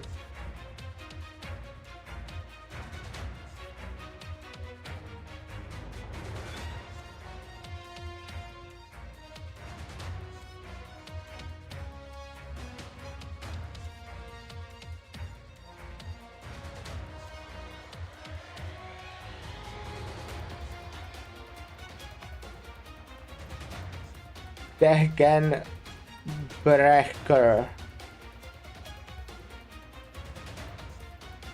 That doesn't really tell me. Can you just like say it?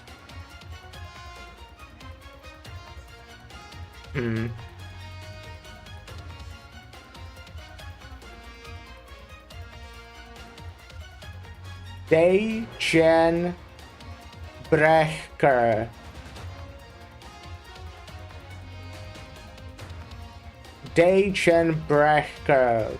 Dagenbrecher.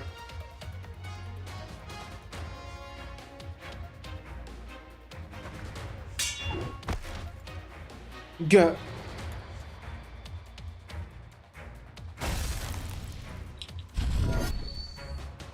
As you should know, these arts are nothing to me.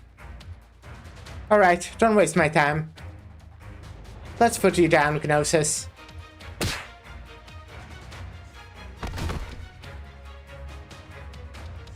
How pathetic.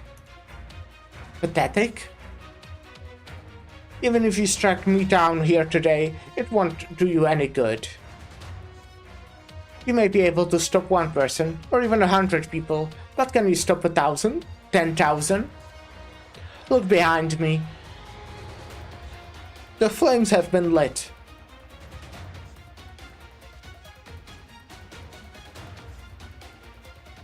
Grr. Aktosh. What? Do you believe me, or any goddess? I don't trust either of you. Then you should at least know very clearly now who the real enemy is. Brown Tail Clan warriors, prepare for battle. First, we rescue Cyrus, then bring any goddess to me. Yes, Matriarch. Fine. Palaroach warriors, information. Take down the traitor. Expose the masses that any goddess is the real traitor. Expose to the masses. Yes, sir. Yes, sir. Degenbrecher. I guess. Degenbrecher. Degenbrecher. Brecher. What was it again? Brecher.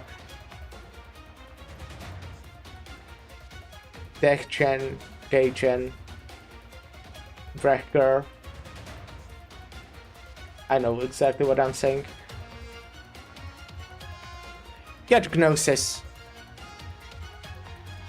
You don't need me? I don't. Alright. Matterhorn. Sir. Take care of the Great Elder and the Saintress. Right away. Ways. Sir. Bring me Arktosh and Ratatos. Try to avoid taking any lives. Now isn't the time for that.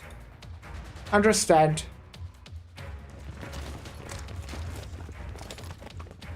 It shall be done.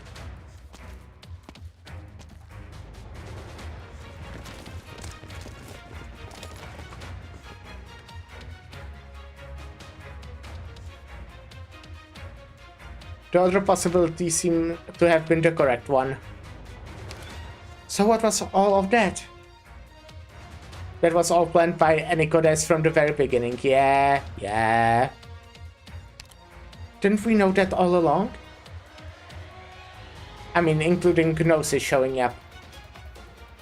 Yeah. Huh? Do you mean that...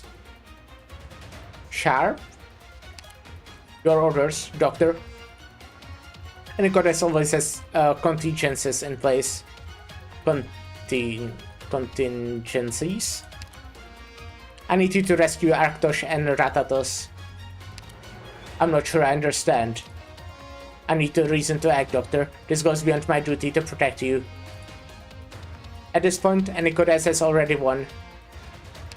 Even if Arktosh and Ratatos aren't in danger, Chirac is bound to undergo tectonic shifts. My duty is to uphold Rhodes Island interests and protect you. And from a practical standpoint, the things going on here have nothing to do with you, Doctor. Even if Enikodes wins, no harm would come to you, as you are his guest. From another perspective, he was the one who formed business ties with Rhodes Island, and not the other two clans, let alone Chirac as a whole.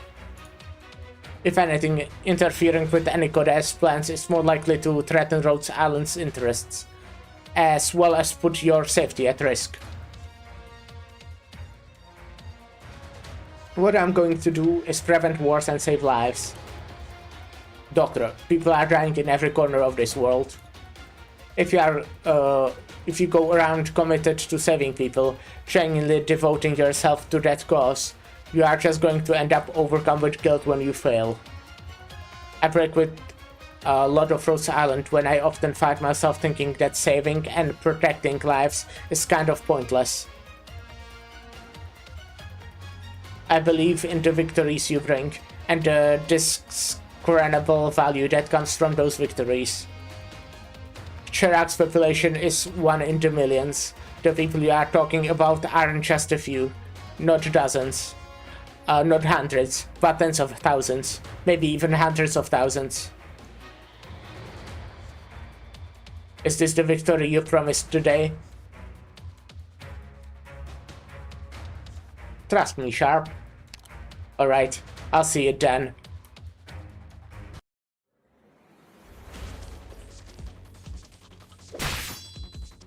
Gah! Launching a sneak attack during the chaos? Don't let them get away. Tsurus. Yucatan. Hurry. Stop. Out of the way. Stand down, Yucatan of the Browntail clan. If you come peacefully, the Master will treat you mercifully. He has no interest in taking your lives. As long as Russ can get away. Go! Russ, hurry! Sorry.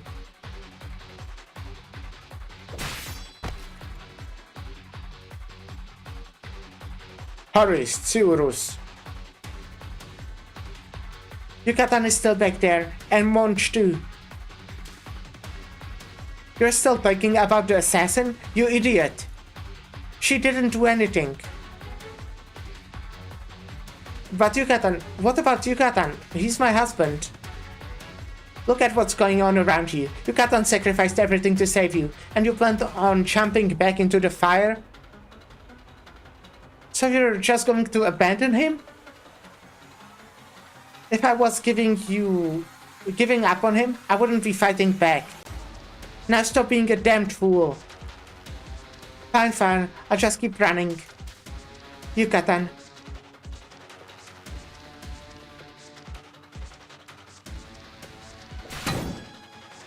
Gah, where do these freaks and their warrior armor come from? Sir Enciodas's forces outnumbered us too heavily. We are getting overwhelmed. What do we do? There are no cowards in the Balaroach clan. Actors, stop trying to play the hero. We need to team up and cut our way out of here. How do you expect me to live that down? You won't have a say in the matter if you die here? Damn it all. Gulo, gather the warriors and follow me. We're going to break out of here. Yes, sir.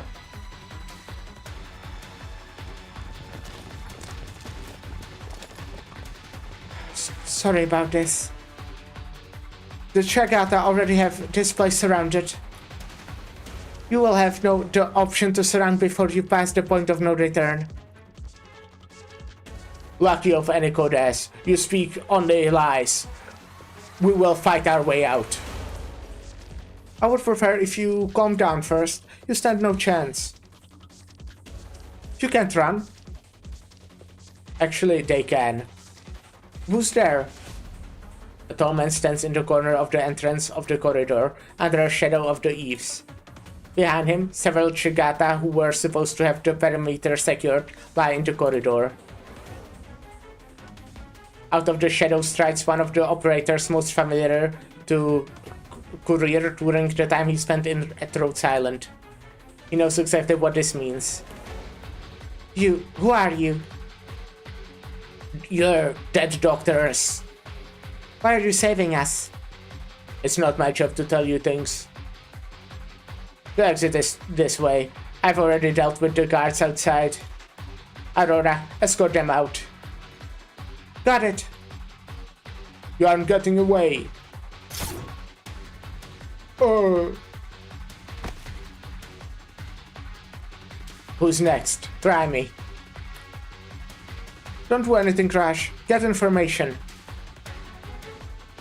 Get information? Just for a single person? Get information!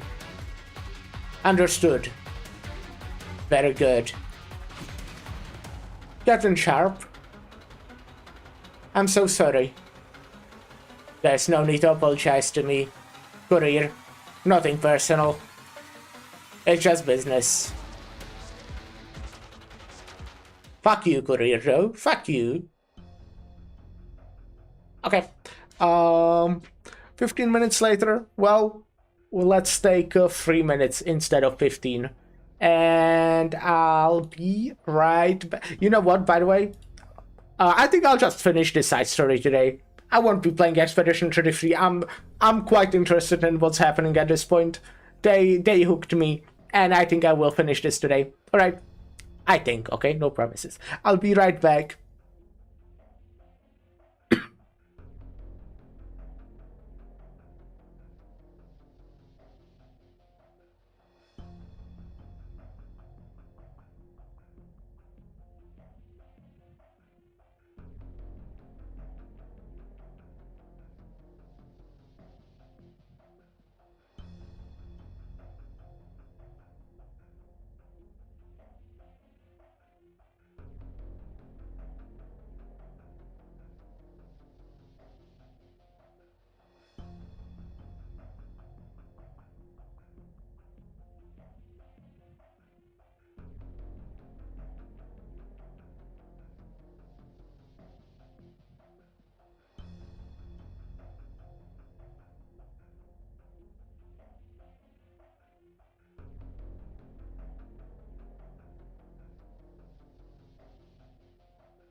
Hello, hello, I am back. Hi.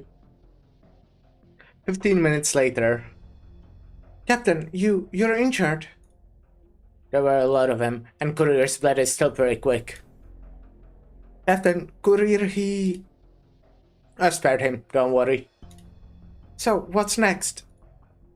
We're all done with work over here. Go on to the next job.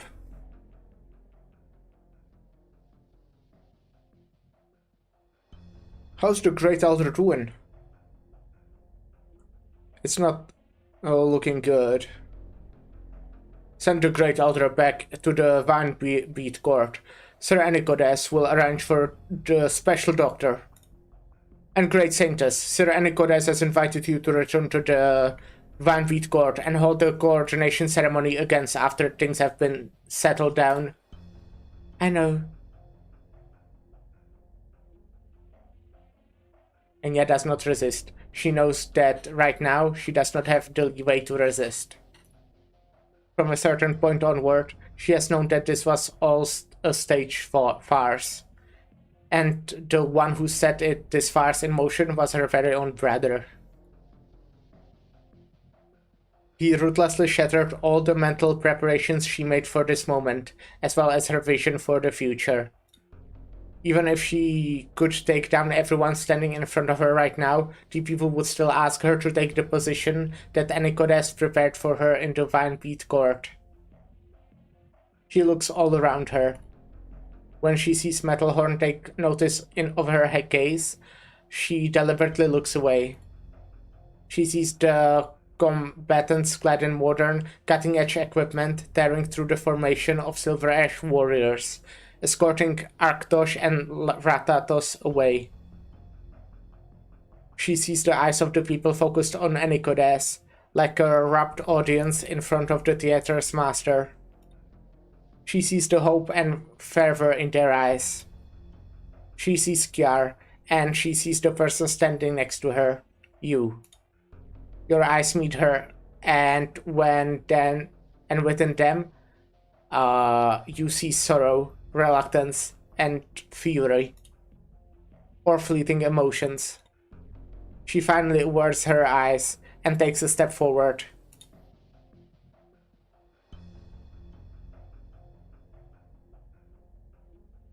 Master, Rose Islanders suddenly rushed in to help Arctos and Ratatos escape.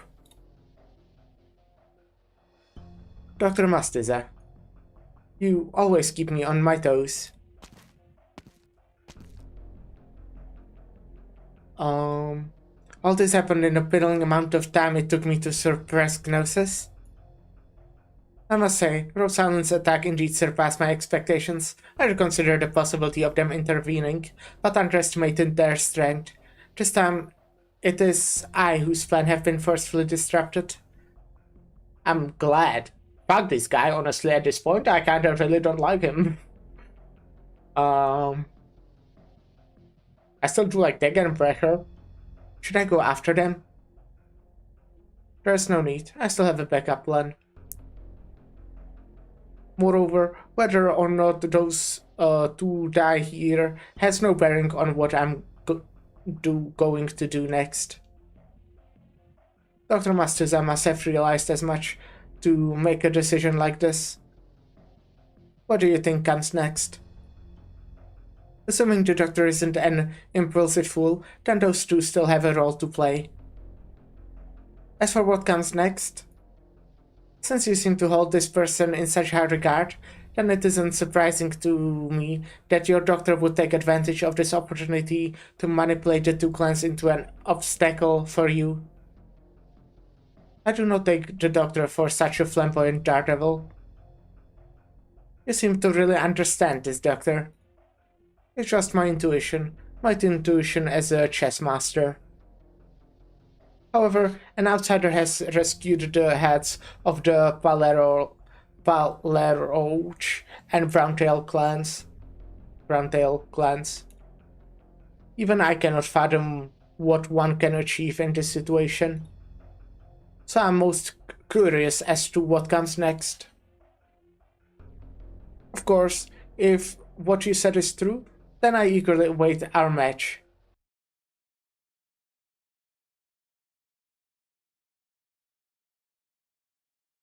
Okay.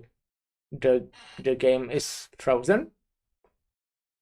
The music stopped as well, as you can hear or like not hear. Do you think I will have to restart, or will waiting of it work? So nice weather today, huh? Yeah, I think I might have to restart.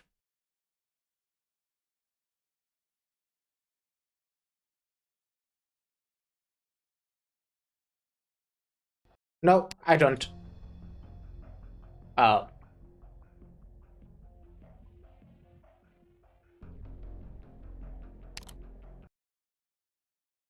well, it happened again though.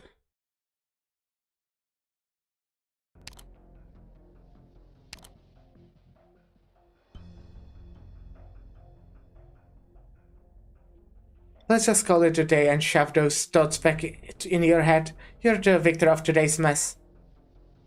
Everyone is waiting to hear from the victor. I know.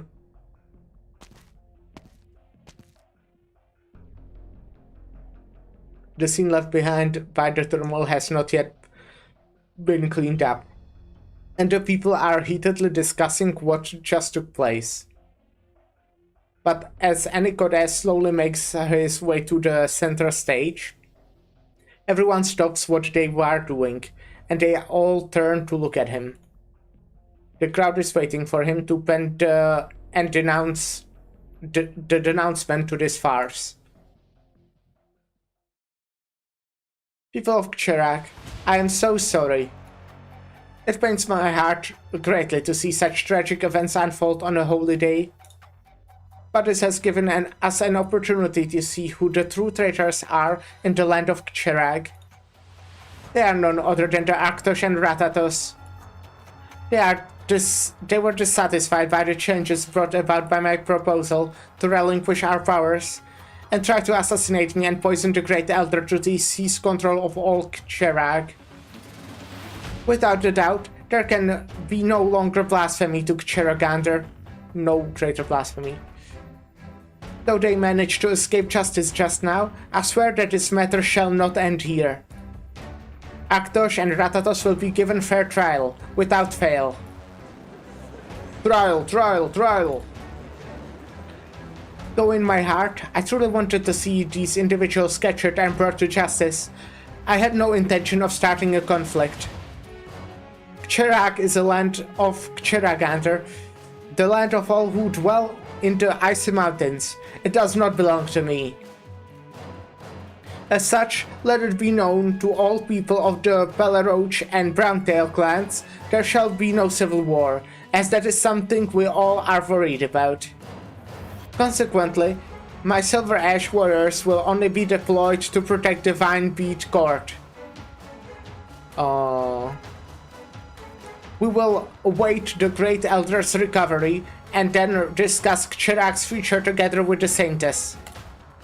But I hope that the people of the Belleroche and Browntail's clans can at least clearly see who the true enemies of Chirag are. I believe that we will surely find a better path forward when all our interests are aligned. When that time comes, we will be able to usher in a better Chirag. Anicodes. Enciodes, not Anicodes. Enciodes. Silverash! People start to chant Enciodes' name, with no concern for the fact that this celebration was meant to culminate in the Saintress' return to power. From the mountain's summit and the direction of the Vine Beat Courts comes the melodious ringing of a bell. Ding, ding, ding.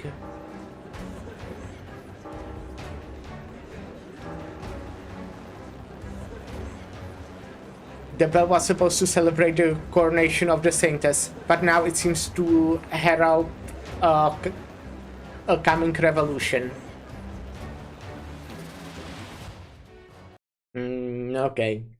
Okay. So right now I fucking hate any goddess. Like, yeah, I do.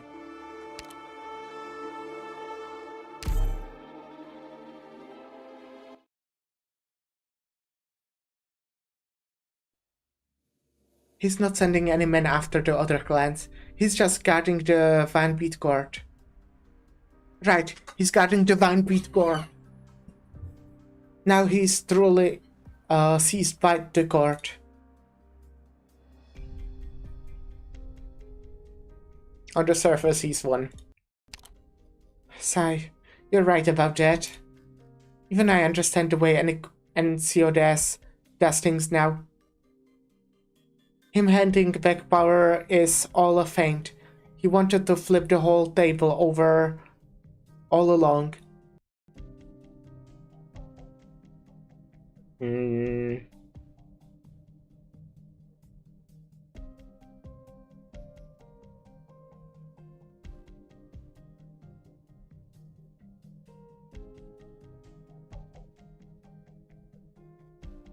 This isn't Chiragander's problem.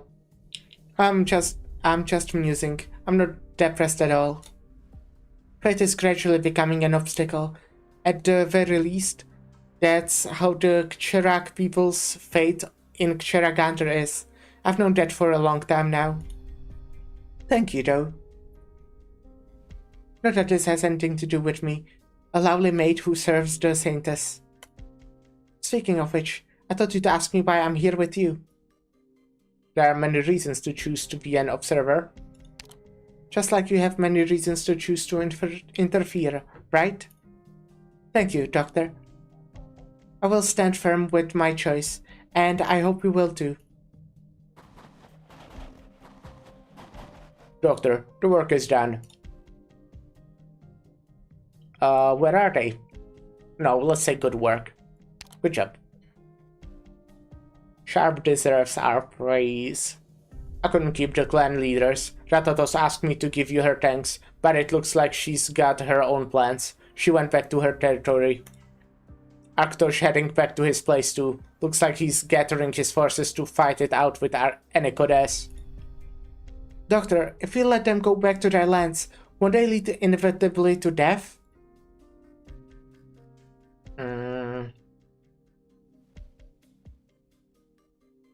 Only they can control their people. What the doctor is saying is that, with how furious the crowd was, they would most likely have gotten death sentences right there and then, if the two of them were caught. And even if that wasn't the case, they would still no doubt stand trial. The two of them may be labeled traitors, but the two family subordinates, especially the Peleroches, won't buy into that easily. And regardless of whether they take up arms or start in fighting, Chirac will fall into a chaos.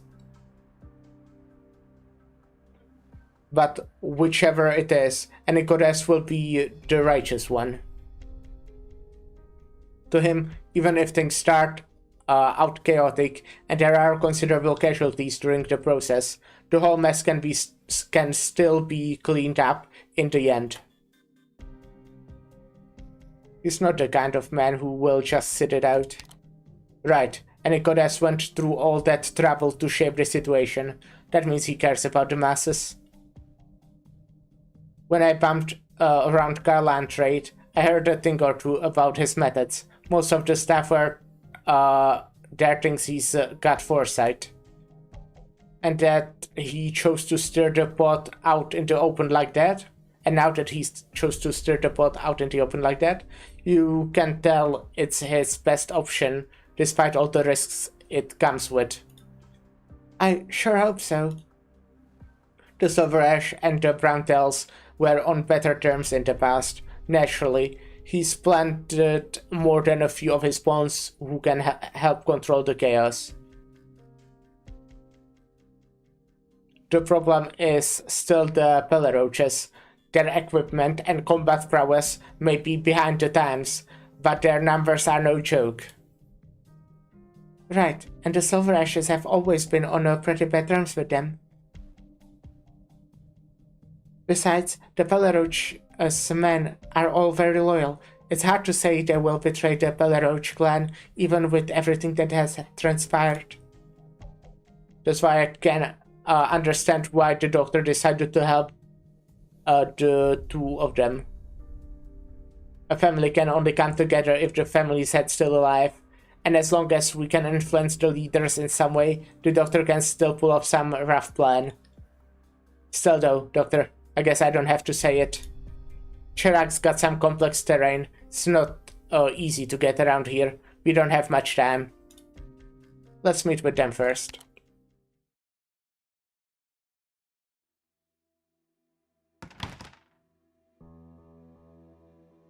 Sorry for the wait, Matriarch. Sorry that you have to help me now, of all times. Don't mention it. I am Brantel. This is exactly the time I should stand with my Matriarch. Do you believe anything Anikot has said? Of course not. He has to be framing you. How go the preparations? I'll take some time to get back to the Brantel territory. It will take some time. From Silver Ashlands, though I have a car ready, and I pulled a few strings. Once you and Madame Tsiurus are ready, I will make sure you two are taken back to our land. Any news from back home? Afterward, about the ceremony got out, a few towns near our territory's border started flying the Silver Ashes flag. There's nothing like that towards the center, but... Enough. I have a decent idea of how many men he planted inside our family. With how many of them there are, I'm afraid I won't be able to count all of them when they are all gathered in one spot. Has Ensiodes been up to anything? The Silver Ashes have set up a camp at the foot of Mount Karlan and on the mountainside. All, at least his men of his world. The populace there has been very receptive to him too, absolutely shameless. They saw Arcturus' betrayal at the ceremony with their own eyes, after all. Out of everyone who doesn't trust Arcturus, it's gotta be those who saw his crimes with their own eyes that don't trust him the most. Gotta be those who saw his crimes. Yeah. Let's not talk about him. What about you? What are you getting from Ensiodes? I don't follow. Drop it already. Your acting's terrible. Come on out and arrest Ratatos.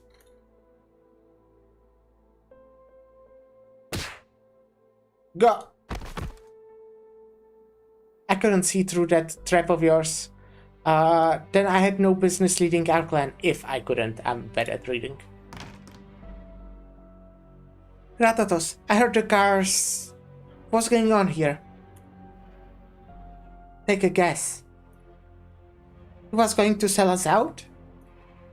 Looks like you're not as stupid as I made you out to be, dear sister. Do you have to mock me, even at a time like this? How many are still on our side? How many? Right, how many? Tsiurus, do you understand what a big mess you have caused?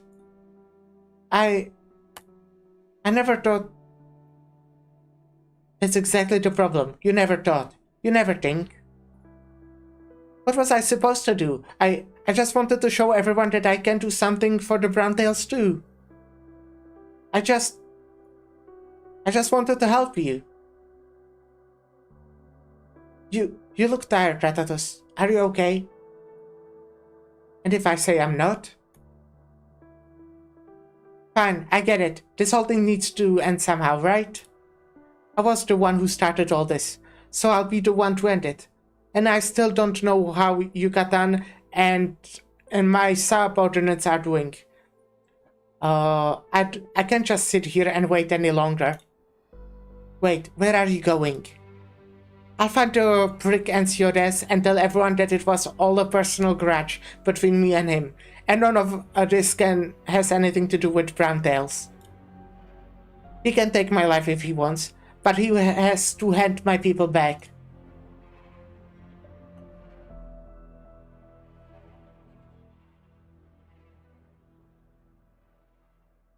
Sis, why did Grandpa yell at you again? You have done so well. Is it because you're going to lead a family? Is that why he keeps yelling at you? In that case, I'll be the clan leader. I'll go to Grandpa and ask him to stop yelling at you all the time. I'll lead the family, so he can yell at me all he wants. It's okay. You don't need to worry about me, sis.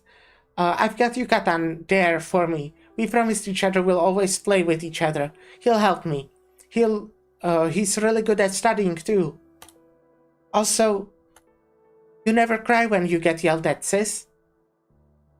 Even though you never cry, I don't know why. It really makes my heart ache. Ha ha ha. What's with you, you stinking bitch? You can laugh at me. Even at a time like this? Ha ha. Russ, my silly sister. You're probably cursing at me in your head again, aren't you? Something like that. Come back. Don't go looking for any Xiodas. You should stay out of this. Things aren't as simple as you think. Cyrus, do you remember the last... we last had a nice chat together? I don't remember the two of us having a nice chat ever. I guess not. Alright, I need to think about what to do from here on out. You should go back to whatever it is you do. Oh, and be careful on your way home. Don't get caught. What do you mean? You aren't heading back to our land? Aktosh most likely hasn't gotten back to his estate yet. Once he's settled down some, he'll probably go out and pick a fight with Ensiodes. I've got to do something before that happens. Don't you do anything stupid. Don't forget, Ensiodes got Yucatan and Monch. And you, if anything happens to you, I'm gonna be running the show back home. Don't you forget that.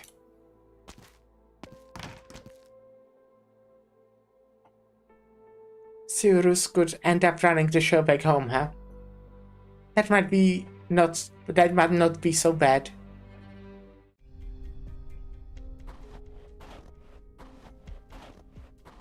Look, it's Sir Arktosh's team. I heard he poisoned the Great Altar during the ceremony.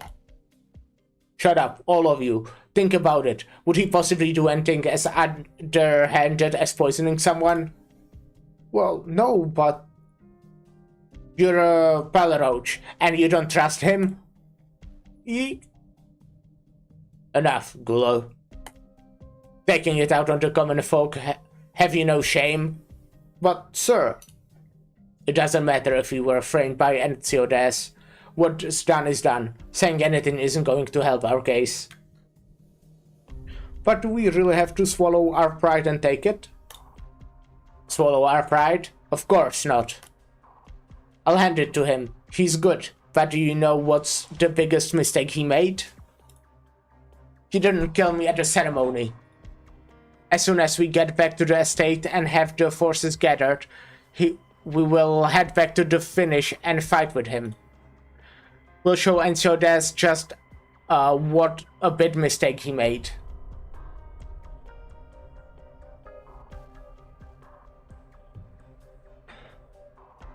Very well. I should have expected no less from you, sir.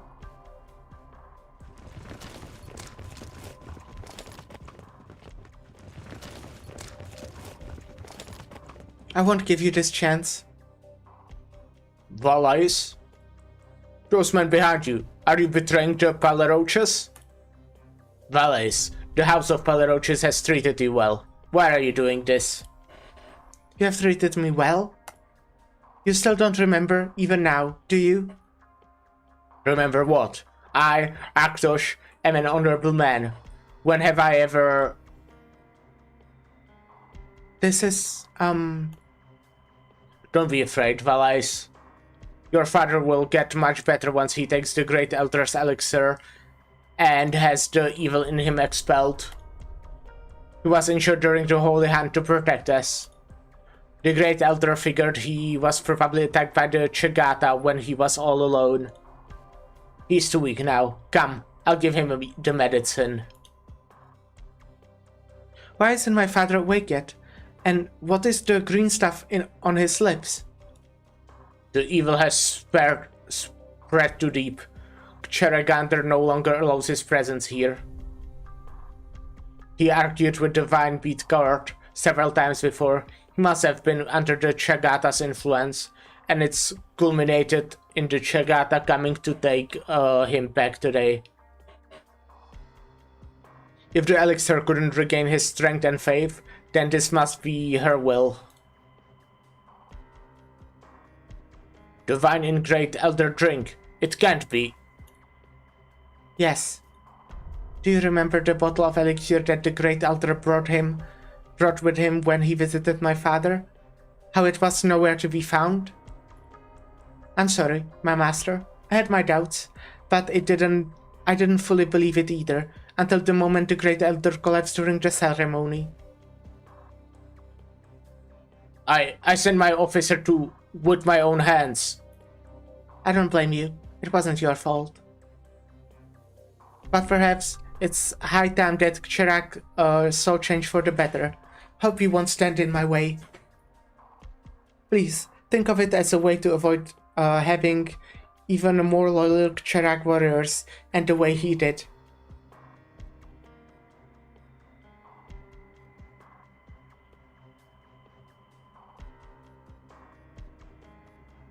Keep Arktosh from running into any trouble on his way, huh? Looks like the doctor got it right again. But I really should have brought Blaze with me. Out of all the elite operators who take the enemy head-on, she's the one who's got the mobility to travel the mountainous terrain here. With the train stopped, Chirac's transportation network might as well be non-existent.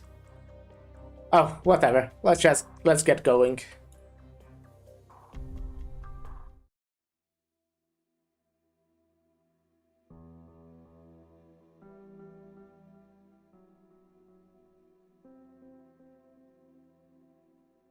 Do you have to go?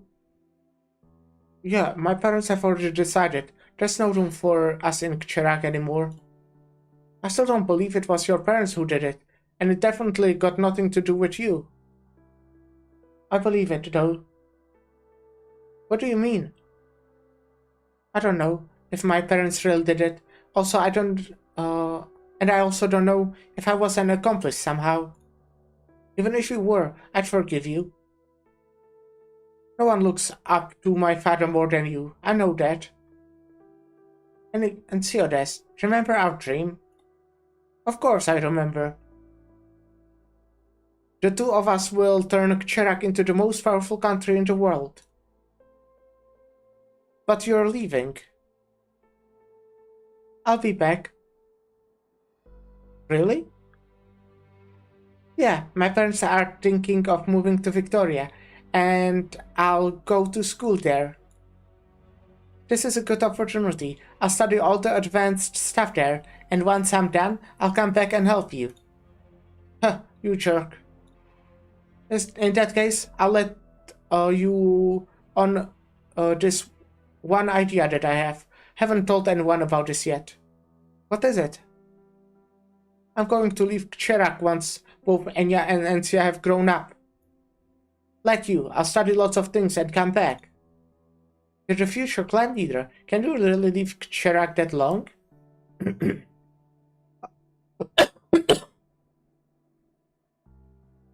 I'll come find you when that happens.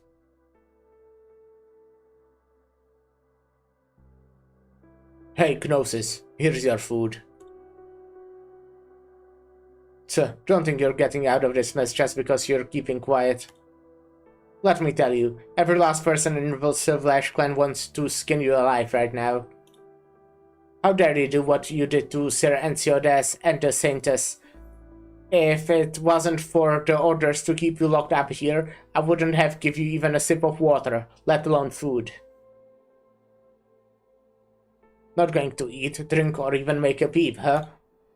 Alright then, you can rot here and die for all I care.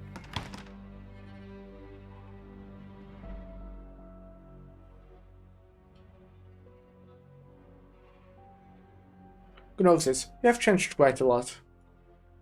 You never used to sneer at people, much less belittle them as worthless. I could tell you the same. You would never use your status as a weapon, and you never thought much of social pleasantries. It was something I had to learn to deal with, the nobles.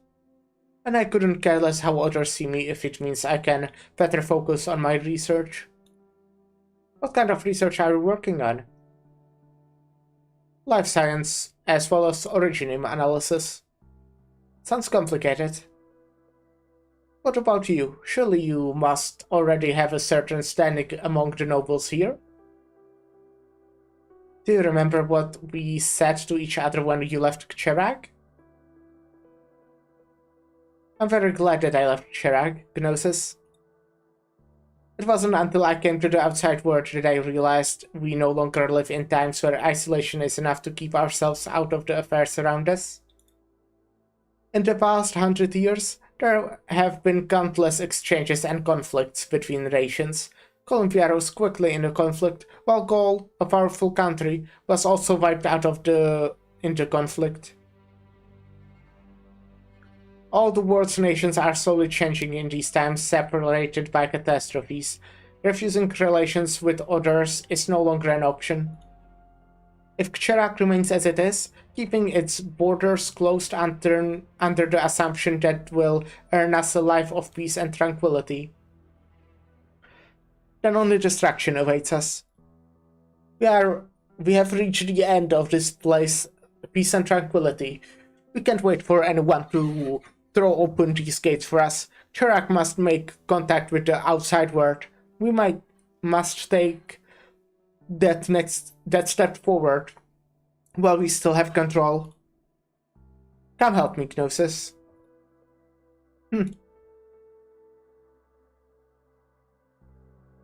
Huh, this sucks balls. Stop complaining. You're starting to make me feel that way too. I really don't get it. Why is Sir Ensiodas only locking up Gnosis? If I were him, I'd separate the traitor's head from his neck straight away. What do you know? How is beheading him going to calm Sir Ensiodas' anger?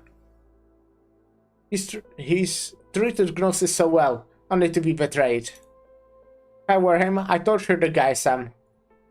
You have a point, but aren't we about to go to war with the other two clans? I want to be on the front lines. Look at you, all bloodthirsty. Master, how is Gnosis doing? He's fasted for a full day, sir. Hasn't said a word since we put him in there. Didn't even respond when we shouted at him. Let me talk to him. Of course. Hey, what do you think Sir Ensiodas is going to talk about? How would I know? Young Gnosis used to be trusted confidant. I'm betting Sir Ensiodas is going to poison him, give him honorable death. You have been reading too many novels. That said,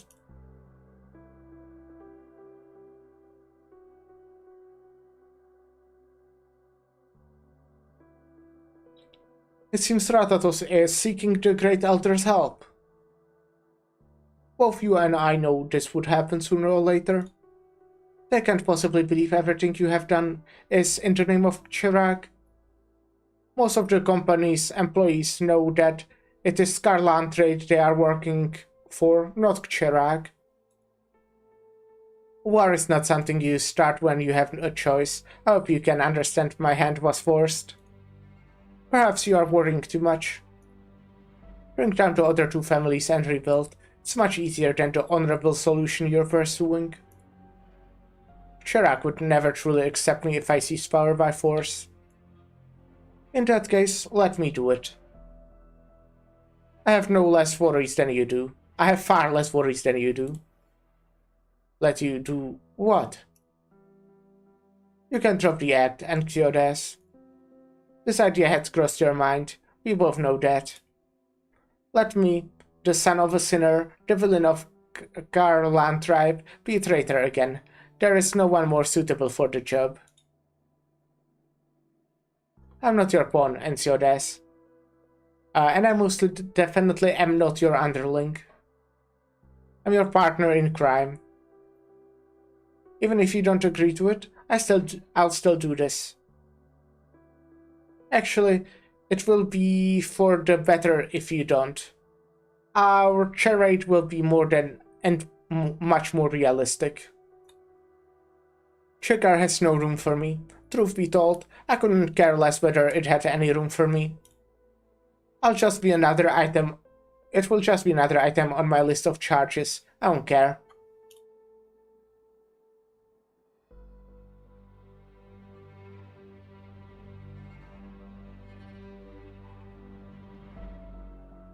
What's on your mind? I'm thinking that you actually haven't changed much over the last 20 years. And why is that?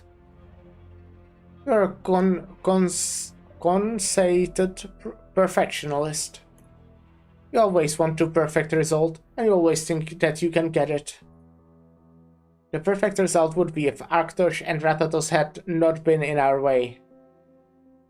The Great Elder would also have accepted the change that Chirac is about to go through, and everything would naturally have unfolded the way we wanted. That isn't the perfect result, you know that. At most, that's the perfect dream. They can see what you and I can see. In that case, you should never have expected them to share the same ideas as us. But you and I think drastically different as well.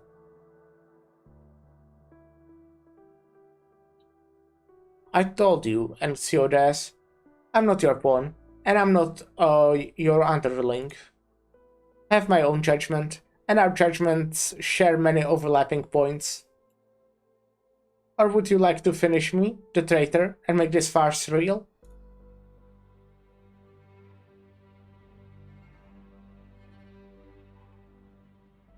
Under the dim light, Ensiodes reaches his hands out to Gnosis. I'm just glad that you are my dearest friend. How sweet. Gnosis kept silent for a moment, then he reaches out to shake Ensiodes' hand. I told you it will just be another item on my list of charges. I'm more than used to that. Nothing has changed from all those years ago.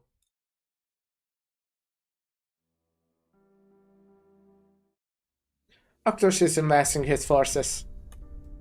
What about Ratatos? Take a look at this. Dear Ensiodes, the Browntails and Silver Ashes have long enjoyed an enviable relationship. Although we have had our differences in recent years, they are merely the natural result of our different views of Chirac's future. With Chirac's future having never looked so bright, it is now clear to me that the Silver Ashes have come to represent the aspirations of the masses. With the transfer of power in place, to prevent any unnecessary dispute and to uphold Chirac's peace, I, Ratatos, would like to pledge the Browntails alliance to the Silver Ashes. I would like to meet with you on this matter, if you would be so kind as to set aside our differences. In addition, I would also like to talk to you about the truth behind your parents' passing. Yours, Ratatos. An obvious trap. It's worth going, nonetheless. The situation is not so optimistic that you can take meaningless risks. We have won, Gnosis. We have achieved our original goal. Now, the Pelleroaches and the Browntails are traitors to Chirac. My spies inside the Browntails family will help us with the public opinion. As for the Pelleroaches, they may be stubborn, but they are all upstanding people. Once they wrap their minds around the gravity of Arcturus' crime, much of the Valeroch's doors will open to us. Which crime? Which one? We have ample time to sort out what comes next. Arcturus and Ratatos will not give up so easily. That's exactly why I will meet her.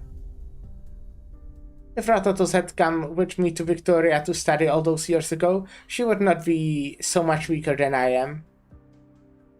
And now she has put her chips on the table, just like that. It would be untactful of me to not call this bet. You will one day die of your arrogance, and Ciodes. Then so be it, but that won't happen today or during this outing. As for Arctos, he's not entirely without surprises, and that is why I'm having you step out for now. What can a hot-headed moron like him accomplish? Arctos himself can't, though Dr. Mastizet certainly surprised me.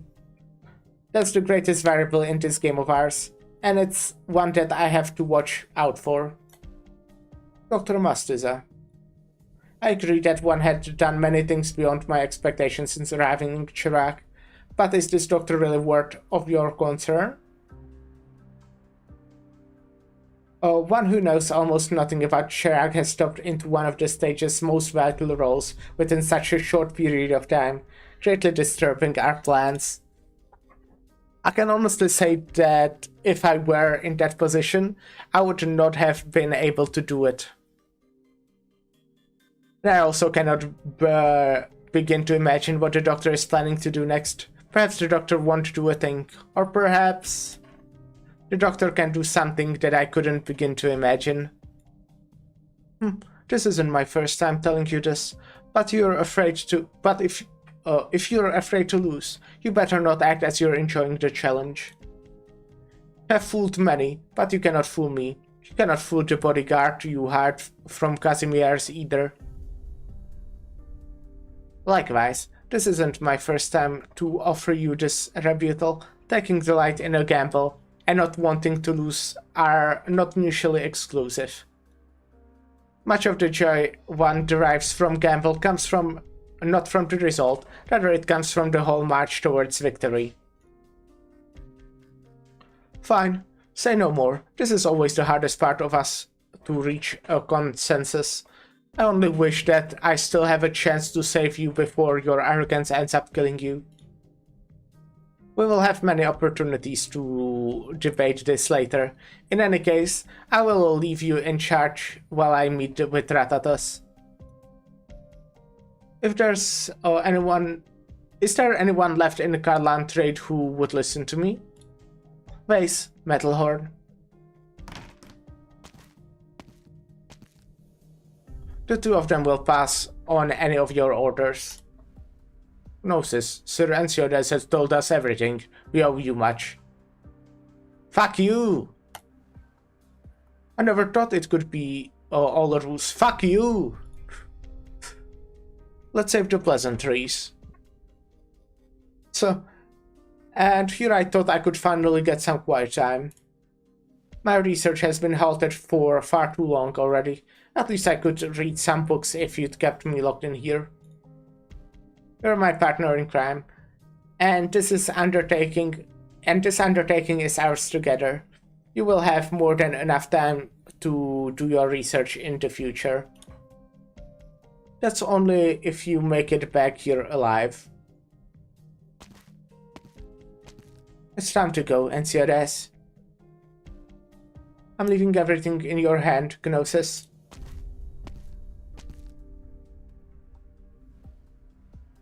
I'm curious, back at the ceremony, were you going at it for real?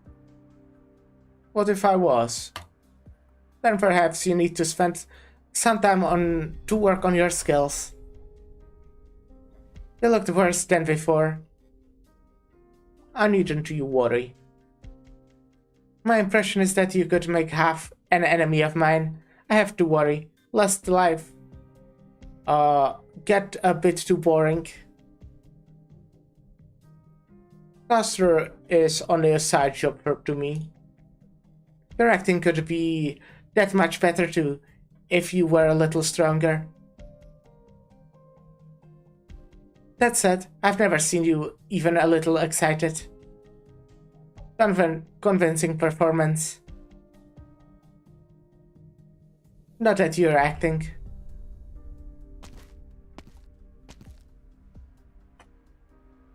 Gnosis, what should we... Where's Monch? Monch is being held at another room. I can take you there. Does she know? Sir Ansiodes said it would be best for you to tell her yourself. Lead the way.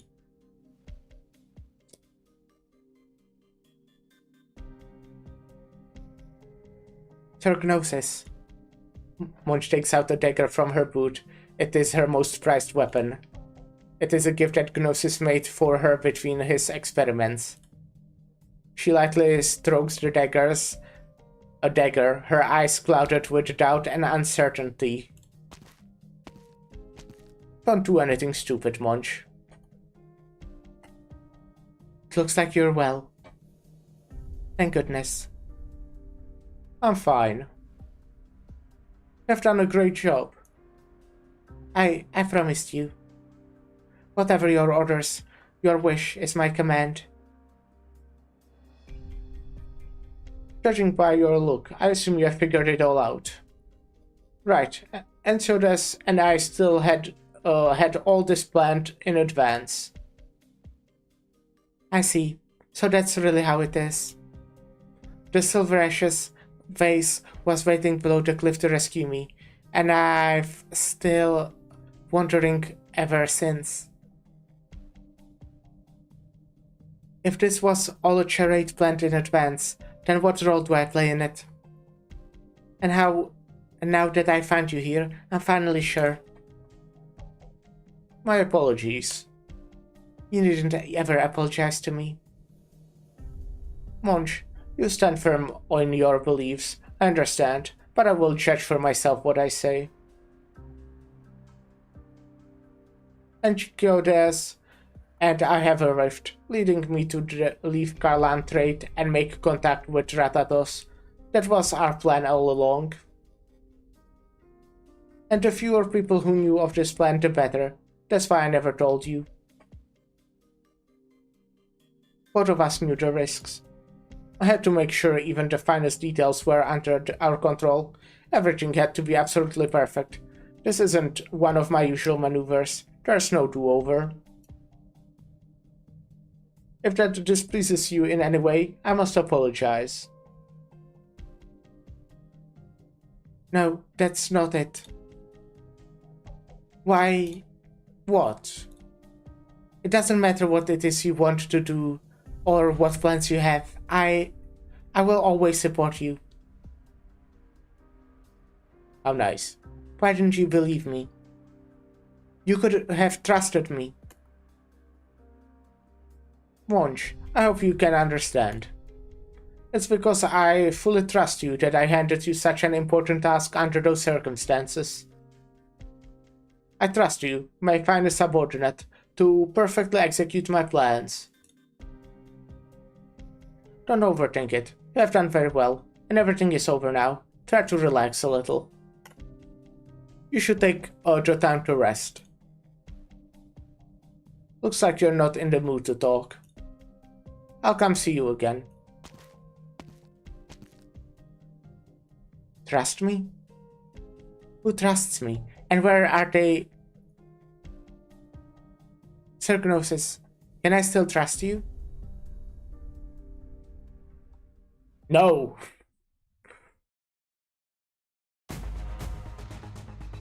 No need to make a scene. Please, this is no time for pity. Uh-huh.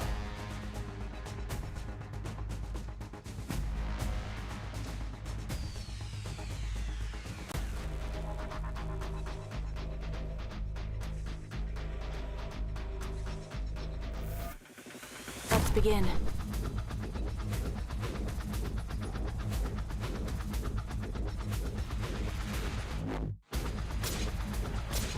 Awaiting orders. Let me do this.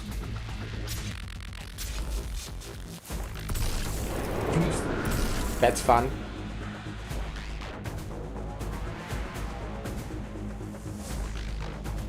Here we are.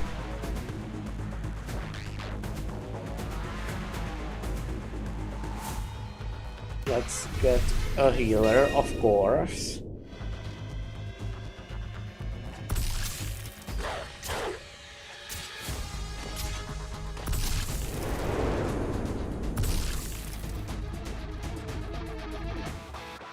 Solid positioning.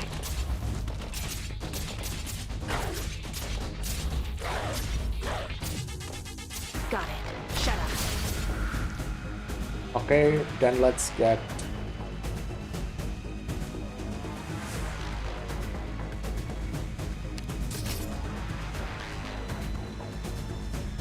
Let's get Exu Let me double their trouble. and... Exu.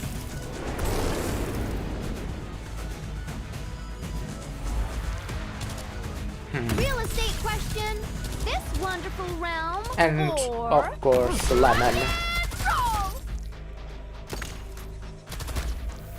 And now let's just win.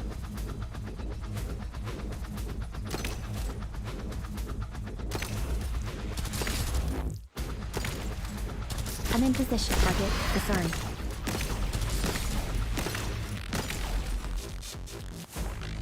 Got it. Cut them to pieces. Exusier, cover me. Attack power increases when attacking frozen targets, gain status resistance.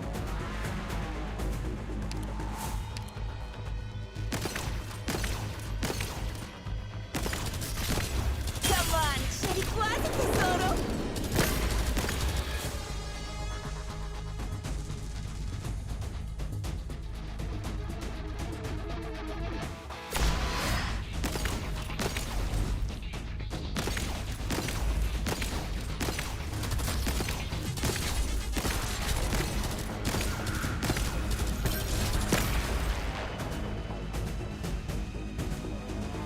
This is another map where I can't really push people to holes with cross-hand. This game sucks. I want to push people into holes.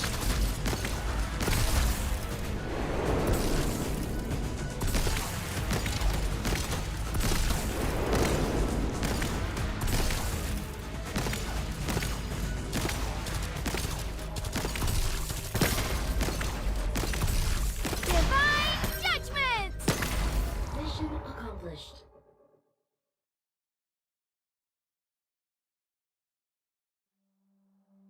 My dearest sister, you're jealous of everything I have. My authority, my standing, and my wealth.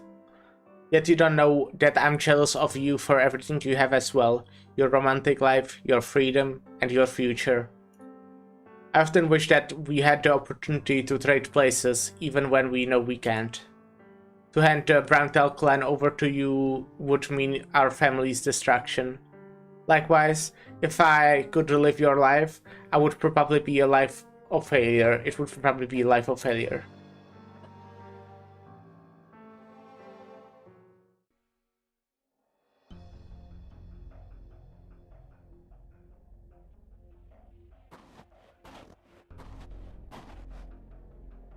I should have expected no less, Anikodes, coming to this meeting with just a single bodyguard. I'm not here to fight, and my guess is you aren't here for that either. I'd love to, though. Too bad, the Browntails don't have the enormous army like the Pelaroches. Are you coming inside? They're gonna break her? Would you like me to? You can, if you want. Dragonbreaker, wait outside. Are you sure about that? I don't mind at all. I'll show a good faith. And Hyodes, you hide your true thoughts well. Good faith? You're just thinking that there's nothing I can do to you. Or you could say I'm waiting for you to do something meaningful. You won't be disappointed then. Come in. Days. Well, since Okay, I think this is a good place for another short break. I mean, I also have to take in the following 40 seconds, right? But, you know, scene change, that's always a good place to do that. So, yeah, I will be right back. Damn, I muted the wrong thing.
Hey, I'm back. Hello.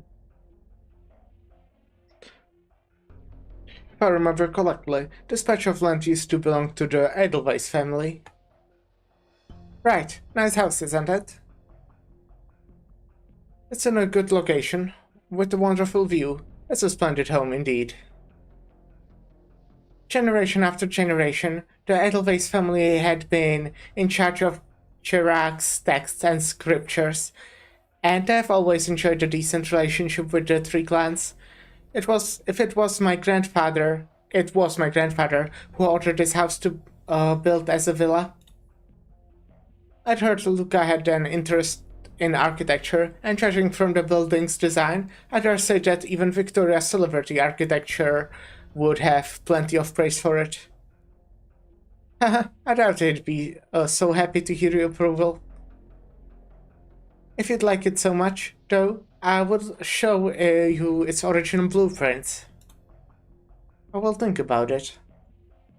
Ratatos, now that we are sitting here to share conversation, do you know what I'm reminded of? What? That time 7 years ago. 7 years. Oh! You just come back from Victoria. You brought lots of things with you to develop your territory. Then he wanted to restore the Silver Ashes seat on the Dryland Council and to throw the country's gates wide open, so he came to me. He told me that once we opened those gates, we'd have business and the people of Chirac would get to eat better, dress better. After that, you and I persuaded Arktosh and the Great Elder together, so Chirac gates would flung wide open, allowing us to do business with the outside. Those were wonderful times. Ratatos takes a sip of her Christy milk, her words carrying a hit of nostalgia. Those were indeed wonderful times. The Silver Ashes and the Browntails worked together side by side, while Karlan trade, representing Chirac, traded with the outside world. Capital, technology, and skilled workers flowed into Chirac, and everything seemed to be going in the right direction. Yet you choose to put an end to those wonderful times yourself. Ratatos, I used to believe that you were an excellent partner. You were a disappointment yourself, Ensiodes. Those wonderful times were yours, not mine. Nor was it Artosh's, and much less Chirac's. At the end, only Karlan Trade lived the good life. No one else did. How is that in any way wonderful? Still, it's too late for me to say all this. The match's been decided, and I lost. The loser has no right to talk so loftily. No loser would call self a loser, Ratatos. Tell me, what do you know about my parents' deaths? Ensiodes, do you think your parents were murdered by my grandfather and Arktosh? The investigation at the time concluded that my parents were killed in a train accident caused by Gnosis' parents. I never believed it though. At the time, just like the Free Clan Council of today, both Luca and Arktosh's father opposed my parents' industrialization plans. I find it very hard to believe that these were not connected in any way. In that case, let me tell you the truth. The truth is that your parents did indeed die in a train accident. The only difference is that my grandfather framed the Edelweisses.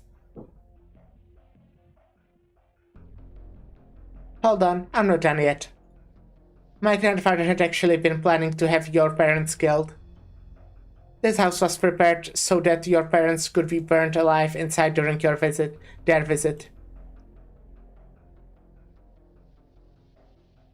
Alas, they died on the way there. And so this place meant to be their tomb was spared. Right, Aktosh's father acquainted to my grandfather's plan to... wait. So they were supposed to burn alive but die in a train accident before getting here.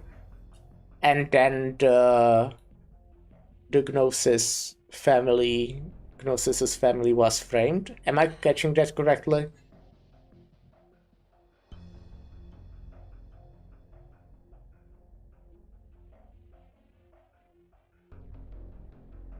Yeah, simple. So it was actually an accident how they died. That's interesting. And as you know, a few years after your parents' passing, Arcturus's old man passed his clan's title over to him and went off somewhere. Nobody knows if he's still alive. I assume you didn't invite me here just to boast, Ratatos. I never imagined this would happen. You see, I didn't want anything to do with my grandfather's dealings. Yet, in the end, the house where he was going to murder your parents is now where you and I will die together. That is indeed ironic. 2 bargaining chips for your life. I'd say it's a fair deal. Ratatos pulls a handle by her right hand. A chorus of mechanical sounds can be heard from beyond the ceiling and walls. Almost like a sharp laughter.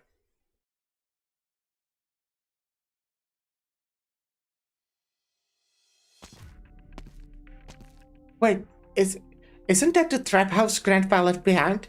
Why is it on fire? Isn't she there with Ensiodes? Don't tell me. She wants to die with Ensiodes? Ratatos, what are you doing? Come out, Ratatos!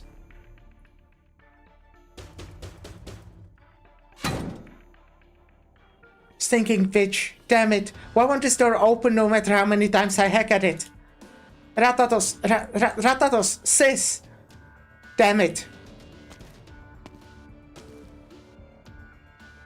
Taking herself out with him, huh? I see, that's an unexpected one. You're Ratatos' sister? Who are you? You're the one who's always following Ensiodes around. You'll stand in my way? Wait, who gave you the permission to move? Stop, all of you. What is it? Here for a little chat? Why would I want to chat with you? Let's cut the crap. Do you have any way through this door?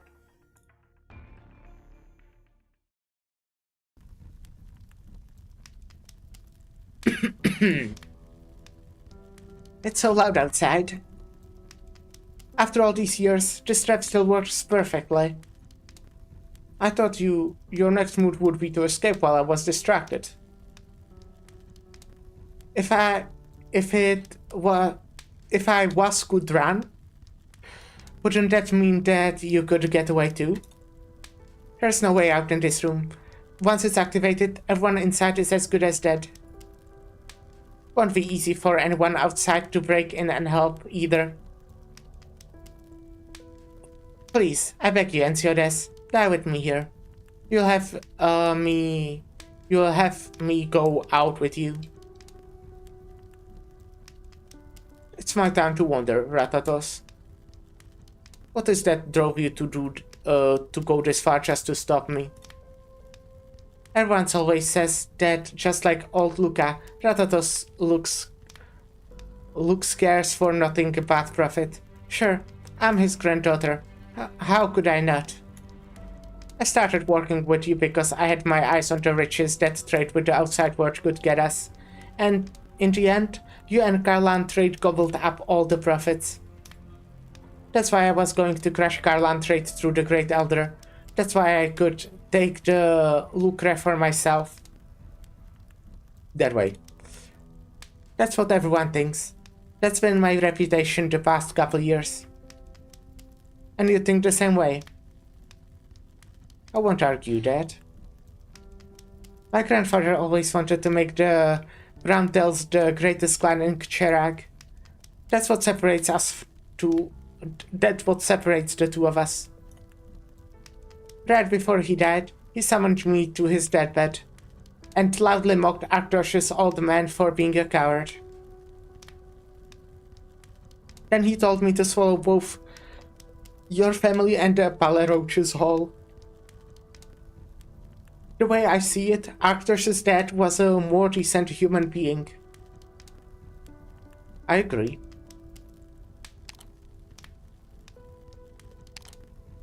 And I also think that even if the Browntails became the only clan in Cherak, the people wouldn't call themselves Browntails anyways.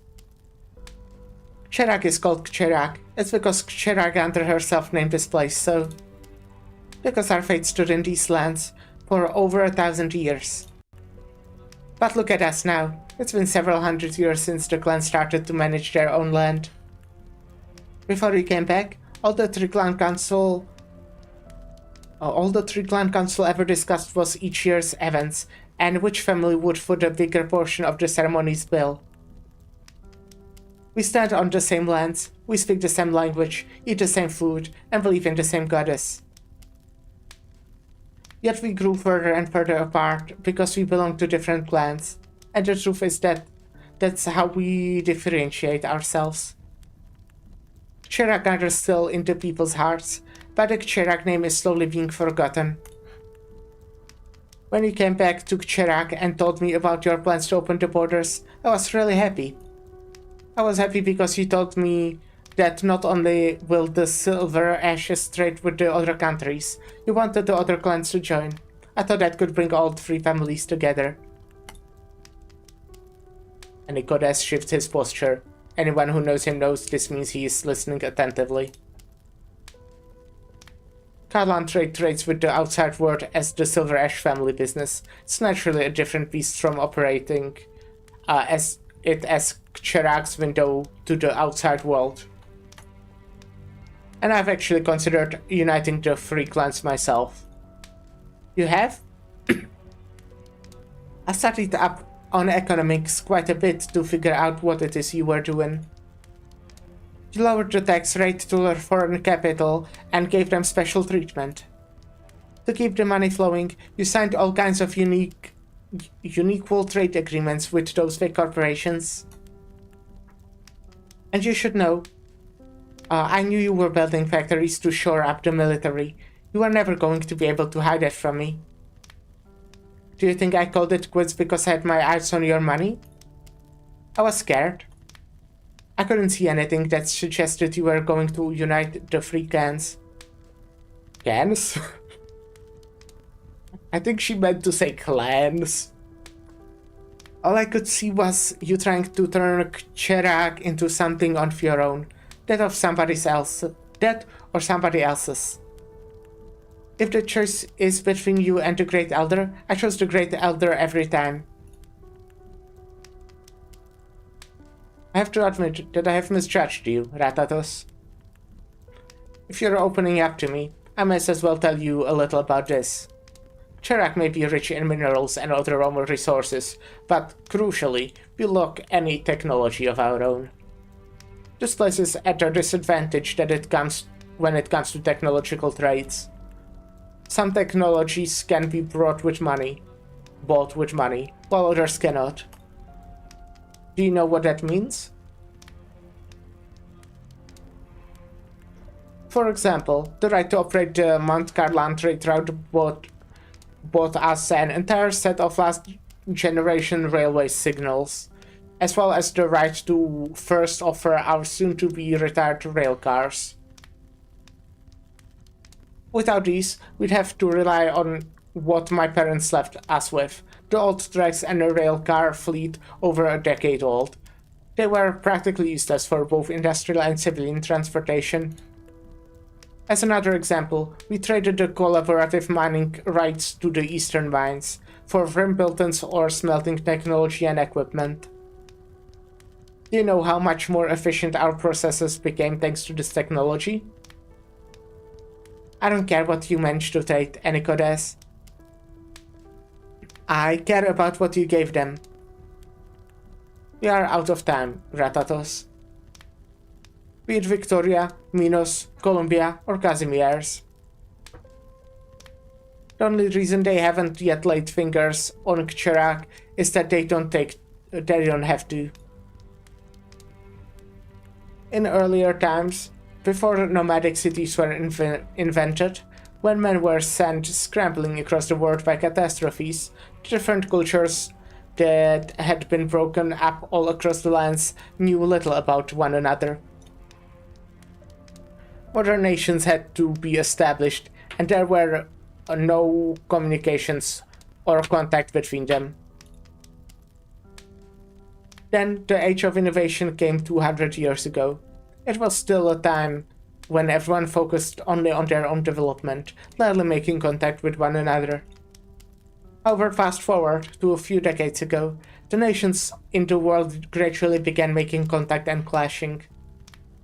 With Gaul's support, Columbia declared its independence from Victoria. However, barely a decade after that, a battle of the four empires led to Gaul's destruction. Colombia and Latvian war over Bolivia continues to this day. Not only that, but the conflicts between nations sped up their communications with one another. Countries began to enter into trade agreements, establishing trading companies in each other's territories. None of them could keep themselves isolated anymore, and they all began to find ways to get along with one another, with the other nations. And when all of that was happening, Chirac was completely oblivious. And now that the danger is at our doorsteps, we're still oblivious. Victoria is busy with its own mess, Columbia's pioneering efforts are nearing its western mountains ranges. For a long time, Chirac has been nothing but a barren, impoverished territory, not worth of occupation. But if Victoria solves its internal problems, if Columbia has any ideas about Victoria, or even if Kazimierz wants to head south, when the time comes, do you think Chirac will still be able to enjoy peace?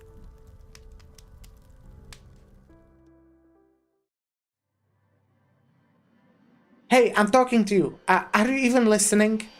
Look, I'm begging you. Do you have a way to bust open this stinking door? How glamorous. What was that? Pipe down, and don't come it too close. You'll ruin my uniform.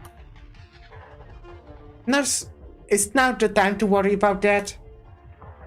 Megan Brecher shoves Cyrus, who is stacking her ham, to the side and walks towards the small house where Enciodes and Ratatos sit.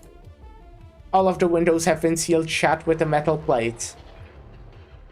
And there is a thick wall right in front of her.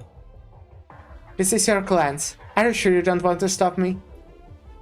Why the hell would I? Do it already! Heh.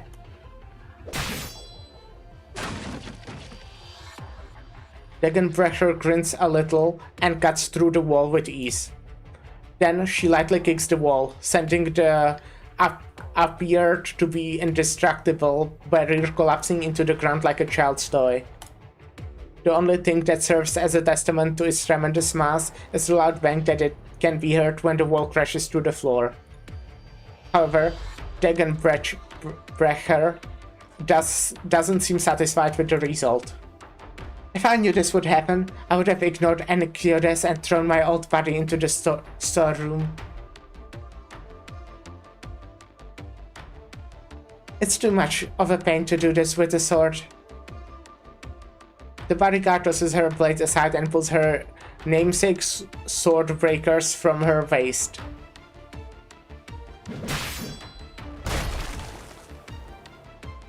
The wall crumbles like a sheet of paper through shredder.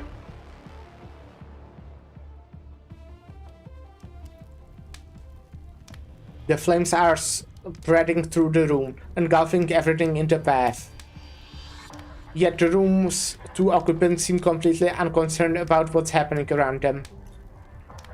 It's as though they can't feel any of the heat, or perhaps they themselves are burning even hotter than the flames around them. I have to admit that I never expected you to feel this way about Chirac. If our conversation had happened sooner, things would have not come to this. But it seems that this must have been inevitable. Were it not for the situation we are in, we would never have had this heart-to-heart.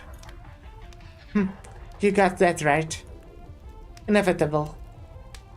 Right, inevitable. And it is so inevitable, we might as well go meet Chiragander together. Ratatos is starting to feel exhausted. Her vision begins to cloud. In a trance, she sees her young self, playing with her baby sister and the boy.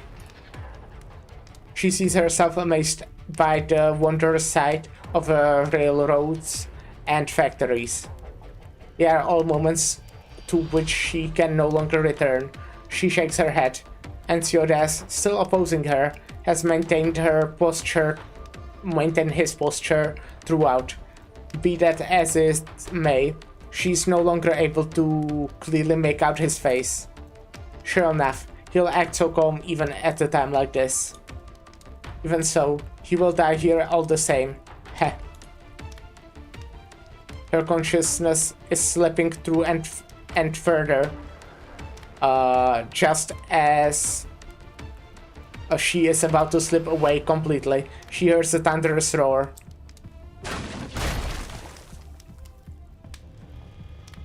And with it, a familiar voice. Ratatos! Time to go, Ensiodes.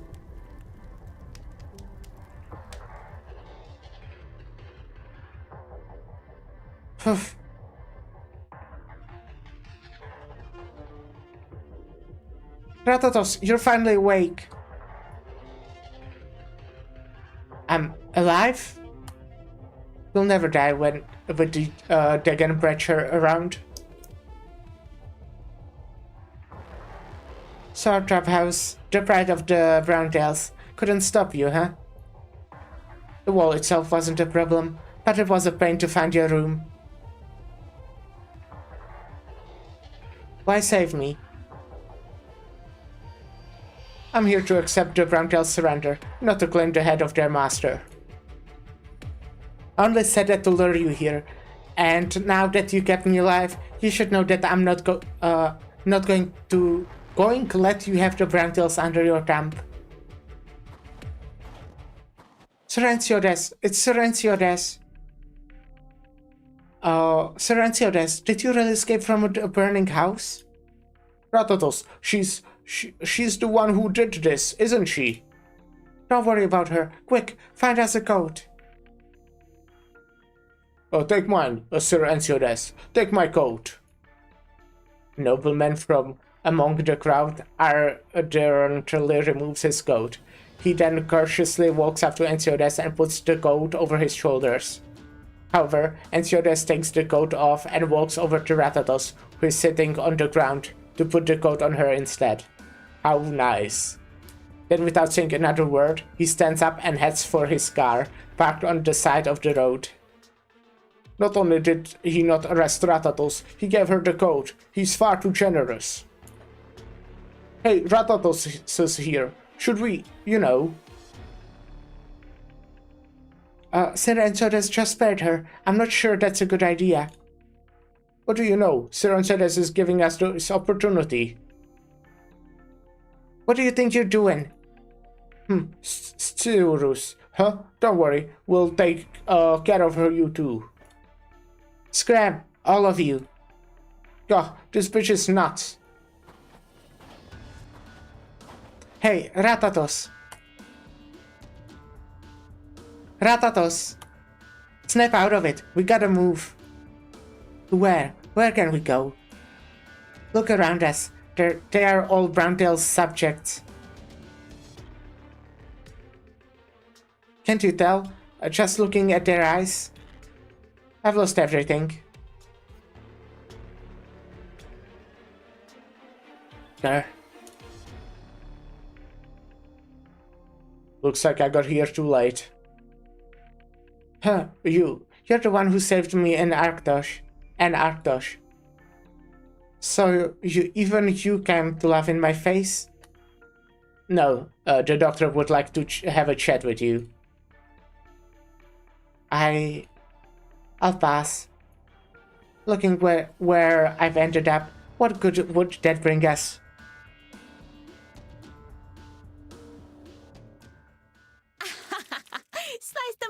me to Interesting, fork it. interesting. How do you like What a plan, huh?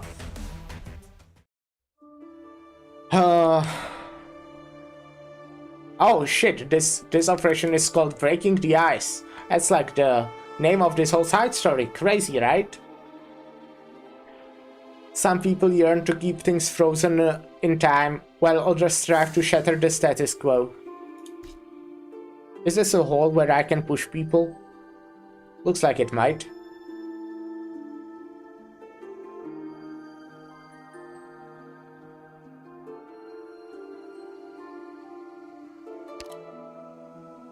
Even if it might not be the ideal strategy, I will try to push people into a hole. I want that to be very clear.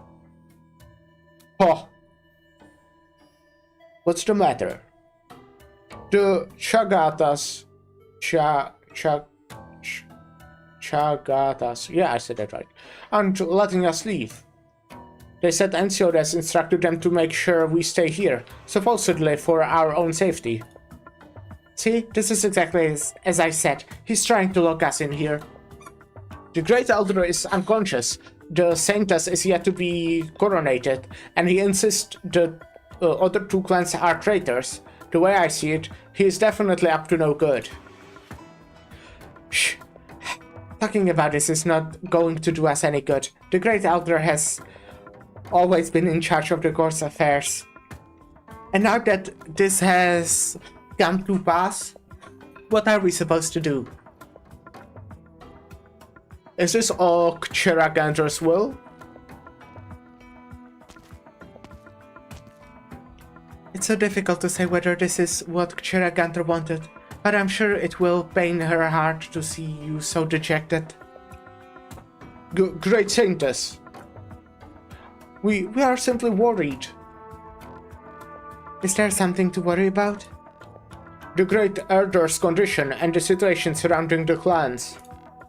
I just talked to the doctor. The Great Elder's outlook is not optimistic, but I'm sure Chiragandra will have mercy on him, given his leadership of the Vine Beat Court for so many years. Have faith. The Great Elder will get better. In the interim, I will take charge of all the court decisions, big and small.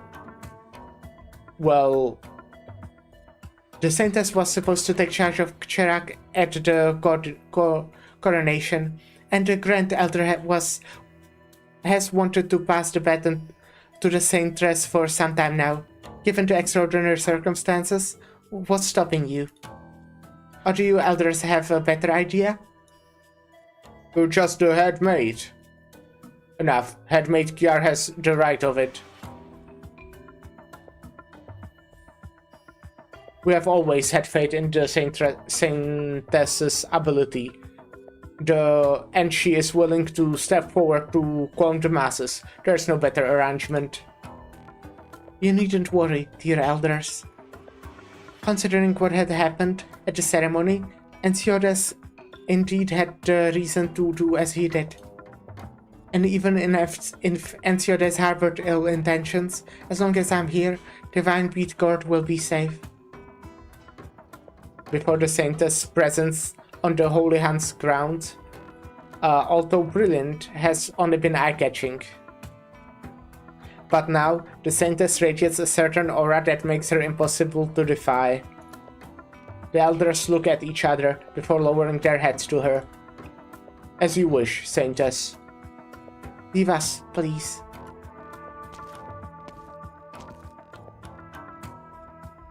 Phew. Enya, you are incredible. Really?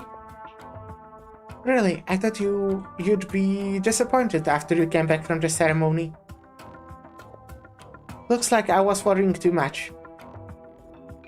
I'm disappointed, alright. But the last time I was disappointed, I couldn't say anything. Back then, I had no way to fight for myself. This time, even though I'm disappointed, I know that I have the power to make change, no matter how little. So I don't want to be left disappointed this time. I need to do something to stave off my disappointment. And yeah, you have grown up. I wish I could have stayed a child forever. Thinking about these things all day is just too much effort. But you're right, I've grown up.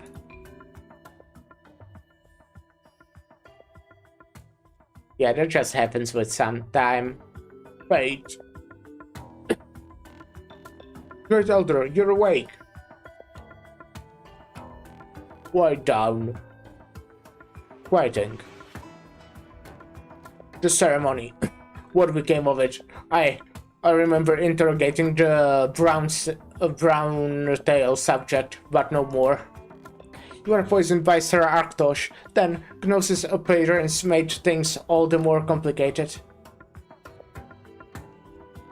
In the end, Sir Arktosh and Matriarch Ratatos joined hands to take on Sir Enxiodes, only for him to overwhelm them.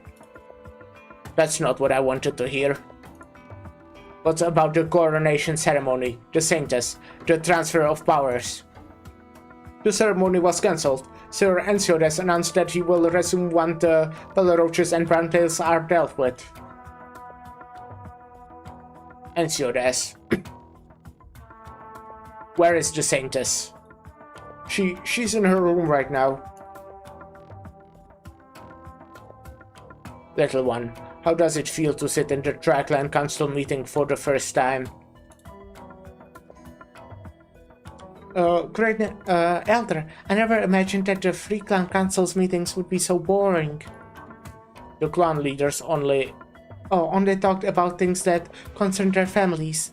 Every time they talk about which family will put in more effort in the annual events, they aren't interested at all. They don't care about Cheragander. Oh, a smart one. I was right about you. Great Elder, did you show me this on purpose? That's right. Why? Because you will one day become the Great Elder. Then you will understand just what this so-called faith stands for. You. How long has it been since you came to Divine Beat Court? Huh? 25 years, Great Elder. In those 25 years, how do you think Divine Beat Count and Cherag have changed? Aside from all that Silver Ashes brought us, I do not think there has been any significant change. These lands have not changed for a millennium. The future out to see no change either. Help me up. But Great Elder, your health. I know my health. Better than anybody else. I don't have much time left. But have the Saintress proceed to the Great Hall. Tell her I must speak to her about something.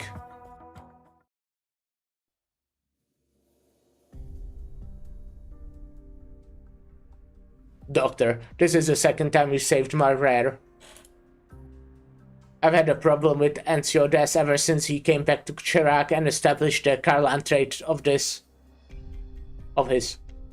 I'm sure you saw it yourself when you entered Chirac, his trade port. I can't begin to make heads or tails of it.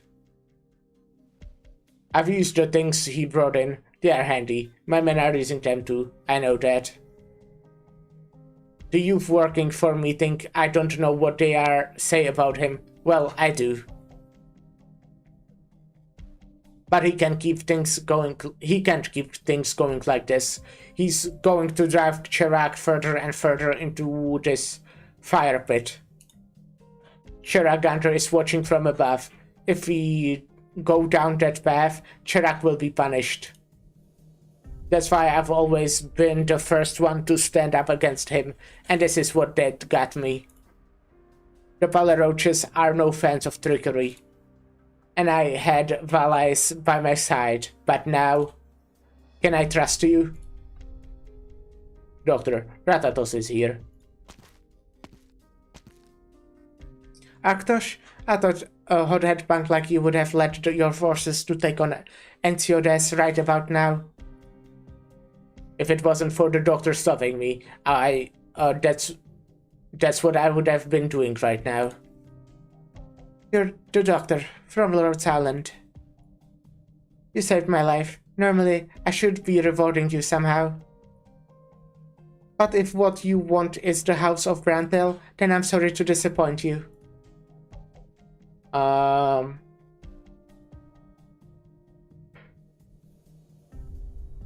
Your help is absolutely vital.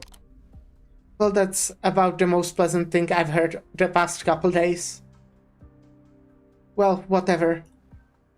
If Arcturus is here, I don't even have to guess at what it is you want. That you want.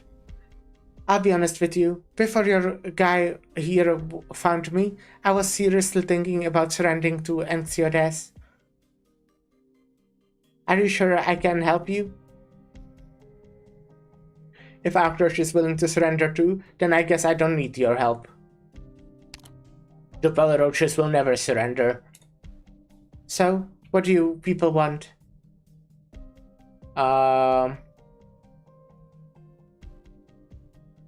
First off, I can't help you in this battle. You don't have to spell it out to me like that. The people are on Enxiodes' side. When the ceremony ended, he even proclaimed that the crimes are mine and Arcturus alone and didn't do anything to our territory. He decided Cherak is already his.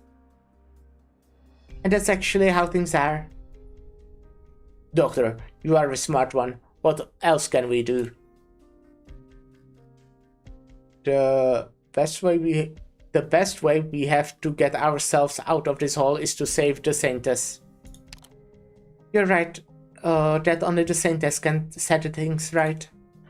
And Enxiodes has taken control of the Divine Beat card, so that the Saintess can't say anything. Now here's the problem. He definitely sees you coming. Actually, he probably has all those men guarding the place so that you can walk right into a trap.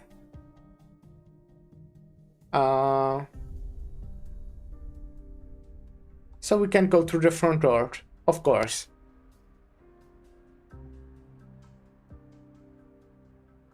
They will help the Saintess? There's a reason that Enxiodes isn't mounting an attack on the other enemies.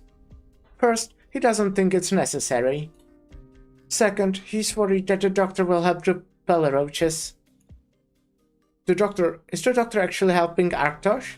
Things are probably going to get out of hand. This doctor isn't taking charge of Arctos' army to fight us, though. From what you have told me, this doctor wants to stop Arctos from being the reckless man he is and launching an all-out war, considering that it's not likely there will be any direct confrontation that leads to bloodshed.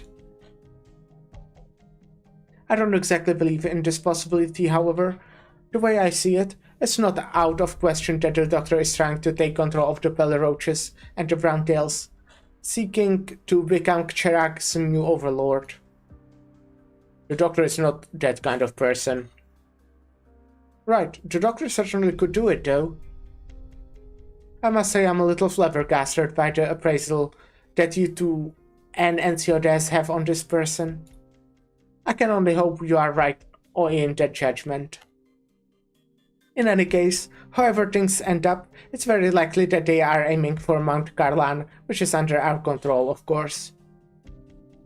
They will need the Saintess to turn the tide of public opinion. And if they succeed in getting the Saintess out of Mount Garlan, then all that Enxiodes has done will be for naught. Naturally, the doctor knows that. That's why we will see this doctor here.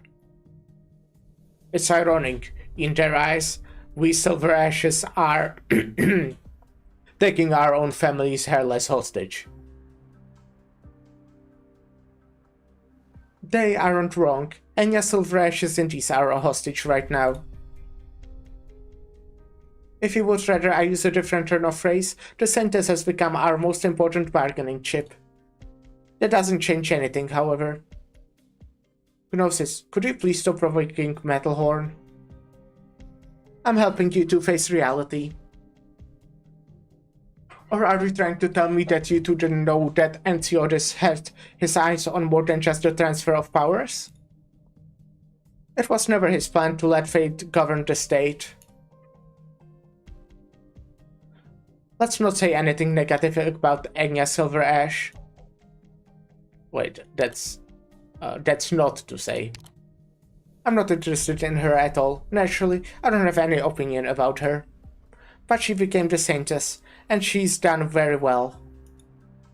In that case, she will no doubt be an obstacle to Ensiodas. That's all. And now things have come to this. We cannot permit anyone else on this stage to do any better than the head of the Silver Ash family. I know that. Of course, I know that. This isn't a game. There are no do-overs. This is a video game, guys, actually. Just so you know. Want to be completely honest with you, I'm just playing a video game. This is not real life. This is not happening anywhere. This isn't a game. There's no do-overs. Let's not give ourselves any unnecessary trouble. Monch, you're in charge of surveillance. On it. Well, last time we saw her, she was doubting if she can trust Gnosis, so I wonder if something will happen out of that. Good. This plan is perfect. You sure about that? Of course. On the surface, we are sending our forces to raise the place to the ground, making it look like we are there to save Yucatan and attract their attention that way, to confuse them about your real plans. You want the main force to attack them from the front. That's to let Arctos forces get near Mount Carlan. You guys will also be there in the mountains to help them along.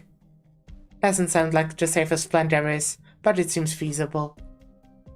What about Degenbrecher? Even if you can deal with Ensiodas Tsugata performers, if you don't have a way to take care of that actual monster, you'll never be able to get to him. Sharp. Is this a part of my job too? Yes. You make that sound simple, but are you sure about this? I wouldn't say sure, but I can probably keep her busy for some 10 minutes. You're a monster yourself, huh? So, Doctor of Rhode Island, how are you so sure I will help you?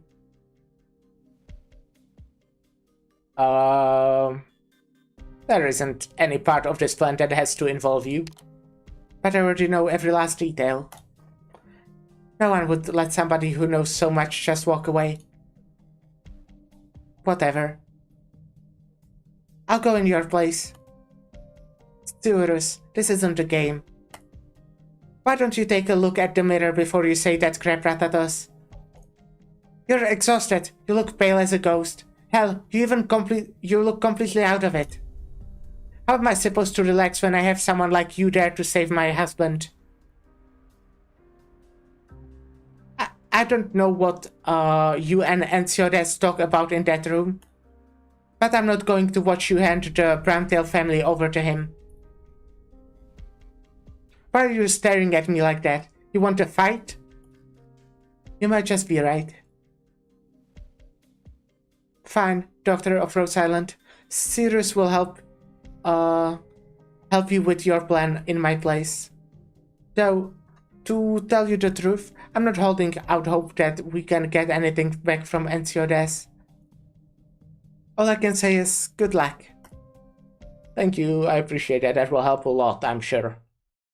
Having good luck. No need to make a scene. Okay, I'm thinking right now.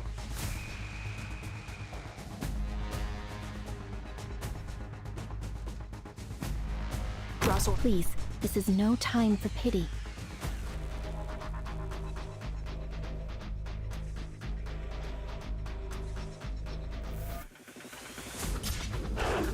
I have a great idea on how to do this. Cut them to pieces. Amazing one even. I'm gonna put croissant here and hopefully push people down. That's the plan.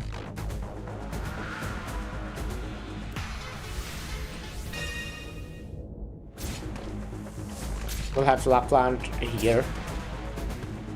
Dealing with these guys.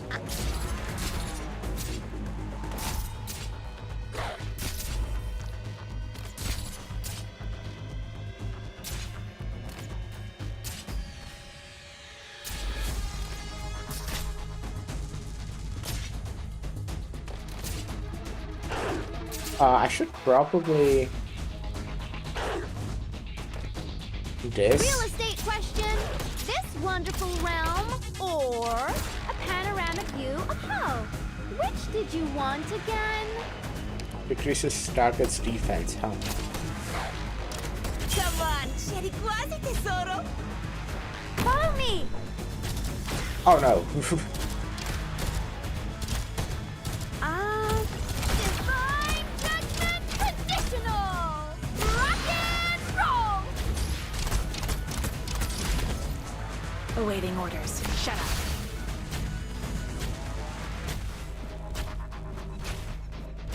You think it will work out? Time to try this end of the road. No! Oh, I think one of them died. Not sure. Yes. I guess I have to do this if I want to. By the way, how does it expand? Just like these, I see. Good to know. That's good to know. Especially because I will be using Sora for a very long time, I'm guessing.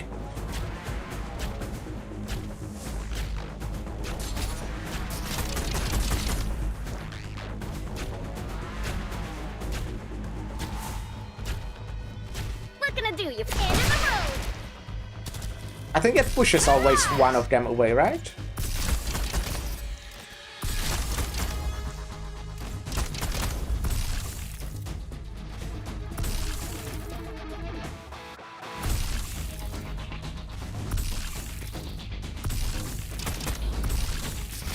Let's let this guy come there. Apple, end of the road.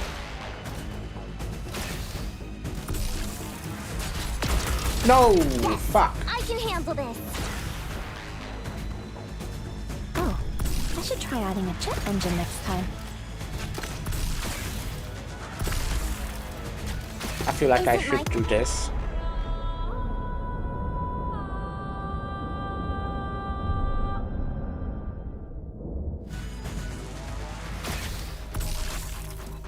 Come on.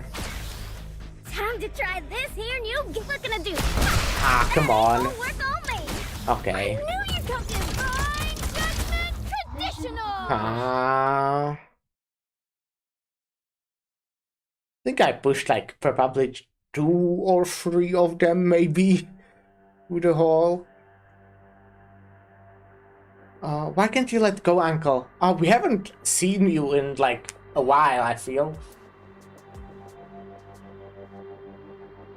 By the President's orders, you are not to go running around until he returns. So when's he coming back? The President is currently making his way to Karlan, and will be back in 2 days' time. Look, I just want to get you a breath of fresh air, okay? If you'll stay around the estate, I'll send someone to follow you. And yeah, this is for your own good. The situation in Chirac is precarious right now.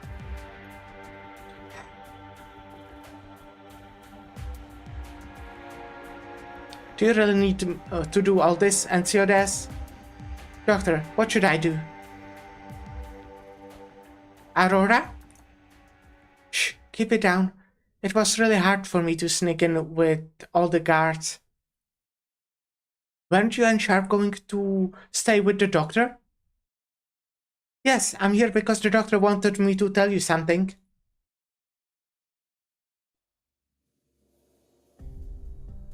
You're absolutely sure? Yes, Aktosh has assembled a large number of soldiers in his territory, but he's not the one leading them. The doctor is. Where's Arktosh? I'm not sure. From eyewitnesses' accounts, he disappeared after formally handing leadership of his forces to the doctor. So the doctor squad's a bait? No, it can't be that simple. How about their numbers? The Belaroch clansmen who responded to Arktosh's call were mostly what you expected. Based on the estimates, Arktosh shouldn't have enough men to assemble another squad. But there's no chance he's sitting in the back. There's a high possibility of there being another team. The Belaroch's clan warriors are skilled at operating at the mountains. It's not beyond the realm of possibility. They can't leave this squad alone though, regardless of whether it's a decoy or a main force.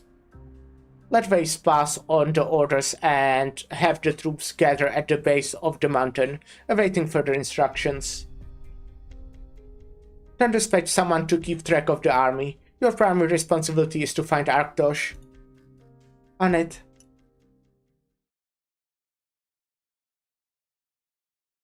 The doctor wants me to climb up the mountain and sneak into Vinebead Guard to find my sister? Correct. Because conflict between the Paleroches and Silver Ash clans is almost unavoidable now.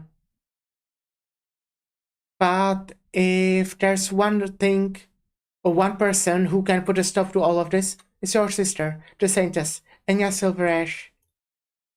But the doctor wanted to stick to Rhodes Island's policy of non-interventioning and stand by.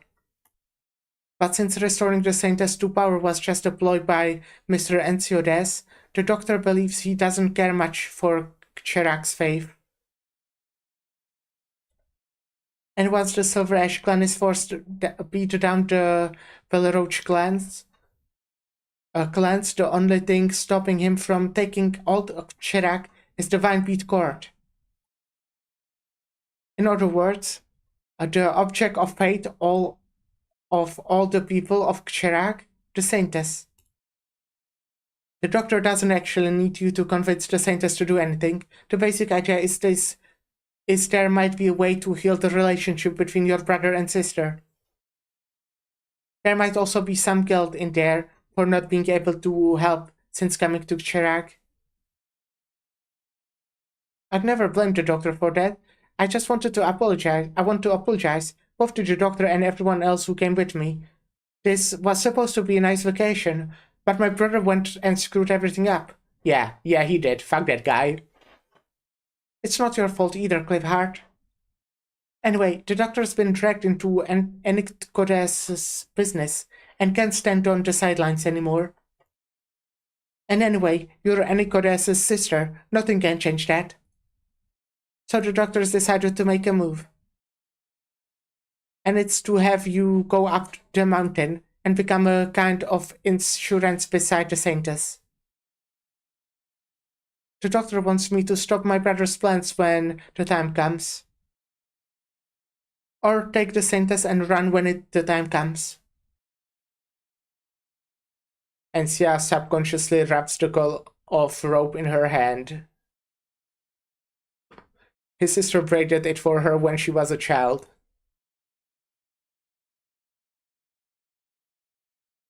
I'll go. This is a covert operation. I'll be there with the other operators to help. No. I have a better idea. Just get me to the base of the Mount Kailan. I'll handle the rest myself.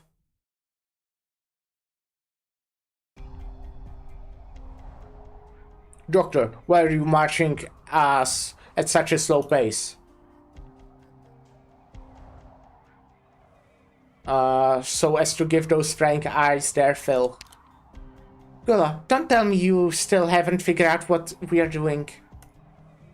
Aren't we drawing the attention of the Silver Ash clan? I think we're going a bit too slow for that. I see you're eager to just rush and fight the Silver Ashes. Sure am. Last time Valais handed me my ass, so I've got a chip on my shoulder. Doctor, we have confirmed the location of Yucatan, who was taken away during the ceremony. As you suspected, she was not taken to the Silver Ash clan's territory, but looked up at the base of the mountain. Good work. Doctor, you really are something else. You managed to go to find old Yucatan this quickly. Huh, such a simple intelligence gatherings child's play for a brown's tale. Anyway, we've found Yucatan. It's time for me and this idiot here to get moving, right? Right. What's with the silent treatment? What were you talking to me? I don't remember my folks ever calling me idiot. General Gula, happy now? I'm asking you, do you know what you're supposed to be doing? Of course. Head to the nearest station, cause some chaos, and give you a chance to rescue your men. Good. But a word of a warning from the doctor. Don't actually kill anyone. Yes. Don't kill anyone, please. I would appreciate that. We'll take a short break.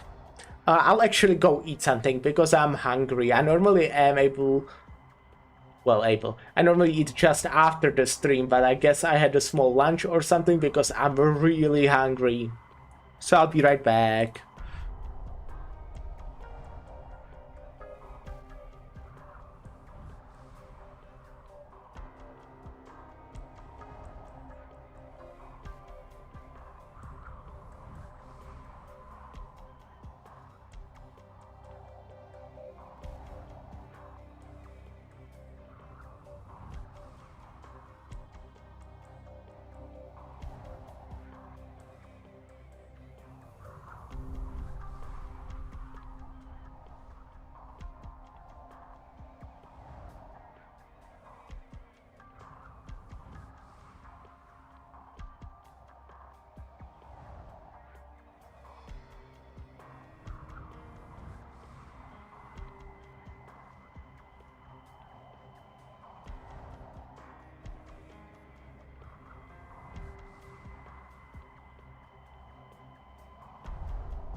Yo, hello.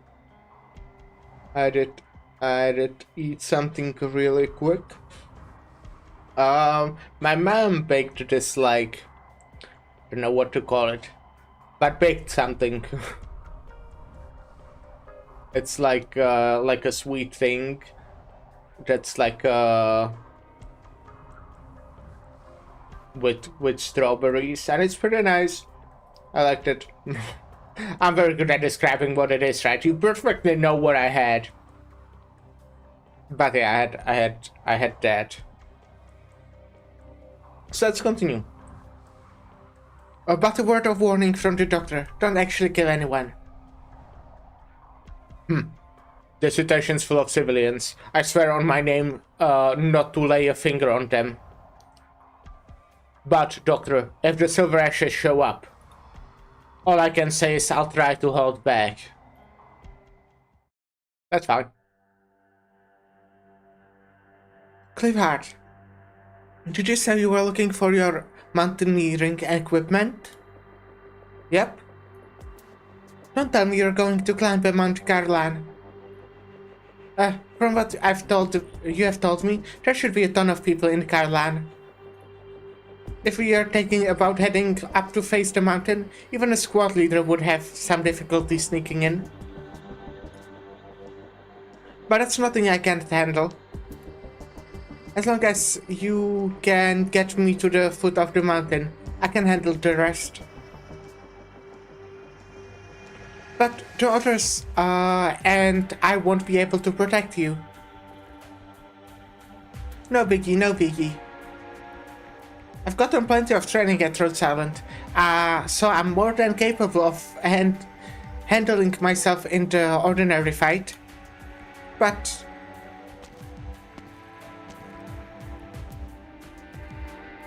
Ancia, where are you going? Uncle Chester, I want to go climbing. Which mountain are you taking? Are we talking here? Mount Carlan. That place is going to turn into a battlefield. You'll get hurt if you go. Why do you want to go there? Uncle Chester, ever since I fell in love with mountaineering, I've always wanted to summit Mount Carlan with my own 2 hands. I've only wanted it even more since my sister left us and became the Saintess. One day, I would reach the peak and bring my sister home. And now, my chance has finally come. You won't be able to do that, Ancia. Even if I can bring my sister back home, I need to be with her at a time like this. She must be very confused after everything our brother's done.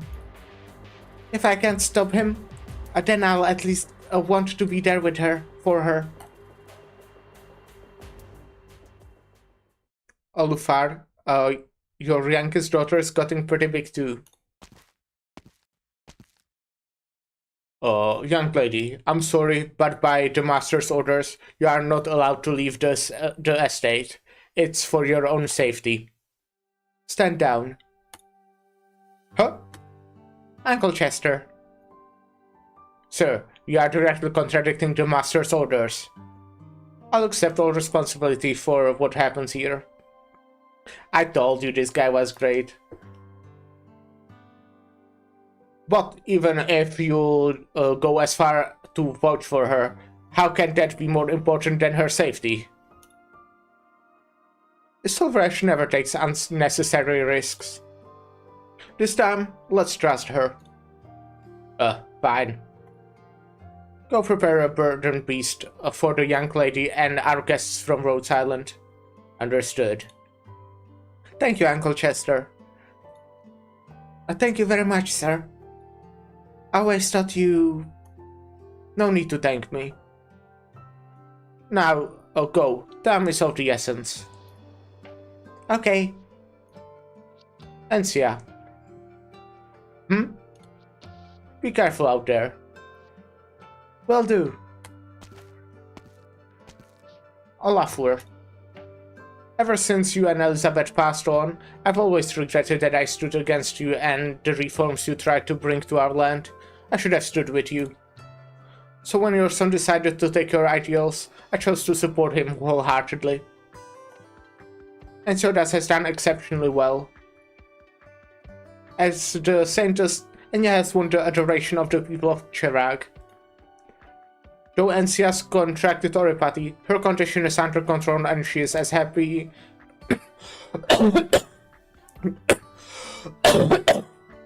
go lucky as always. But it suddenly just occurred to me. How long has it been since I saw these 3 kids getting along? smiling and laughing as siblings should.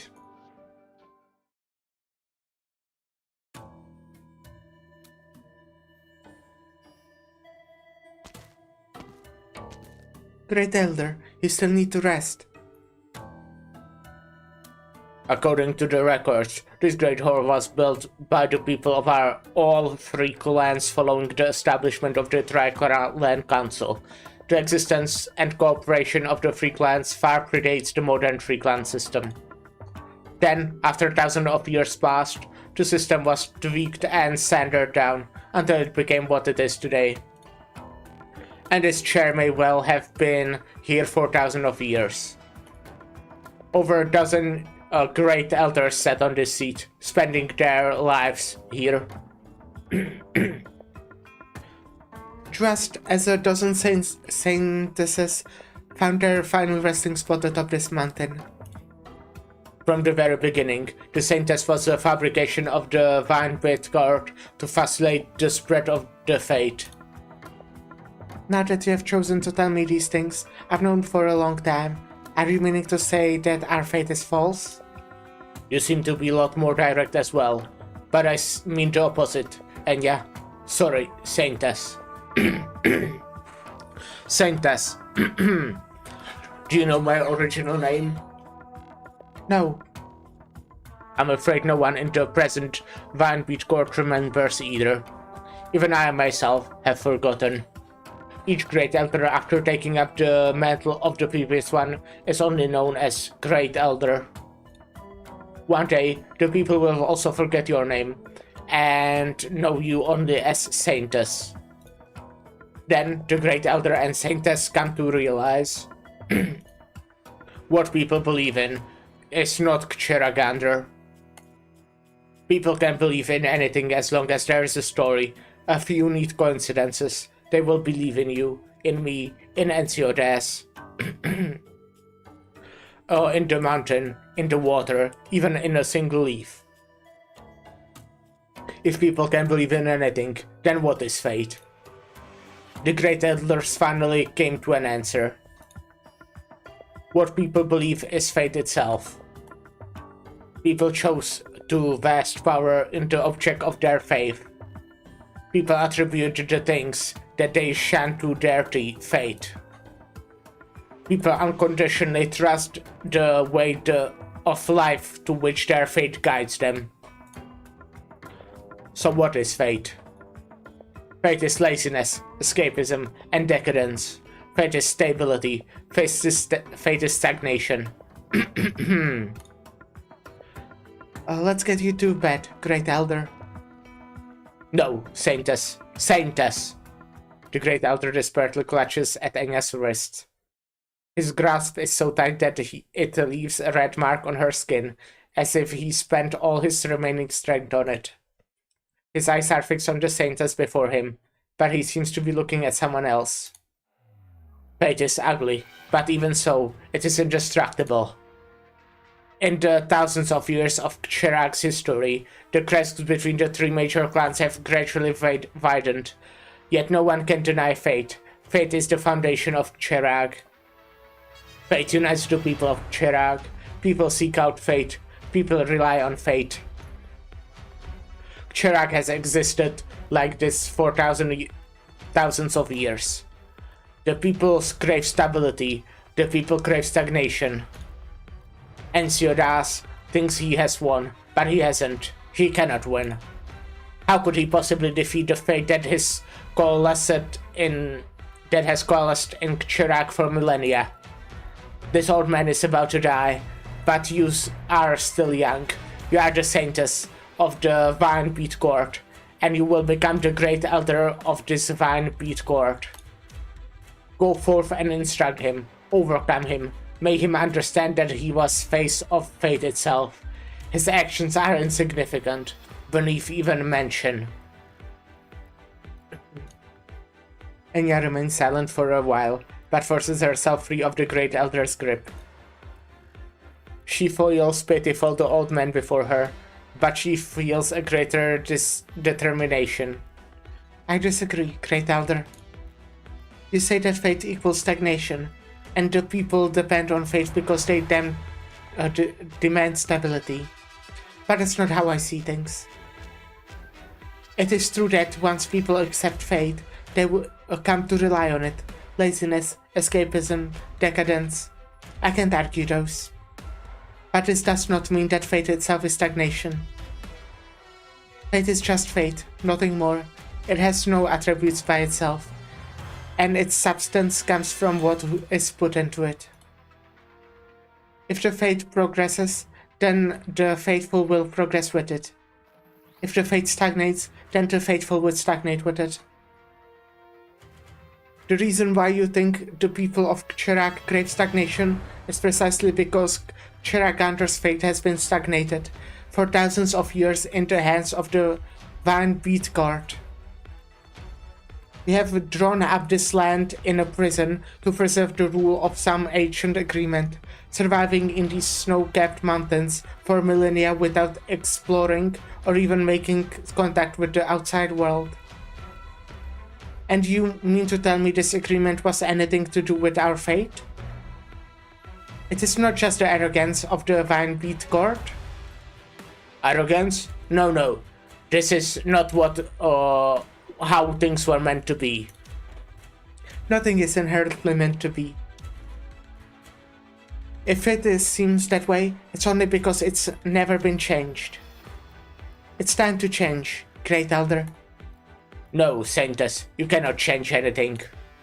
Fate is the fundamental reason why Chirac is Chirac.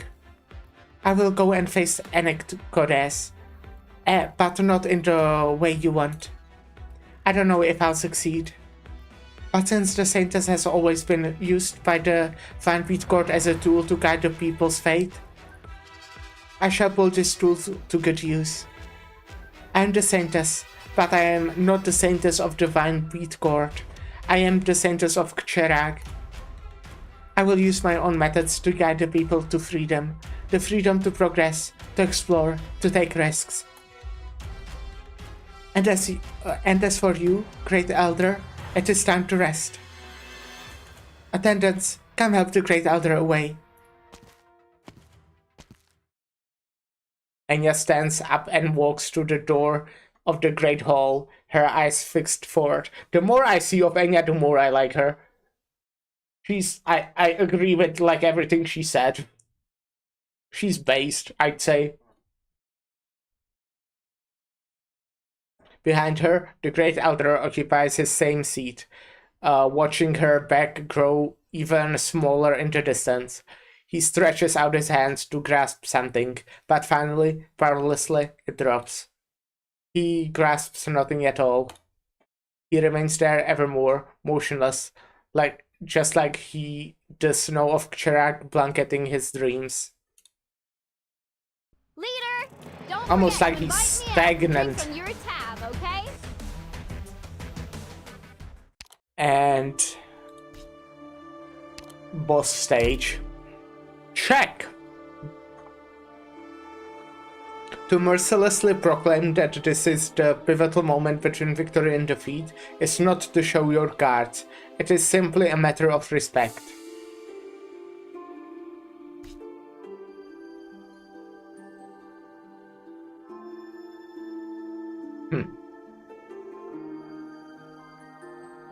What?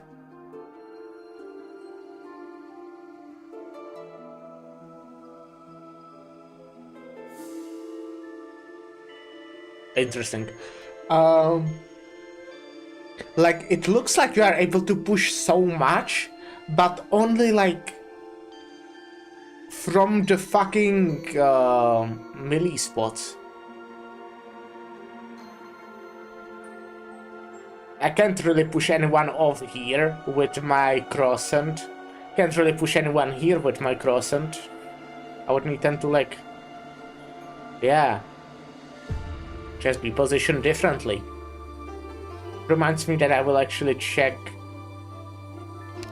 how many people did croissant push away.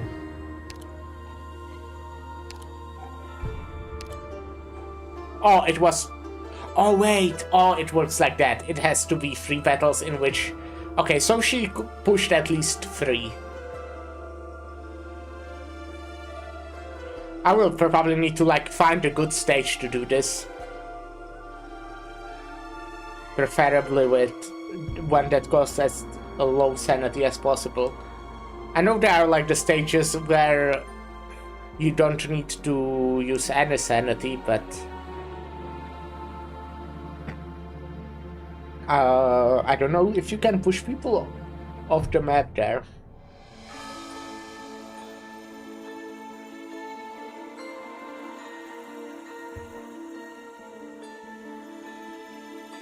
And she will be able to block 4 enemies. That's kind of cool. Because she would benefit from like more people attacking her to charge her skill faster. Obviously more defense and HP is just nice.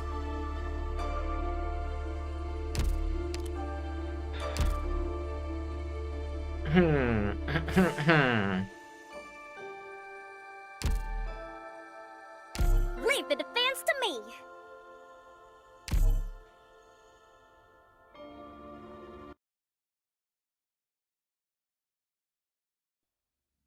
Sir, I searched the woodland around the perimeter of the Palaroach clan and found no signs of mobilization.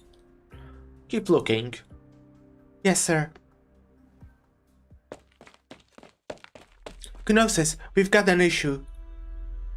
Gulo split from the Doctor's force and led the team around Mount Carlan, breaking through the pass and occupying the station there.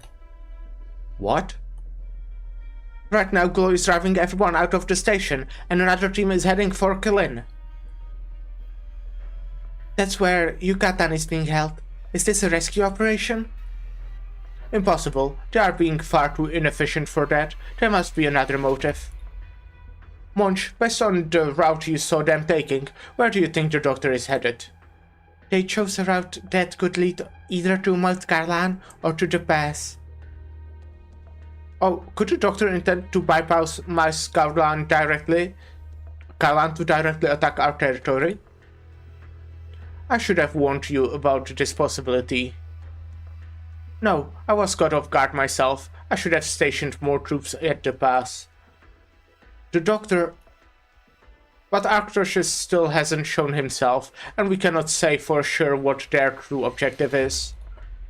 Sir, I have Valais head to the station to deal with Gula. Then Weiss will go to Klin. Have a portion of the troops stationed at the base of the mountain to go defend the pass and prevent the Doctor's forces from breaking through to our territory. Understood.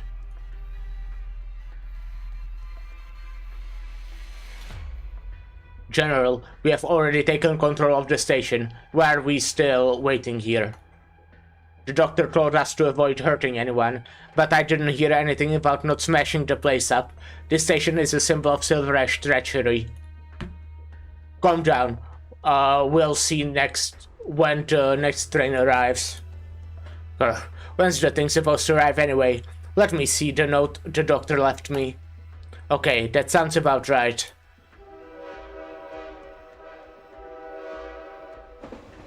Train noises.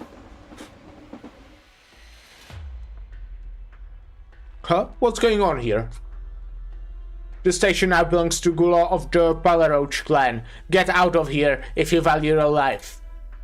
Why is Palaroach clan here? And it's none other than the terrible Gula. Did the Palaroaches declare war? Oh, I'm too young to die. Run. That's right. Run faster.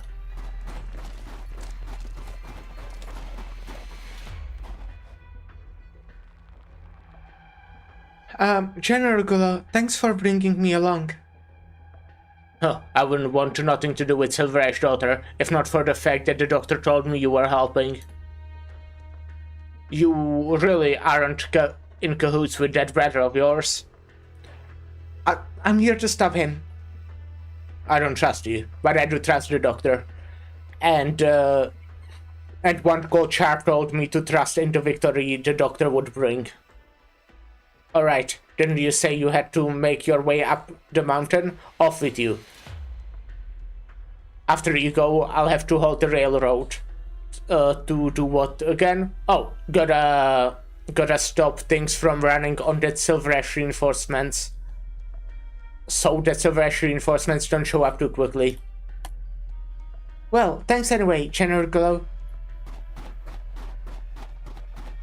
These people make no sense to me at all. Whatever, I have my own things to do anyway.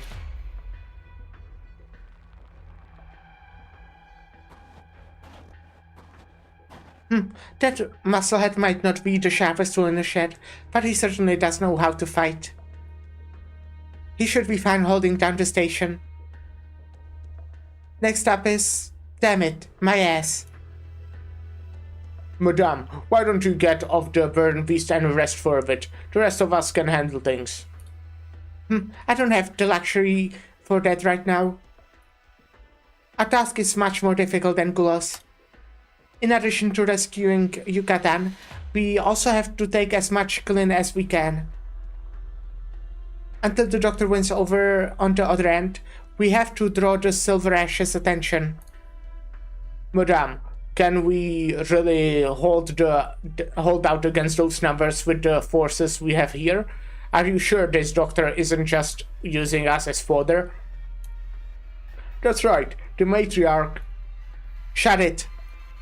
Listen, Ratatos is sick and tired of carrying this cleanse on her back, so she's trusting this to me. We're at a do-or-die moment for the House of Browntail. If we succeed, the Browntail clan might just have a future. If we fail, we are all changing our names to Silver Ash. I don't care what Anxiores is trying to do or what he wants Cherak to be, but us Browntails will never be anyone's fodder.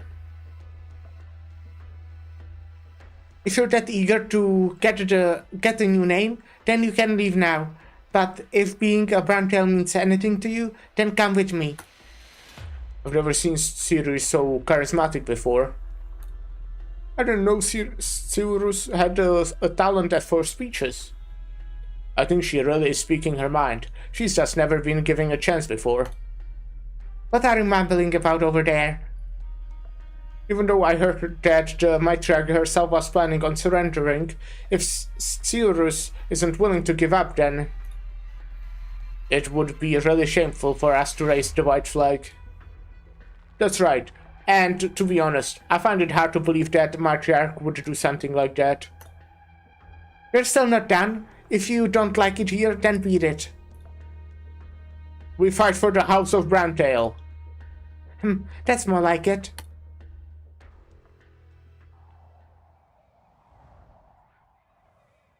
Alright, I'll handle the rest. Are you serious about this? Don't worry, I'm bona fide pro.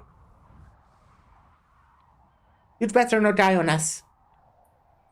They really both have like ideal clothes for a wintry weather, right? Or like mountains, snowy mountains, climbing. Yeah. I'll be waiting for good news.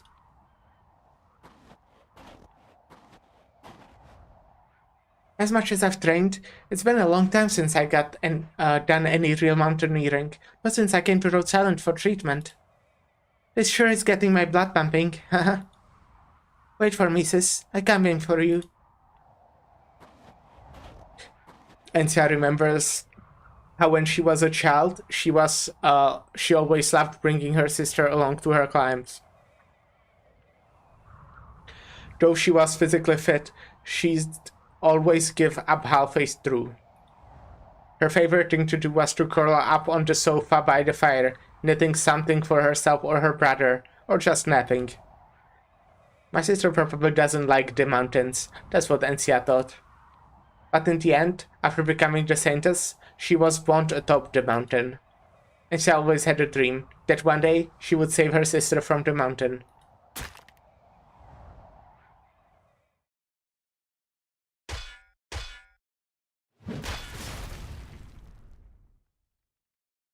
General, this oil should be useless now, right? No clue, but it probably isn't gonna work anymore. But who gives a shit? The other job the doctor gave us was to start some chaos in Silver Ash territory. The bigger the better. Since we've already messed this place up pretty good, let's go somewhere else. Huh? You sure took your sweet time, Valais. Gula, what exactly is the doctor after? The sentimental side of me actually wants to tell you. But honestly, I got no clue what the doctor is trying to do either. Ha ha ha. This guy is a dumbass. But what I do know is, I'm here to make enough trouble to give Enciores a tough time. Gula, I'd prefer not to humiliate you. Or any of the excellent warriors of the Belleroche clan. So lay down your arms.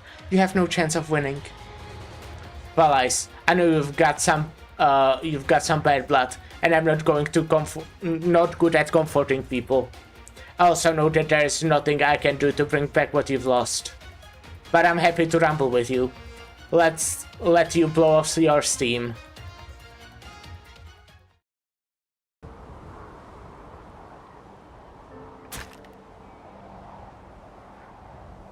Phew, that should be it for the first checkpoint. Ah, if I remember right, this trial was part of the trial to become a saintess. Encia remembers the night before the selection of the saintess. Her sister had some kind of fight with her brother. That night, she sat alone on the sofa in the living room until the sun came up. She still remembers telling her sister that if not for the fact that she was too young, she would have joined the saintess selection process herself. Her sister smacked her upside the head. Her sister was quite strong. But never did she expect that this would be the last time her sister would smack her around.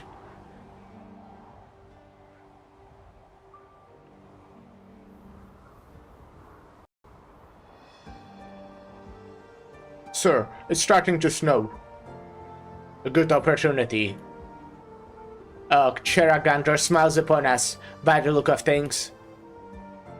Though it took a lot of extra time to make our way to the Holy Hunt, it was well worth it.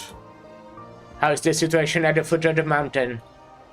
It seems like the doctor was able to divert their attention. The forces stationed there were far fewer than we expected. Haha, good, very good. The doctor is quite capable. Still, we can't afford to bring shame on the Belleroche name. Warriors, now that our time is nigh, we need no longer conceal ourselves. Forget the silver ashes, follow me. We'll rush up the mountain and rescue the saintess. Yes, sir.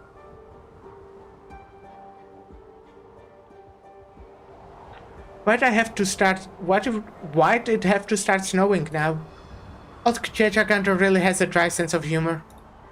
Or maybe this is a test for me, as the sister of the saintess? Well, whatever. A bit of wind and snow can hold me back. You can do this, Encia. You weren't just talking big in front of Aurora. You've got this. It was hard to send letters back to Chirac from Rhodes Island. Usually, she would only get the opportunity when a courier showed up.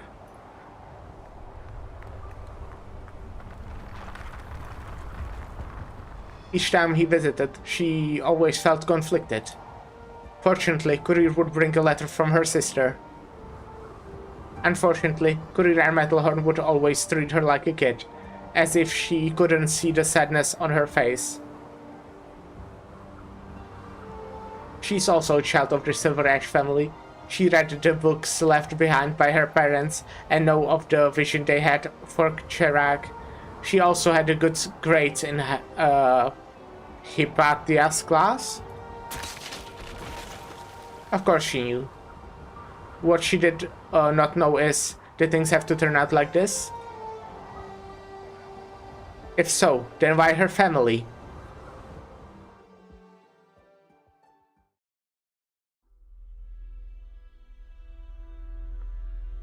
Sir, troops led by Arctos suddenly appeared at the foot of the mountain and broke through the defense line. Grr, where'd they come from? That was like completely different voice than what I made for him before. I'm afraid they entered the site of the Holy Hunt, so our men were unable to track them down. And our forces stationed there couldn't stop them. A portion of the forces were split off to defend the pass, plus it suddenly started snowing, and morale was low to begin with, since their goal was to break through the line. We had been outplayed, Gnosis. You made the right call. They care only about Mount Carlan and the Saints. Everything else is secondary to that. Did you come back only to mock me? No, I would have hesitated to, in your position. Just as you use your long-standing reputation with Carlan trade to put on a play of hard truths. Unlike in familiarity with the Doctor worked to that one's advantage, no shortage of tricks up those mysterious sleeves. You may believe that the Doctor was designed on a Chirac, but from my perspective, I don't necessarily think that the Saintess is the only objective.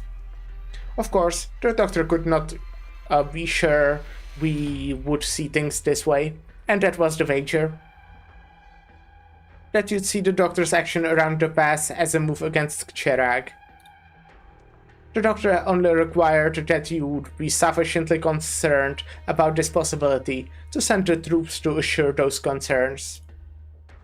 As such, the Doctor won the bet. And so does. Your arrogance is truly loathsome. To wax admiringly about the actions of your enemy at a time like this.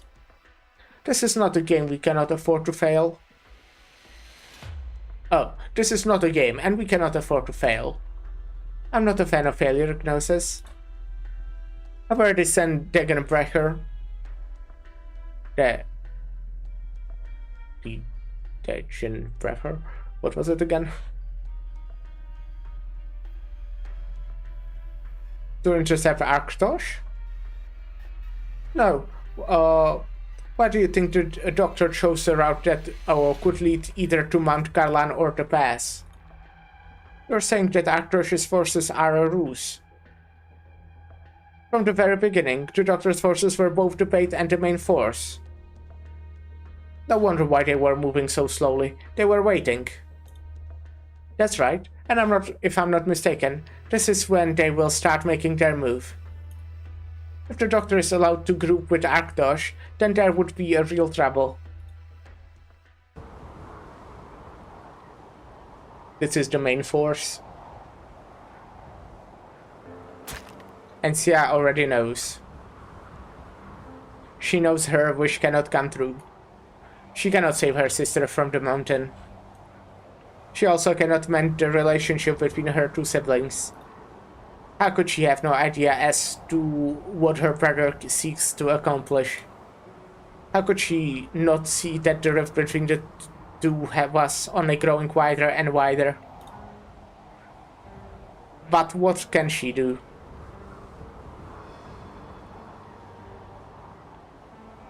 She doesn't like to cry, to vent her frustration to others, or to give up. All she can do is wedge the climbing pigs in her hand into the rock above her head, and momentarily forget some of her troubles as she overlooks the scenery from atop the mountain. Drifting snow strikes her face, leaving traces that look like streaks of tears.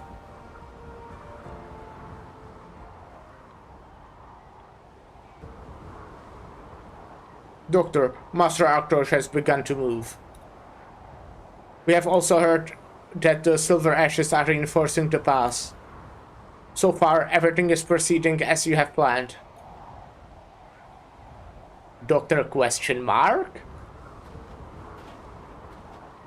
Oh, I see. So she is here. This is as far as you go, Rose Highlander. I remember your codename. You're sharp.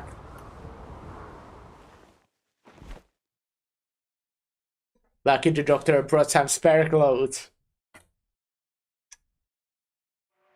So that's what's going on. This entire army is both a genuine article and also a decoy. To be precise, this one was specifically tailored to you. The doctor had a plan for a contingency that included a woman strong enough to tear any plan to shreds.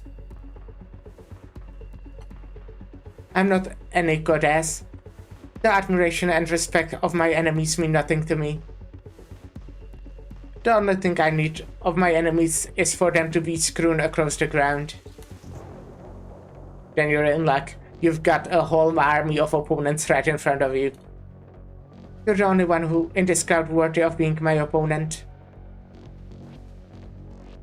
Degenbrecher shakes her head, sighing as if offering an immutable truth within her opinion.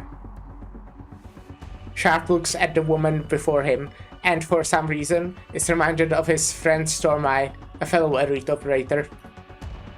Stormeye would have been very happy to face an opponent like her. But to him, whether mingling with an army here or dealing with Degenbrecher, all of this is just part of the job. It's a shame. An enemy's respect doesn't do much for me either. I dislike glory, but you don't seem to care about all that. About it at all.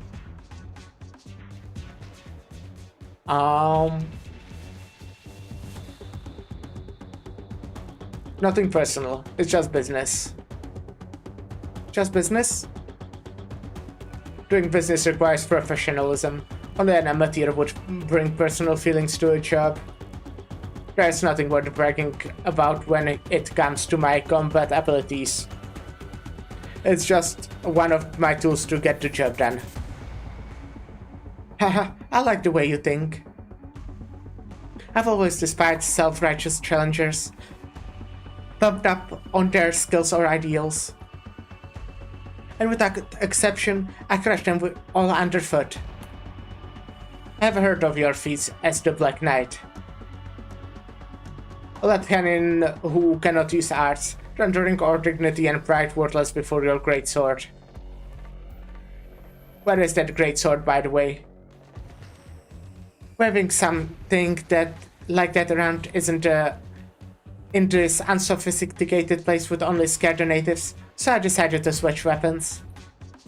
Not that it matters what I use though. Degenbrecher flourished the blade in her hand, and in the blink of an eye, the wind and snow itself seemed to cleave in two. As for me, I was promised victory. Sharp glanced forward slightly, placing his hand on the hilt of the standing issue knife at his waist.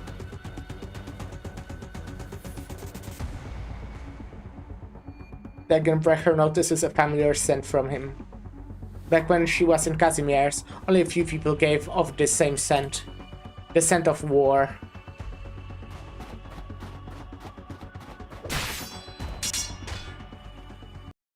Okay. I love Sharp.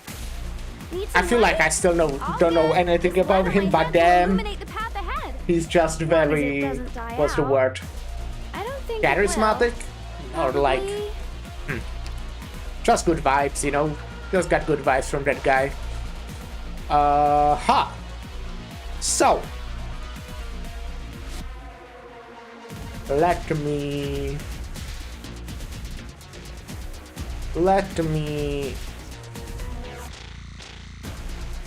Texas it, obviously. Let's begin.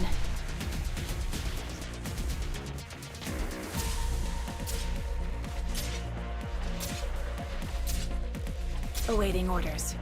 Awaiting orders.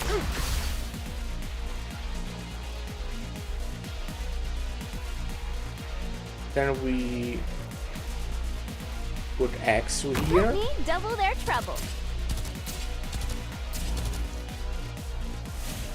And we'll put the second Axu here. Real estate question. This wonderful round. Divine judgment. Then we'll place Sora.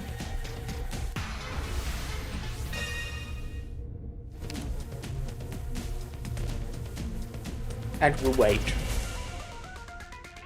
Well, looky here. The bad guys are coming to donate their gear. 3-time champion of the Casimir's Major. A defective will let Kenyon unable to use arts. Calling her defective is rude. A natural born warrior, a black knight, passes through blocking units and deals physical damage to them. Sounds simple. I knew you'd come strong, sky shattering.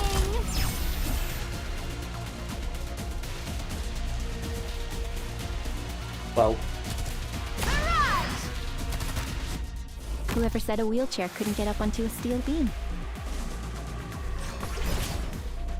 Yes.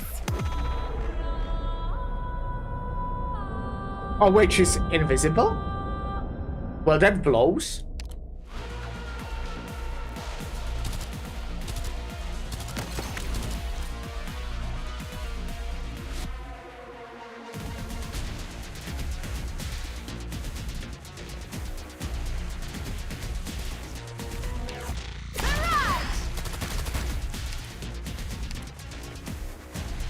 Is Lemon locked onto her at least? Or nah? Bad luck. You ran into me. What? Oh, okay, she uninvisibled herself there. For just a moment. For just a little moment. And no, Lemon is not locked onto her. Damn it. Here we are. So we are basically fucked, I'm hearing. Wait, no. Oh, she's not leaving yet. I'm pretty sure she's going for this, right? She's not probably going to leave yet. Well, in that case, let me get rid of you. And I think let's get rid of you. Maybe you didn't come And we'll straight hopefully to be me. able to stall. But don't forget to pay my fees straight away. Maybe Lemon can do shit as well, obviously.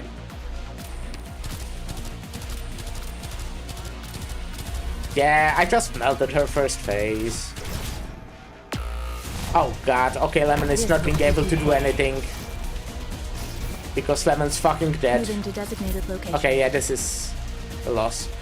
I'm sorry. I wasn't good enough to be your help. Okay, so I need to make her not invisible. How does it work exactly, the invisibility in the second form? Attacks ignore. Clear the SP of all light units within range and restrict the target from attacking or healing for some time. So she's invisible, but it's kinda difficult for her to be blocked.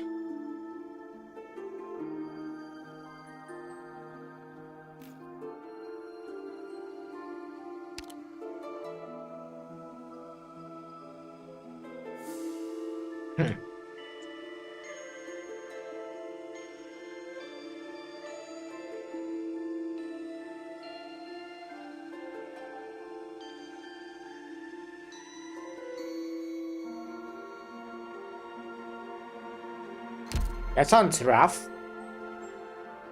But I think I know kind of what to do, I think.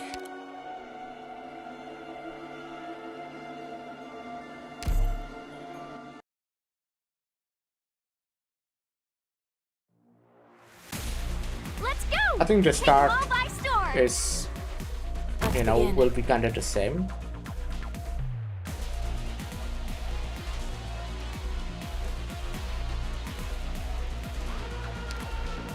Awaiting. You can't stop me.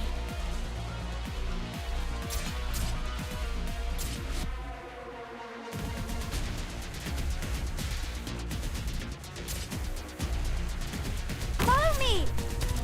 Okay, this is awkward, but I'm the only one who knows how to handle the chaos. The bad guys are coming to donate their gear.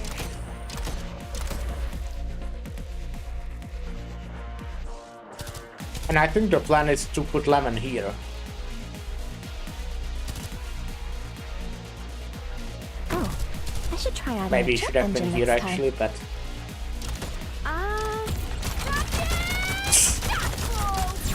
that's just like really fast. Divine judgment. Okay, now we get rid of you. Go Oh, ahead. maybe we Margaret, should for have fun. let you Is it my turn? there actually for a while longer.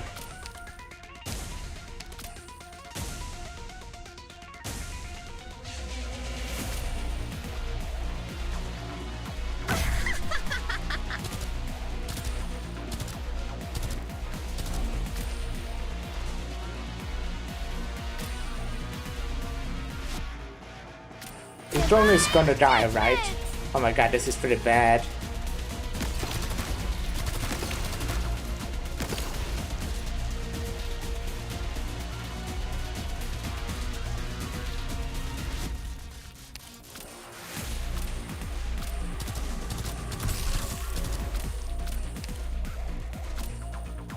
Bad luck. You ran into me.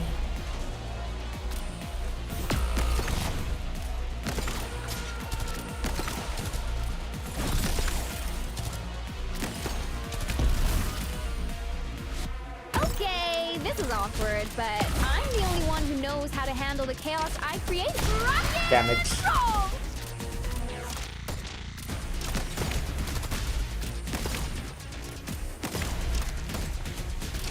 Oh wait, I should have. Ah no, wait, you are in the range when I use the skill, right?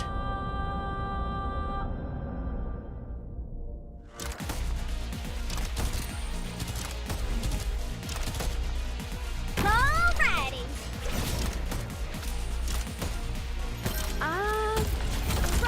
Oh. Sky shattering! Are you serious? Bad luck. Ah, yeah, you are. You ran It's into fine, me. it's easy. Easy video game.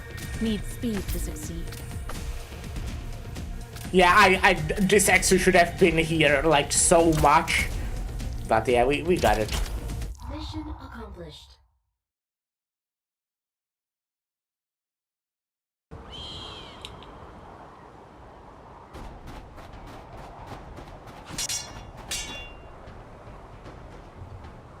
Do you come from the court of Sargon? That was my previous employment. Never thought you'd be able to identify Sargon's swordsmanship.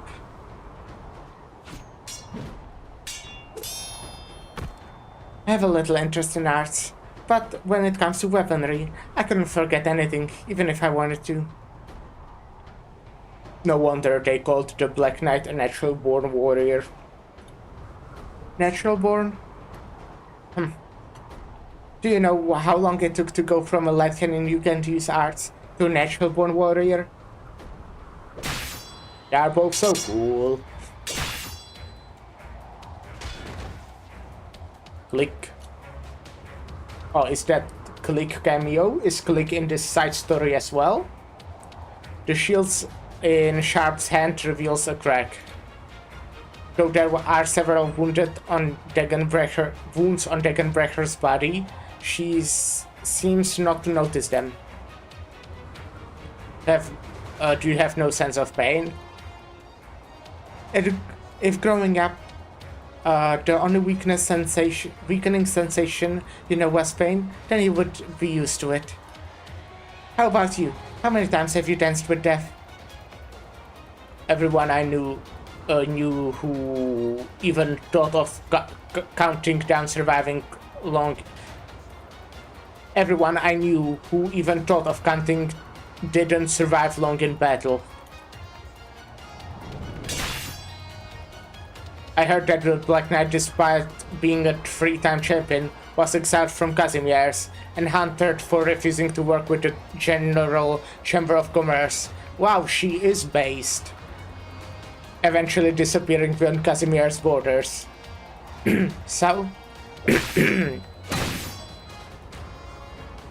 Once a symbol of refusal to bow to authority, now a conspirator's bodyguard taking part of the usurpation of a country. Usurpation.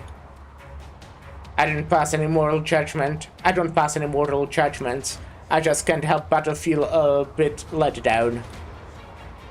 I thought the Rhodes Islanders, of all people, would understand Anikoda's ideas. Understanding is one thing, acceptance is another. Actually, I think the doctor understands anecdote as well. I think I get what he's trying to do. But you... Why do it like this? This is not the way, you know? I'm not going to defend any goddess or myself. It's too much of a hassle, and also unnecessary. See for yourself what he wants with your own eyes, if you survive, that is. Well, I hope they don't plan to have a fight to the death. Oh my gosh, I would be so sad if one of them died. And, you know, elite operators have a bad reputation about surviving. After a great many struggles, Anissa finally reaches the edge of the cliff. She can scale it easily, but the sound of a nearby conversation makes her freeze. Everything's gone to shit down there, and everything's gone to shit up here too. Yeah, I can't believe the Great Elder went down like that, and now Arctos is rampaging his way up here. I was under the assumption that the worst was over, but now I have no idea what's going to happen next. Didn't really think there would be peace anyway, but now that things have gone south, I feel really guilty. A little guilty. Guilty? Why?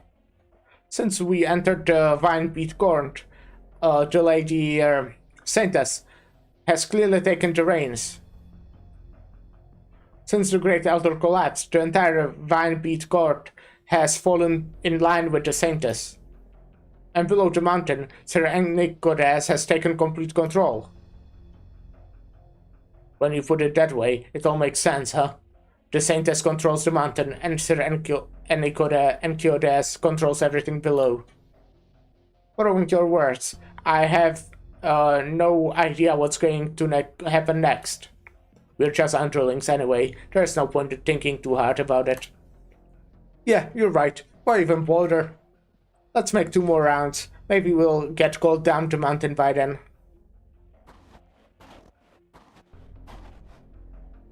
Sis? Hey, what's that? The greenery is on fire. Granary. What? Somebody go put it out. Hurry! Huh, piece of cake. Madame, you certainly have a unique way of doing things, though that's to be expected. The hell are you trying to say? Nothing. Well, it was a compliment. I'll pay for them to rebuild the granary after we have all done here, but for now, we are on urgent business. Stop dragging your feet. The fire's got their attention. Go rescue Yucatan. The place is right ahead. Yes, madame.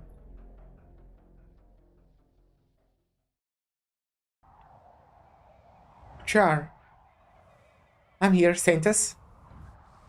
During the ceremony, I recall that when I happened to spot you in the crowd, there was a hooded figure next to you. That's right. I've heard that this person is a guest from Rose Island, invited by Enkiodaz, a guest known as the Doctor. But now, that individual stands with Arctos, fighting against Enkiodaz. Nothing escapes you, Saintess. How did you come to know this person? By chance, when I was heading down the mountain to deliver your letter. I'll take your word for it then. Why did these questions suddenly grip your thoughts? I would like to meet this person. Huh? Though I don't know exactly why, the Doctor stands in direct opposition to Enkiodaz. I want to know exactly why. I no longer doubt what I must do, but I am afraid that I made up my mind too late. There are some things I must fight for. About that, you needn't worry yourself. Why not? Because the Doctor's emissary is right behind you. Huh?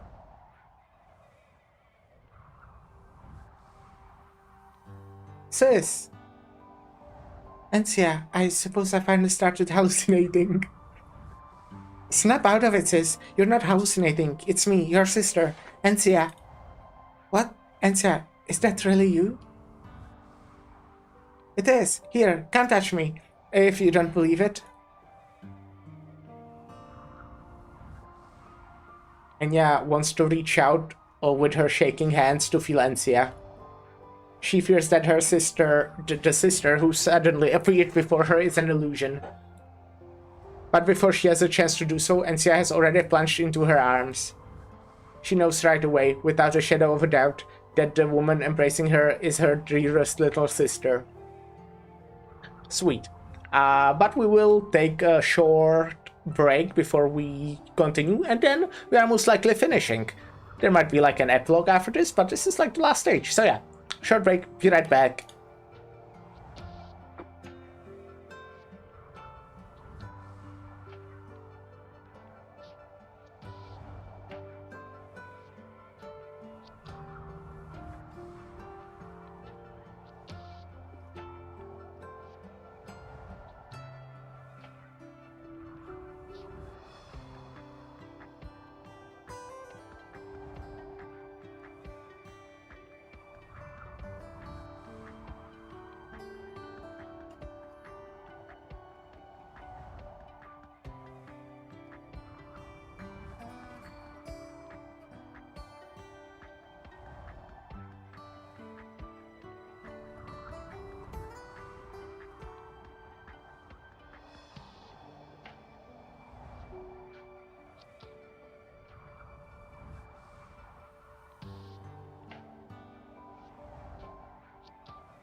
Hey, I'm back.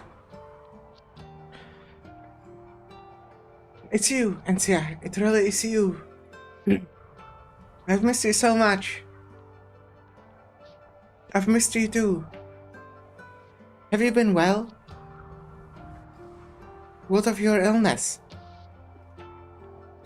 What kind of place is the Rose Island? You're so silly. You already asked all these things in your letters. I have to tell you.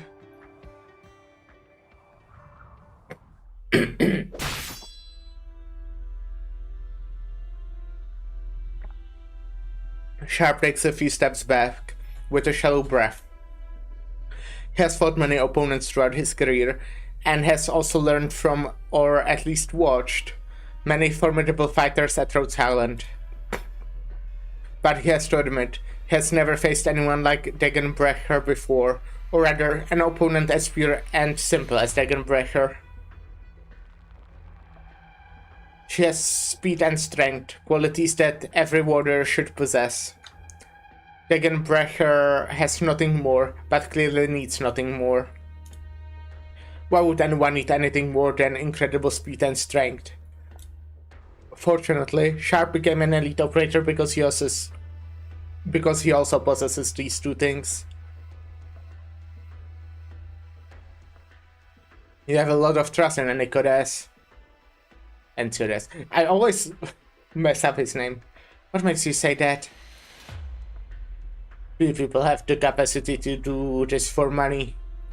And besides, you are not a person who can be won over with money. What about you? You said this is just business, but what have you done goes well beyond duty.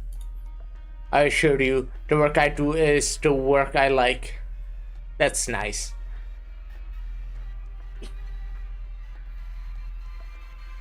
I don't like Casimir's, too chaotic, and the people are too loud. I thought I wouldn't like Chirac either. But Chirac isn't too bad. That's fair reason. Having a nice place to retire is important. As if reaching a tacit agreement, the two sides take a few steps back. They both realize that their previous moves achieved nothing towards the goal of eliminating the opponent. They would have to tap into more of their power. Degenbrecher casts her sword aside and pulls the sword breakers from her waist. Sharp likewise discards his shield and holds his knife with both hands. An evergreen tree branch buckles under the wave of the snow like with a cackling sound. In the same instant, Sharp and Degenbrecher both vanish from where they were just a second ago.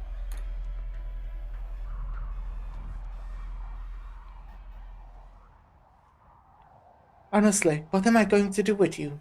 It's like the first time I've seen her happy in this side story, which is nice. You actually managed to sneak past everyone and climb all the way up from the foot of the mountain. It was, the only way for me to see you. You were just saying the doctor sent you up hell? To what end? The doctor told me I should stay by your side, protect you when you need it, or help you escape. When I need it? Yeah, like if our brother tries to do something bad to you.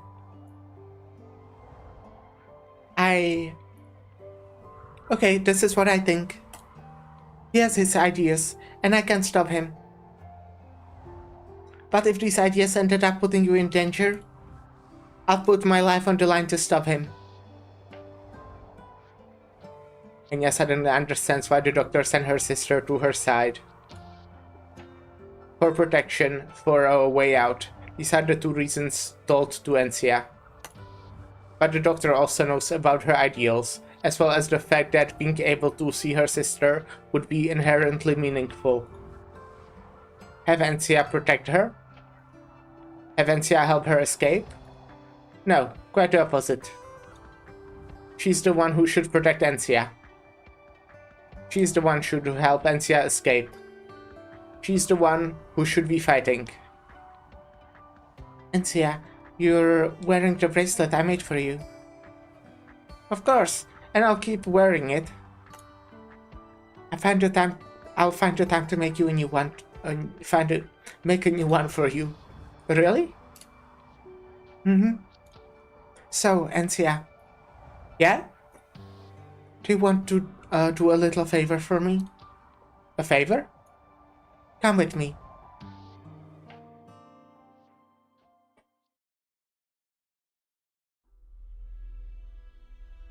It's awfully quiet outside, but there should still be two guards.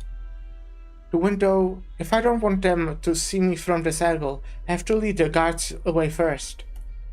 The patrol route, they pass through this area 5 times a day, and should be coming around soon.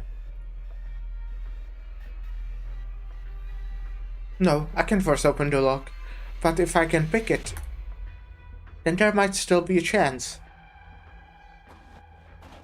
Sir Ensiodes, this time I swear. And Kyodes answered. They're coming. The conflict, the 3 clans seem inevitable, but Browntail's clan burning Seurus.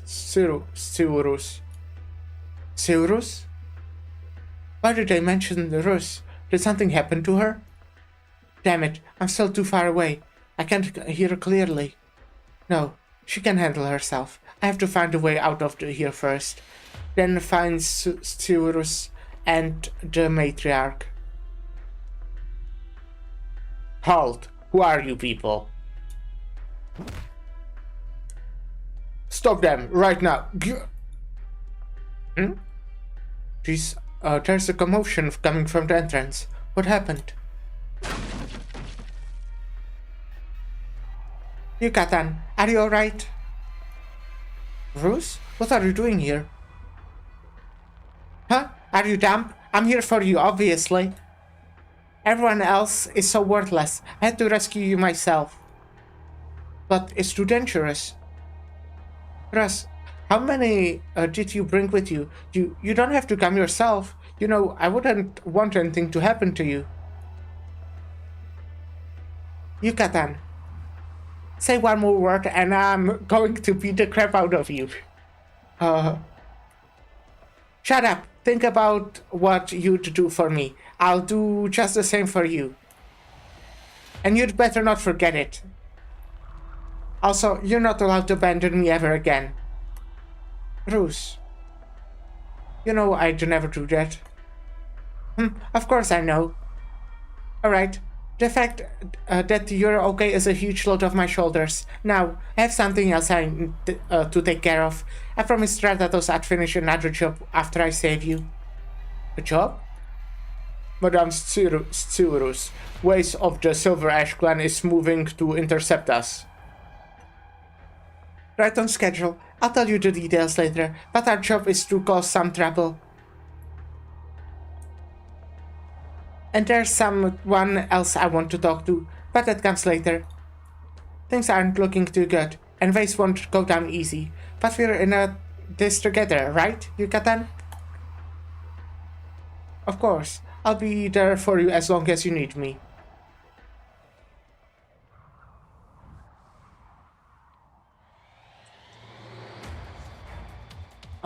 Close in on them. Don't let Arctorch put at the moment a mountain path. Sir, we're about to be completely encircled. I suppose this is as far as we could get just charging through. Please, lay down your arm, Arctorch. Child of Yak, I don't know what Ensiodes offered you to make you so infatuated with him. The Yak family is prominent in Balroch lands. Yet you still choose to help Ensiodes or Sobcherag.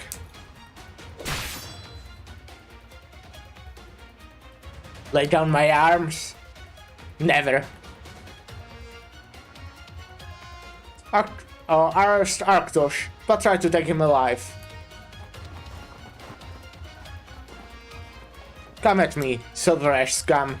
Who's brave enough to face me?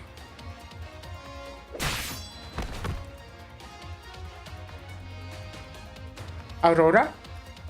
Does that mean...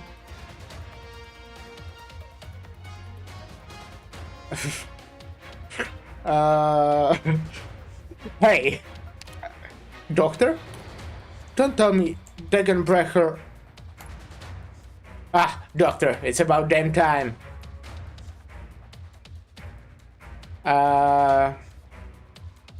Avoiding Silver Ash, Ice, and Ears took time. No worries. All that matters is that you are here. Ha! Now that reinforcements are here, nothing can stop us. Isn't it too early to celebrate, Arctosh? Any goddess. Long time no see, Doctor.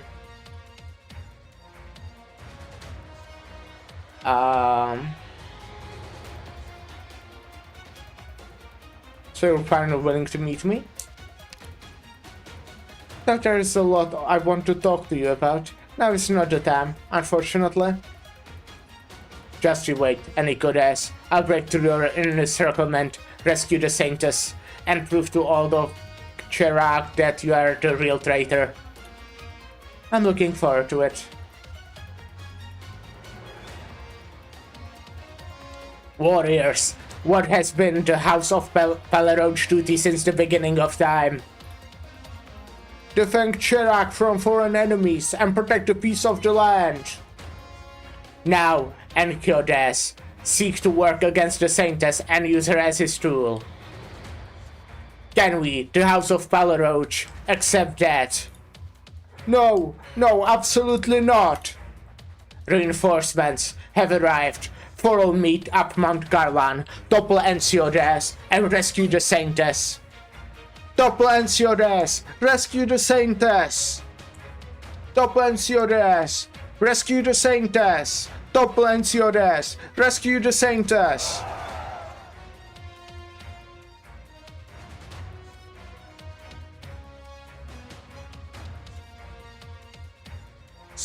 Saintess, what are you doing? I'm heading down the mountain.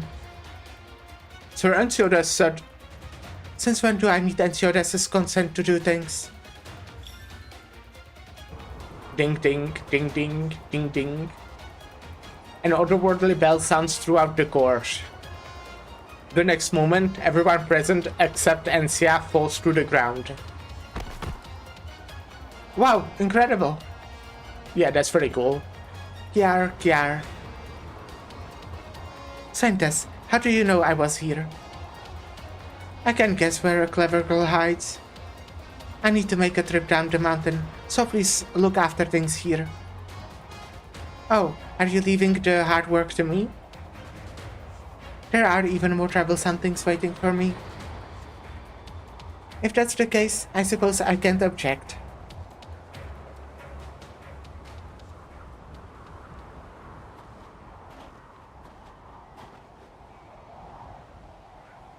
In fact, during each Saintess selection, I dress up as a maid and secretly observe the girls being tested. You were the 6th one that year. I don't have very high expectations of you at first, since the Saintress have been more and more boring as of late. They may have been strong of body, but none of them were sufficiently strong of will, and all ended up puppets of the elders. I sometimes wonder if this is because Chirac is too closed off. They and the people of this country too stagnated. But you're different. You're very interesting, Enya. You didn't come here because you wanted to be the Saintess, but because of the anger and disappointment. You faced the unforgiving elements of the trial up the mountain. You refused to give up, and when your body had reached its limits, the thing on your mind was not becoming a Saintess or becoming an envoy of Cheragander. Rather, you were thinking about how to best serve the Cherak people. You thought about how disappointed you were in your brother, how disgusted you were in the other two clans, and the rage you felt at becoming the Saintess. But the real surprise was your attitude towards Cherak. Or more accurately, the surprise that your family brought me. Your brother gave me an answer sheet very early on. And you have been searching for your own answers this entire time. Over the years, you have endured the indifference with which the Saintress is treated in the vine-beat court, while actively searching for a way to help the people, these things have become your nourishment. And now, all that nourishment has transformed into your strength. You have not lost yourself amidst the turmoil, and you have made your choice. Congratulations, my child, my envoy, my friend, my sister. Forgive me for not being able to guide you. I rashly branded this land with my mark, and still regret it to this day. But at least, allow me to add some color to your journey. Above the silent passageway, Kiara smiles and gently pats her hands together. Clap, clap. After which everything changes.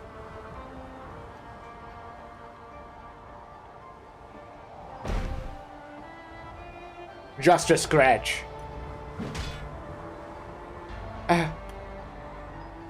Valais, I'm not sure if Master Arctos wronged you in some way. But Enociodes isn't exactly a saint himself. I already told you. Chirac needs change. This is also so that excellent warriors like yourself will no longer make sacrifices in vain. Don't force my hand, Valais. That's my line, Gulo. The two of them take a step back and assume a solid stance. They know that today one of them must fall. Non-lethally. What's that? The dark cloud cleared?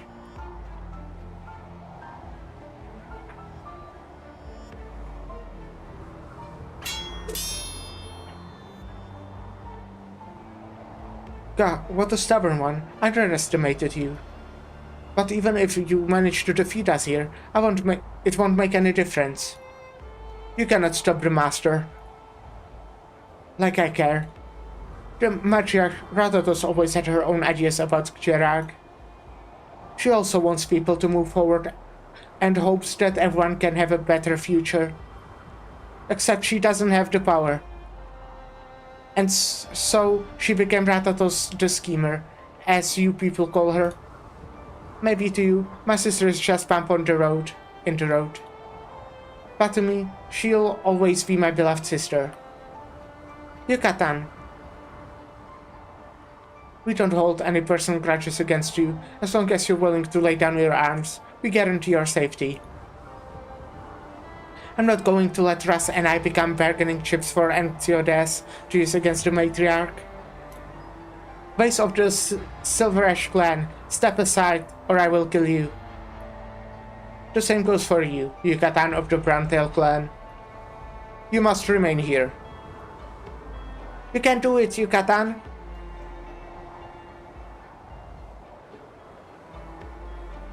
Huh? Look, Mountain Kalan. Are those dark clouds clearing up?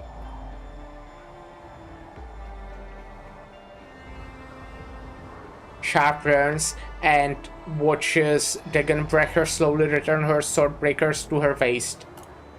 Around them, tree slices snapped in twain and rocks scattered as if catastrophe swept through the land. He doesn't notice his knife slipping because he has already lost feeling in his right hand. Has lost. Let's not overuse your right arm the next 3 months. Thanks for the tip. Looks like it's time to take a brief medical leave. You don't seem very upset about it. The outcome of our fight here doesn't change anything. I kept you occupied here until now, so I've done my job. The others will handle the rest. Now that my job is done, it's time to clock out. I really like the guy. Is your job that important to you? Maintaining professionalism is very important to me. Finding a good employer isn't easy, so I do happen to care about this job. What about you? You knew from the beginning that I was here to waste your time. You don't look that upset about it. Call it a bit of curiosity. Even if you manage to delay me here, what exactly can you accomplish? Looks like Enociodes' bodyguards are good for doing more than just his dirty work. People only know that Ensiodes, but the Black Knight, they don't know the Black Knight also approves of Ensiodes. Ensiodes. You and Ensiodes are both prideful. I'll remember your name, Sharp. You don't have to remember my name, but you would do well to remember the doctors. What's going on at Mount Garlan?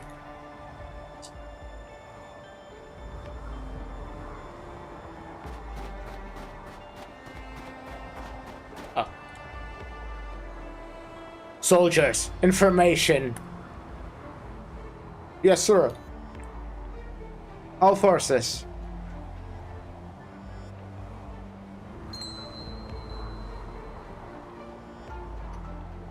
What happened?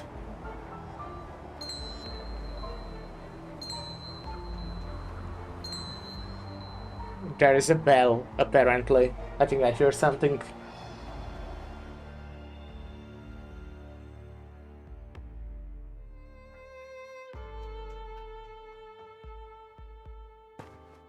Time seems to stand still in this moment.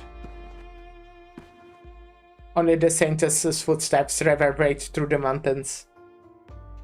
The wind and snow already gave way at some unknown time. The dark clouds overhead seem to part before her path, slowly spreading to both sides. The light filtering through the clouds shines upon the Saintess, and for a second, the people see her descending from the sky itself. But this is no illusion. A miracle. It's a miracle. It's a miracle. In this moment, only one thought remains in the heart of the warriors, and that is to offer their stanchless devotion to the Saintess.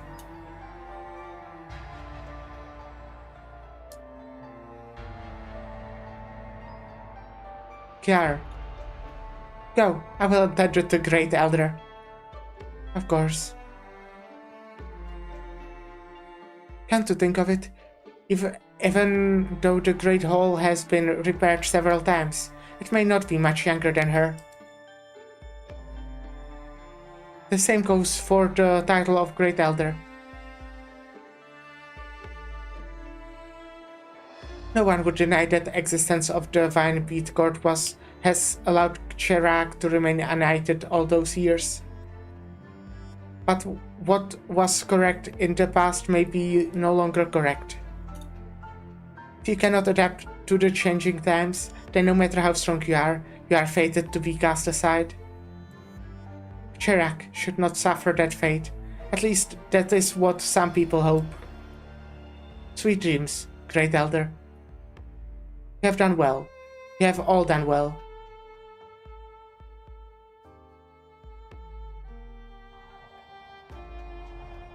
How? What is that? Is that a miracle?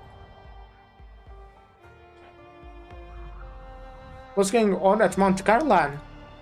All forces, pull back. What just happened? Can it be a miracle from Kcheragandr?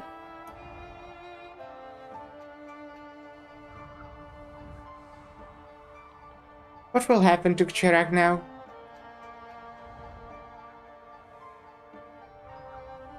Hurts my eyes. They've got me wondering now, is this also part of your doctor's plan? I don't know myself. To be honest, if this was part of the doctor's plan, or even an anticipated possibility, even if some operators act like the doctor's omnipotent, I think this would be a bridge too far.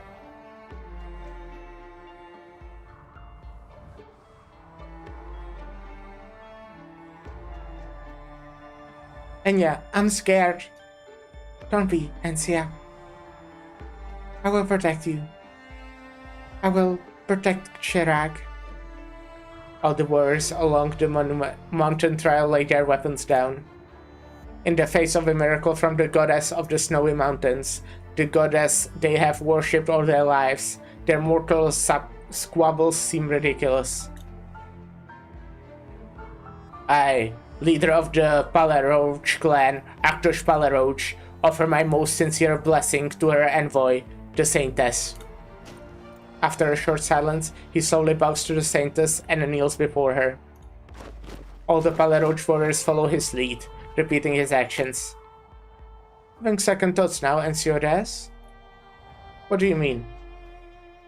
You ignored my advice and brought the doctor to Chirag. Do you think we lost? Does this not seem like a loss to you? It might have in the past. But today, maybe not. Ensiodes steps forward. He strides out from the crowd and also approaches the Saintess, taking a knee and offering his blessing. All the warriors of the same Silver Ash clan follow suit. And thus, the Snowcap incident comes to an unexpected conclusion.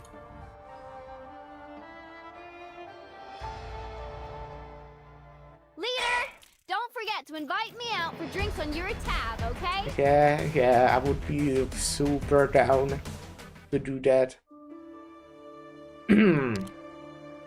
Okay. Adjournment. Human lives are not chess pieces, ceaselessly locked in games over victory or defeat. You gave him an opportunity to accept this offer.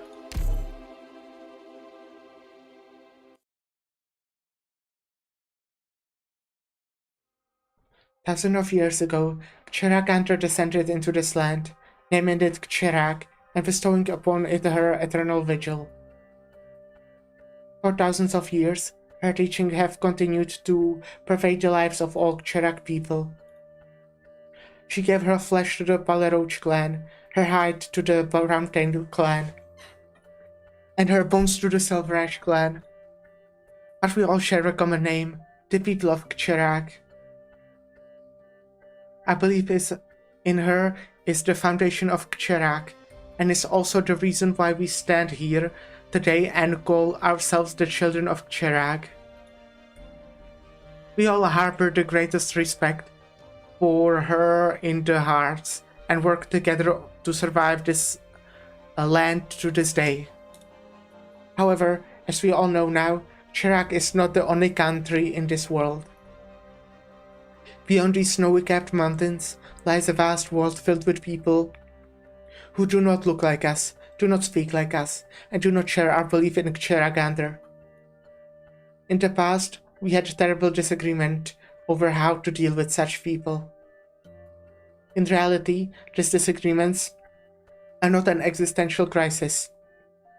Rather, they are her way of testing us, her way of guiding us. She is the object of fate for all the people of Chirag, our mother and guardian. And as a mother, she never wishes to see her children stagnate.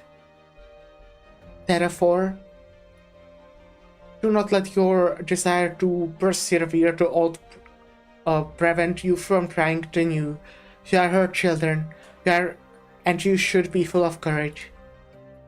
Do not let nostalgia of your homeland prevent you from exploring new places. No matter where you go, she will walk with you. Do not let what you already possess prevent you from seeking greater ventures, for you have the right to more in life. After all, she is tolerant. The land she protects should be tolerant, and her people should also be tolerant. By the authority she has vested in me, I solemnly declare: Divine Beatguard will tolerate the belief of outsiders towards Chiragander. Furthermore, Divine Beatguard encourages all citizens to pursue better life in their own ways.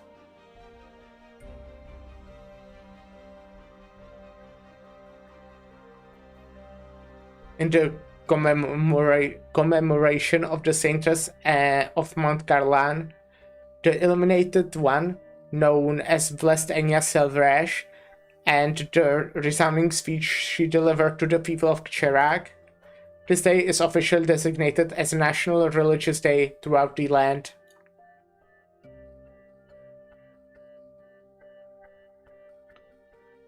Chess pieces shift on the board. The incident in the valley began as just an idle move.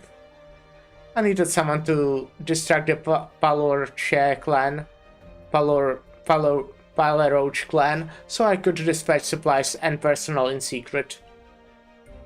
If not you, it could have been anyone else. I planned on apologizing to you after all was said and done, but now I should probably apologize for underestimating the impact you would have. And Theodas speaks to himself while moving a chess piece. Chess piece shifts on the board. Gnosis is my good friend, as well as my collaborator. He and I do not necessarily see eye to eye. He has his own ideas and methods. But I understand him. As long as we share the same purpose, he will not betray me, nor do I need to exchange any information with him while executing a plan. I could sit back and let him employ all his resources in whatever way he deems effectuous to stimulate the power of the Browntail clan. Destroying the railroad's tracks was just a clever trick. Gnosis gained Rathatos' trust, and also blocked access to spies and messengers from other countries. And Theodas looks you in the eye and makes another move. Just be shift on the board. Who is winning? Does someone know chess enough to...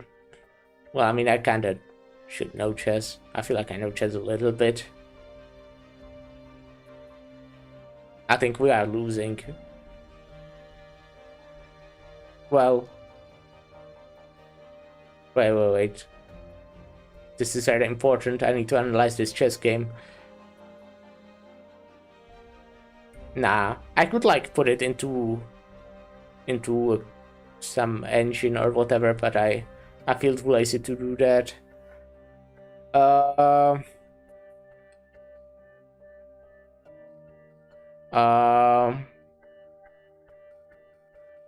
Well, we are.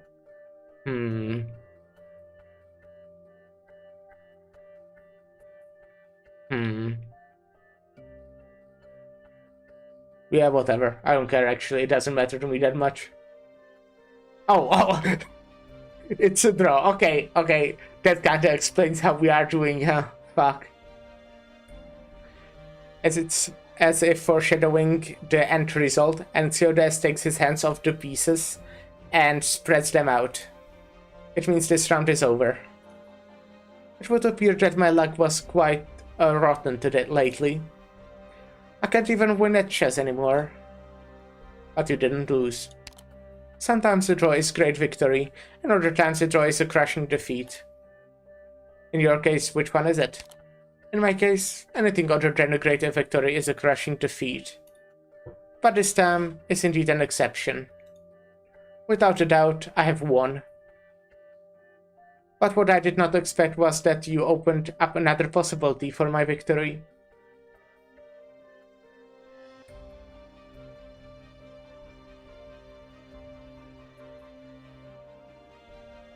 I just wanted to prevent the loss of life. You certainly achieved this objective. You sought out Arkrosh and Rathatos and made a battle protection for them preemptively, and provided a better plan to avoid war. This very much fits the way of your way of doing things, Doctor. Even I could not predict that this situation could be resolved in such a peaceful manner. Surely, you understand why I was so eager to unite Chirac under one banner. External concerns. That's right. I don't particularly hate the Vine Beat Court, nor am I in any rush to eradicate religion from this land.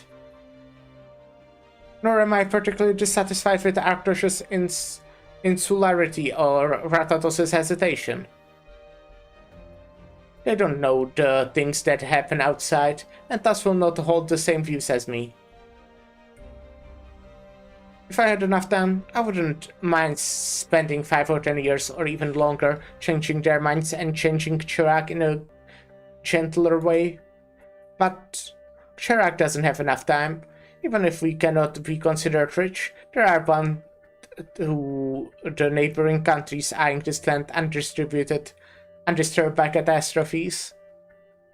I must push us forward, and if there are people who cannot accept that, then I can only deprive them of the right to object. That is all. You don't need to convince me. I am simply sharing some of my thoughts with people worthy of hearing them.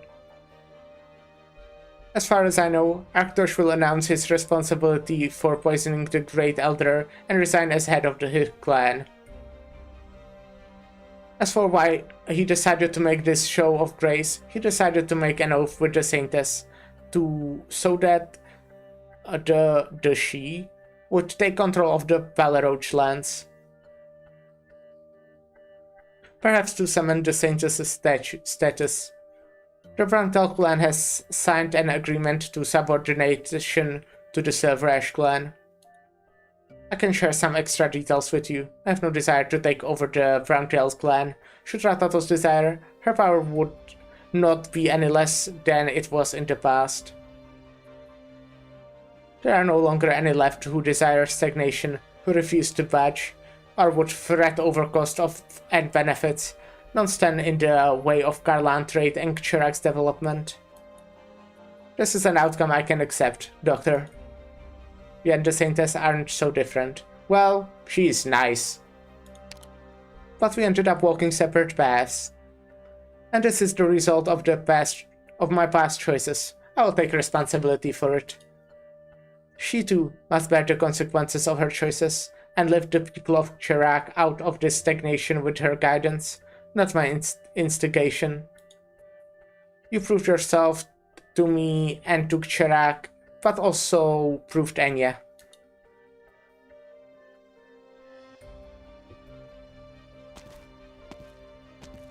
Mr. President, it's almost time for the meeting.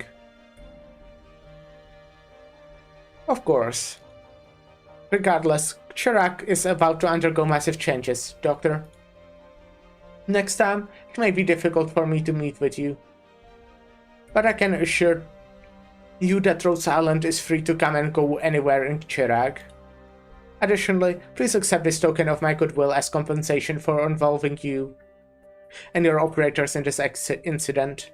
Neither Rhodes Island's name nor yours will appear in any future official records related to this event.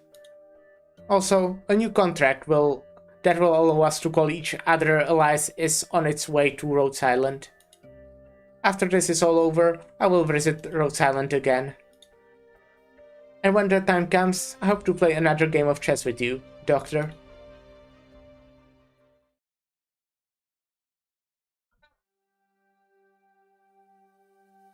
Yar. You have got some guts, you know. How long have you been keeping me in the dark?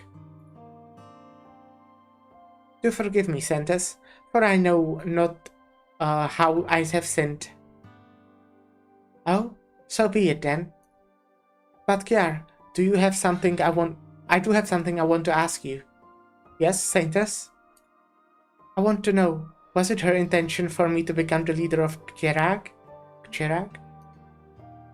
Was all of this her plan? Me feeling lost and confused throughout this entire chain of events, and then my determination when making that final choice? Did she expect all of that? Shara understands why Enya suddenly asked that question, now of all times. She is afraid. She's not afraid that she made the wrong decision, but she is afraid that everything, as far as her eyes can see, is just game played by gods. There is but one thing I can assure you. She has never once sought to interfere with your free will. Your thoughts have always been your own. Who is to say whether her miracles are nothing more than the wishes and fabrication of her faithful? Perhaps she gave everything so that the people of wind and snow would have the pristine land to call home. She looks out over the land, searching for ways to bless the people who live here with happiness. As for the answer he gave, she acknowledges it, nothing more. If that's true, then you can you do me a favor? Name the favor. Please, ask her not to take you away. Oh? Isn't that what always happens in the stories? Though I find my answer, it comes at the cost of losing you. I will not ask favors of her willy-nilly. So, would you continue to be my maid? Haha, haha. Sorry, I didn't expect you to make such a cute request. But let's do this according to chapter 3 of the scriptures. If one day you no longer uphold the ideals you currently do, then I will no longer stay by your side. But until then, I swear to save as your head maid. No taking that back, okay? Okay.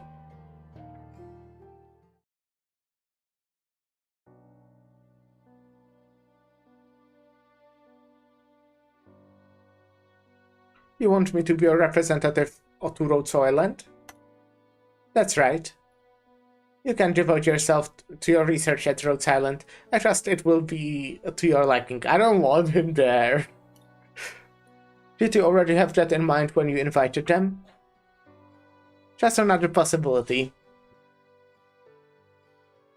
After all, regardless of whatever or not our plans succeed, your situation in Chirac is only going to get worse. You just don't expect that the person you are trying to win over the most would almost sabotage your plan. That takes nothing from our victory. So if you want to stay in Chirac, I can also arrange that for you.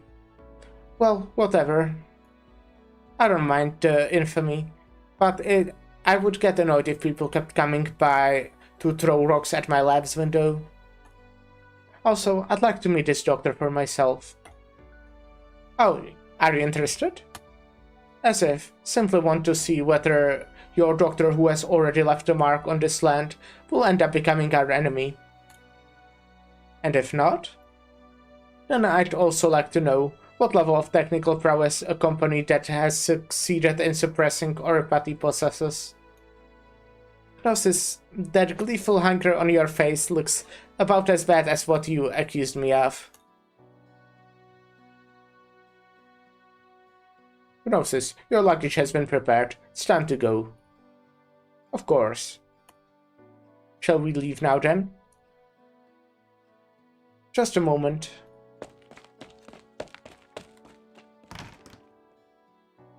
Monch.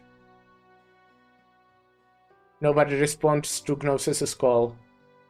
Monch?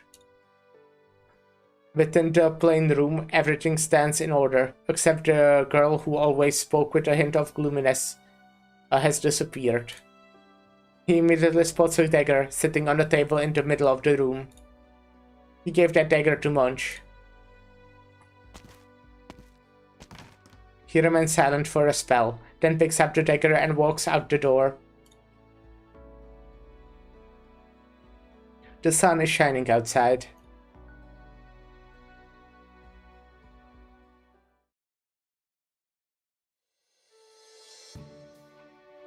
Hey doctor, look! They have already started selling Saintus-themed goods here. My, if it isn't Lady Ensa. Welcome back to my humble shop, Ensia. You know how to keep us with the times? When I came back to Chirac, you were still selling Vinebeat court merch. Now you're switching to selling stuff with the Saintus on it. Haha. I'm not the only one. Plenty of folk all over the streets. We are even being encouraged to do business now. Now that you mention it, those things I was hawking before, I don't actually believe in them.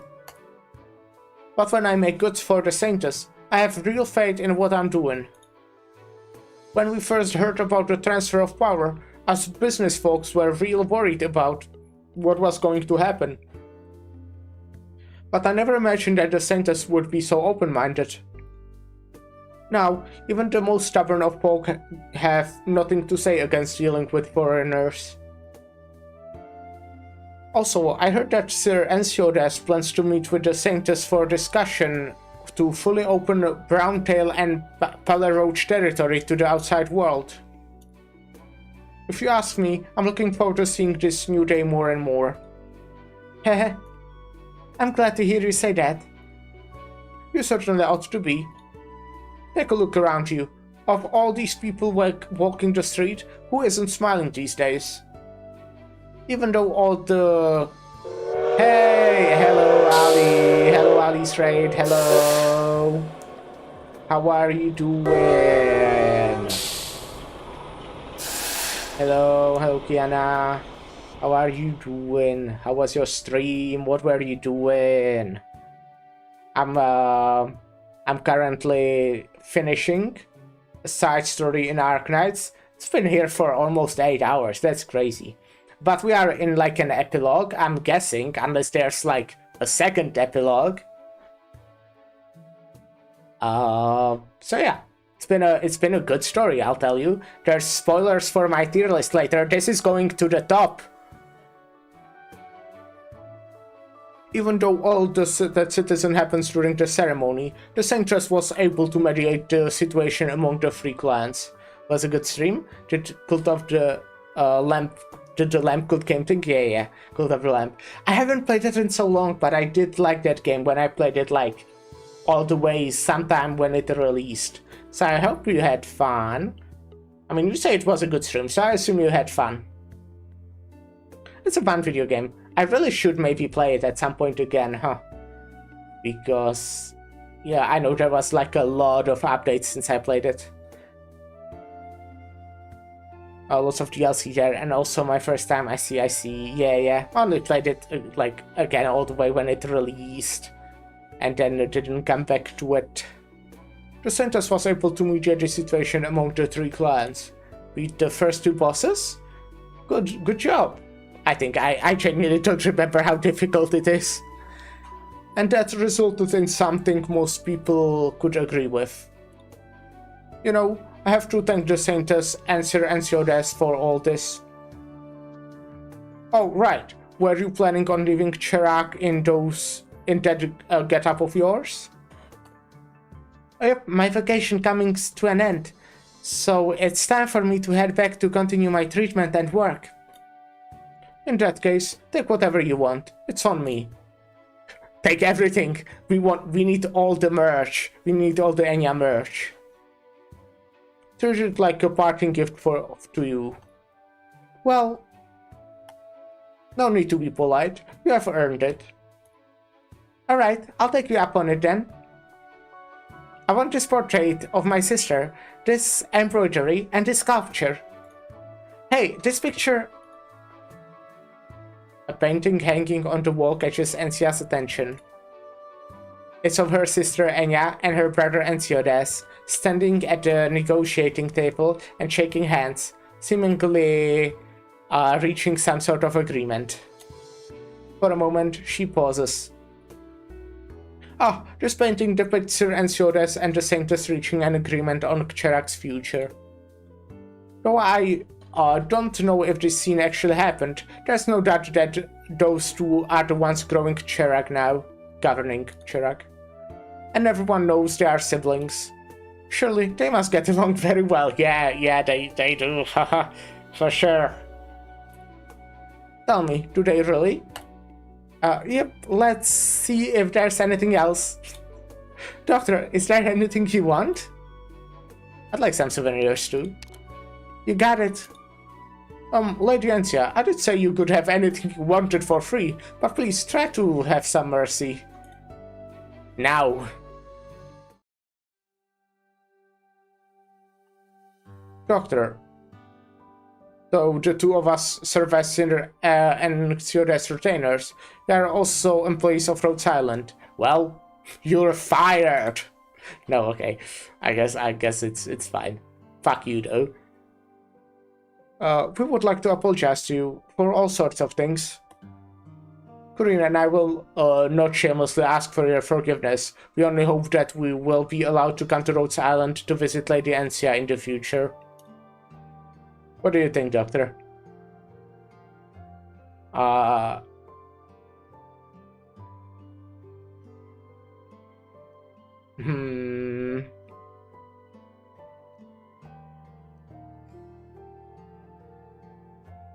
No, okay, I guess I won't be mean to them, but I kinda want to. You are in a difficult situation, I understand. The situation is indeed excusable, which I'll note in the report. As for how the bosses will respond, that I cannot say. Thank you, Doctor, and Captain Sharp. Thanks again. Doctor, I've already said goodbye to my folks. I'm ready to go now. Ah, it's Doberman. I haven't seen Doberman in the story since like chapter 3 or something. I guess she was there like for the tutorial stages on occasion, but yeah. Got all your stuff? Instructor Doberman. The Saint has become the de facto leader of Cherak, and Anikot has gained the power to leverage the majority of Cherak's resources. Doctor, you ought to take my advice. I didn't hear your name mentioned by anyone else, fortunately. By the looks of things, you people managed to not get involved this time. At least. I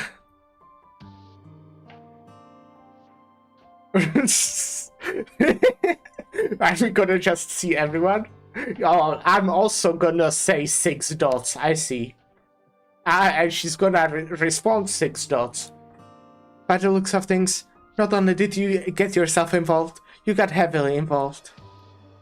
I look forward to reading your reports. Alright, if there's anything you have to say, save it for once we're on the road. Get in the car, we're heading back to Rhodes Island. Let's go road trip. Doctor, do you remember that painting we saw in the store back there? The one with the handshake? Right then and there, I really wanted to buy that painting. But after thinking about it some more, I decided not to. I mean, I know that never happened. My brother just decided to let my sister have... Hey Lyra, thanks for the raid, thank you. How are you doing? What the hell is with the raids, huh? Hey, I hope you had a good one. I think you were playing Guild Wars. Am I correct? But hey, hope you had a good one. I appreciate the raid. Hope everyone is doing good. Doing good, how about you? I'm doing good as well. Yeah, I'm currently in like an epilogue of Break the Ice side story, and it's like really fucking good. It's like really good. It's crazy how good this one is. I've been playing Guild Wars with Ark, yeah. Let's go. I know stuff. So I'm glad you are doing good. Yeah. Like I feel like I should say something else, but I can't think of anything right now. But he should raid you once he worked out. Well, okay, I need to finish fast so I can raid him instead. My brother just decided to let my sister have a move. So that's all there was to it. Sorry. It's not your fault, Doctor. Without you, the tension between those two would have only gotten more vicious. But at least this helped me sort one things out. And that is, regardless of which one of them made the decision, it came as a result of their beliefs. You were just a catalyst in driving things forward. Just like how nobody would try to convince me to give up mountain climbing. Beliefs can't be so easily changed. They wouldn't be called beliefs if they could. Right. But I have another belief that won't be easily changed. One day, I'm going to make sure my brother and sister get along again, like they used to. Okay, well, good luck with that. And yeah, and Enzio des. Perhaps the pearls that Chirac faces have only just begun.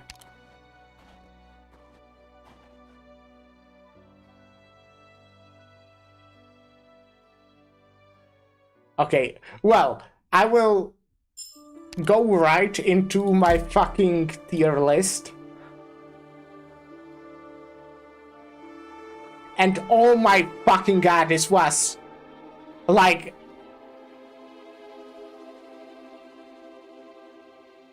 genuinely the question is like here between these two places. Is it better than Code of Brawl? Like, okay, I think objectively it is better than Code of Brawl, but did I enjoy it more? I think I did. I think I did.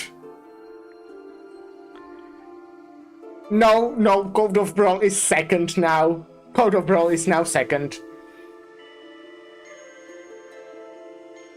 You should do all of them, Lara. You should do all of them tomorrow. Anyways, should I really rate Ark? Would it be really funny? I think it would be really funny. So I'm gonna do it. Said they have limited time. What, do you have like only 24 hours tomorrow or something? What is it? He just stopped without oh my god. Oh. What an asshole. No, I'm joking, obviously. There's definitely someone else I can rate. Jay is streaming, for example. I see Jay is streaming Repo. Well, let me rate Jay.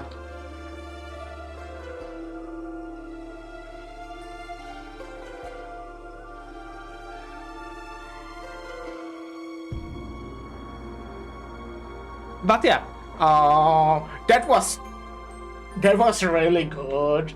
I mean, I kind of wanted to play Expedition 33 again, but come on, I couldn't just stop in the middle of that.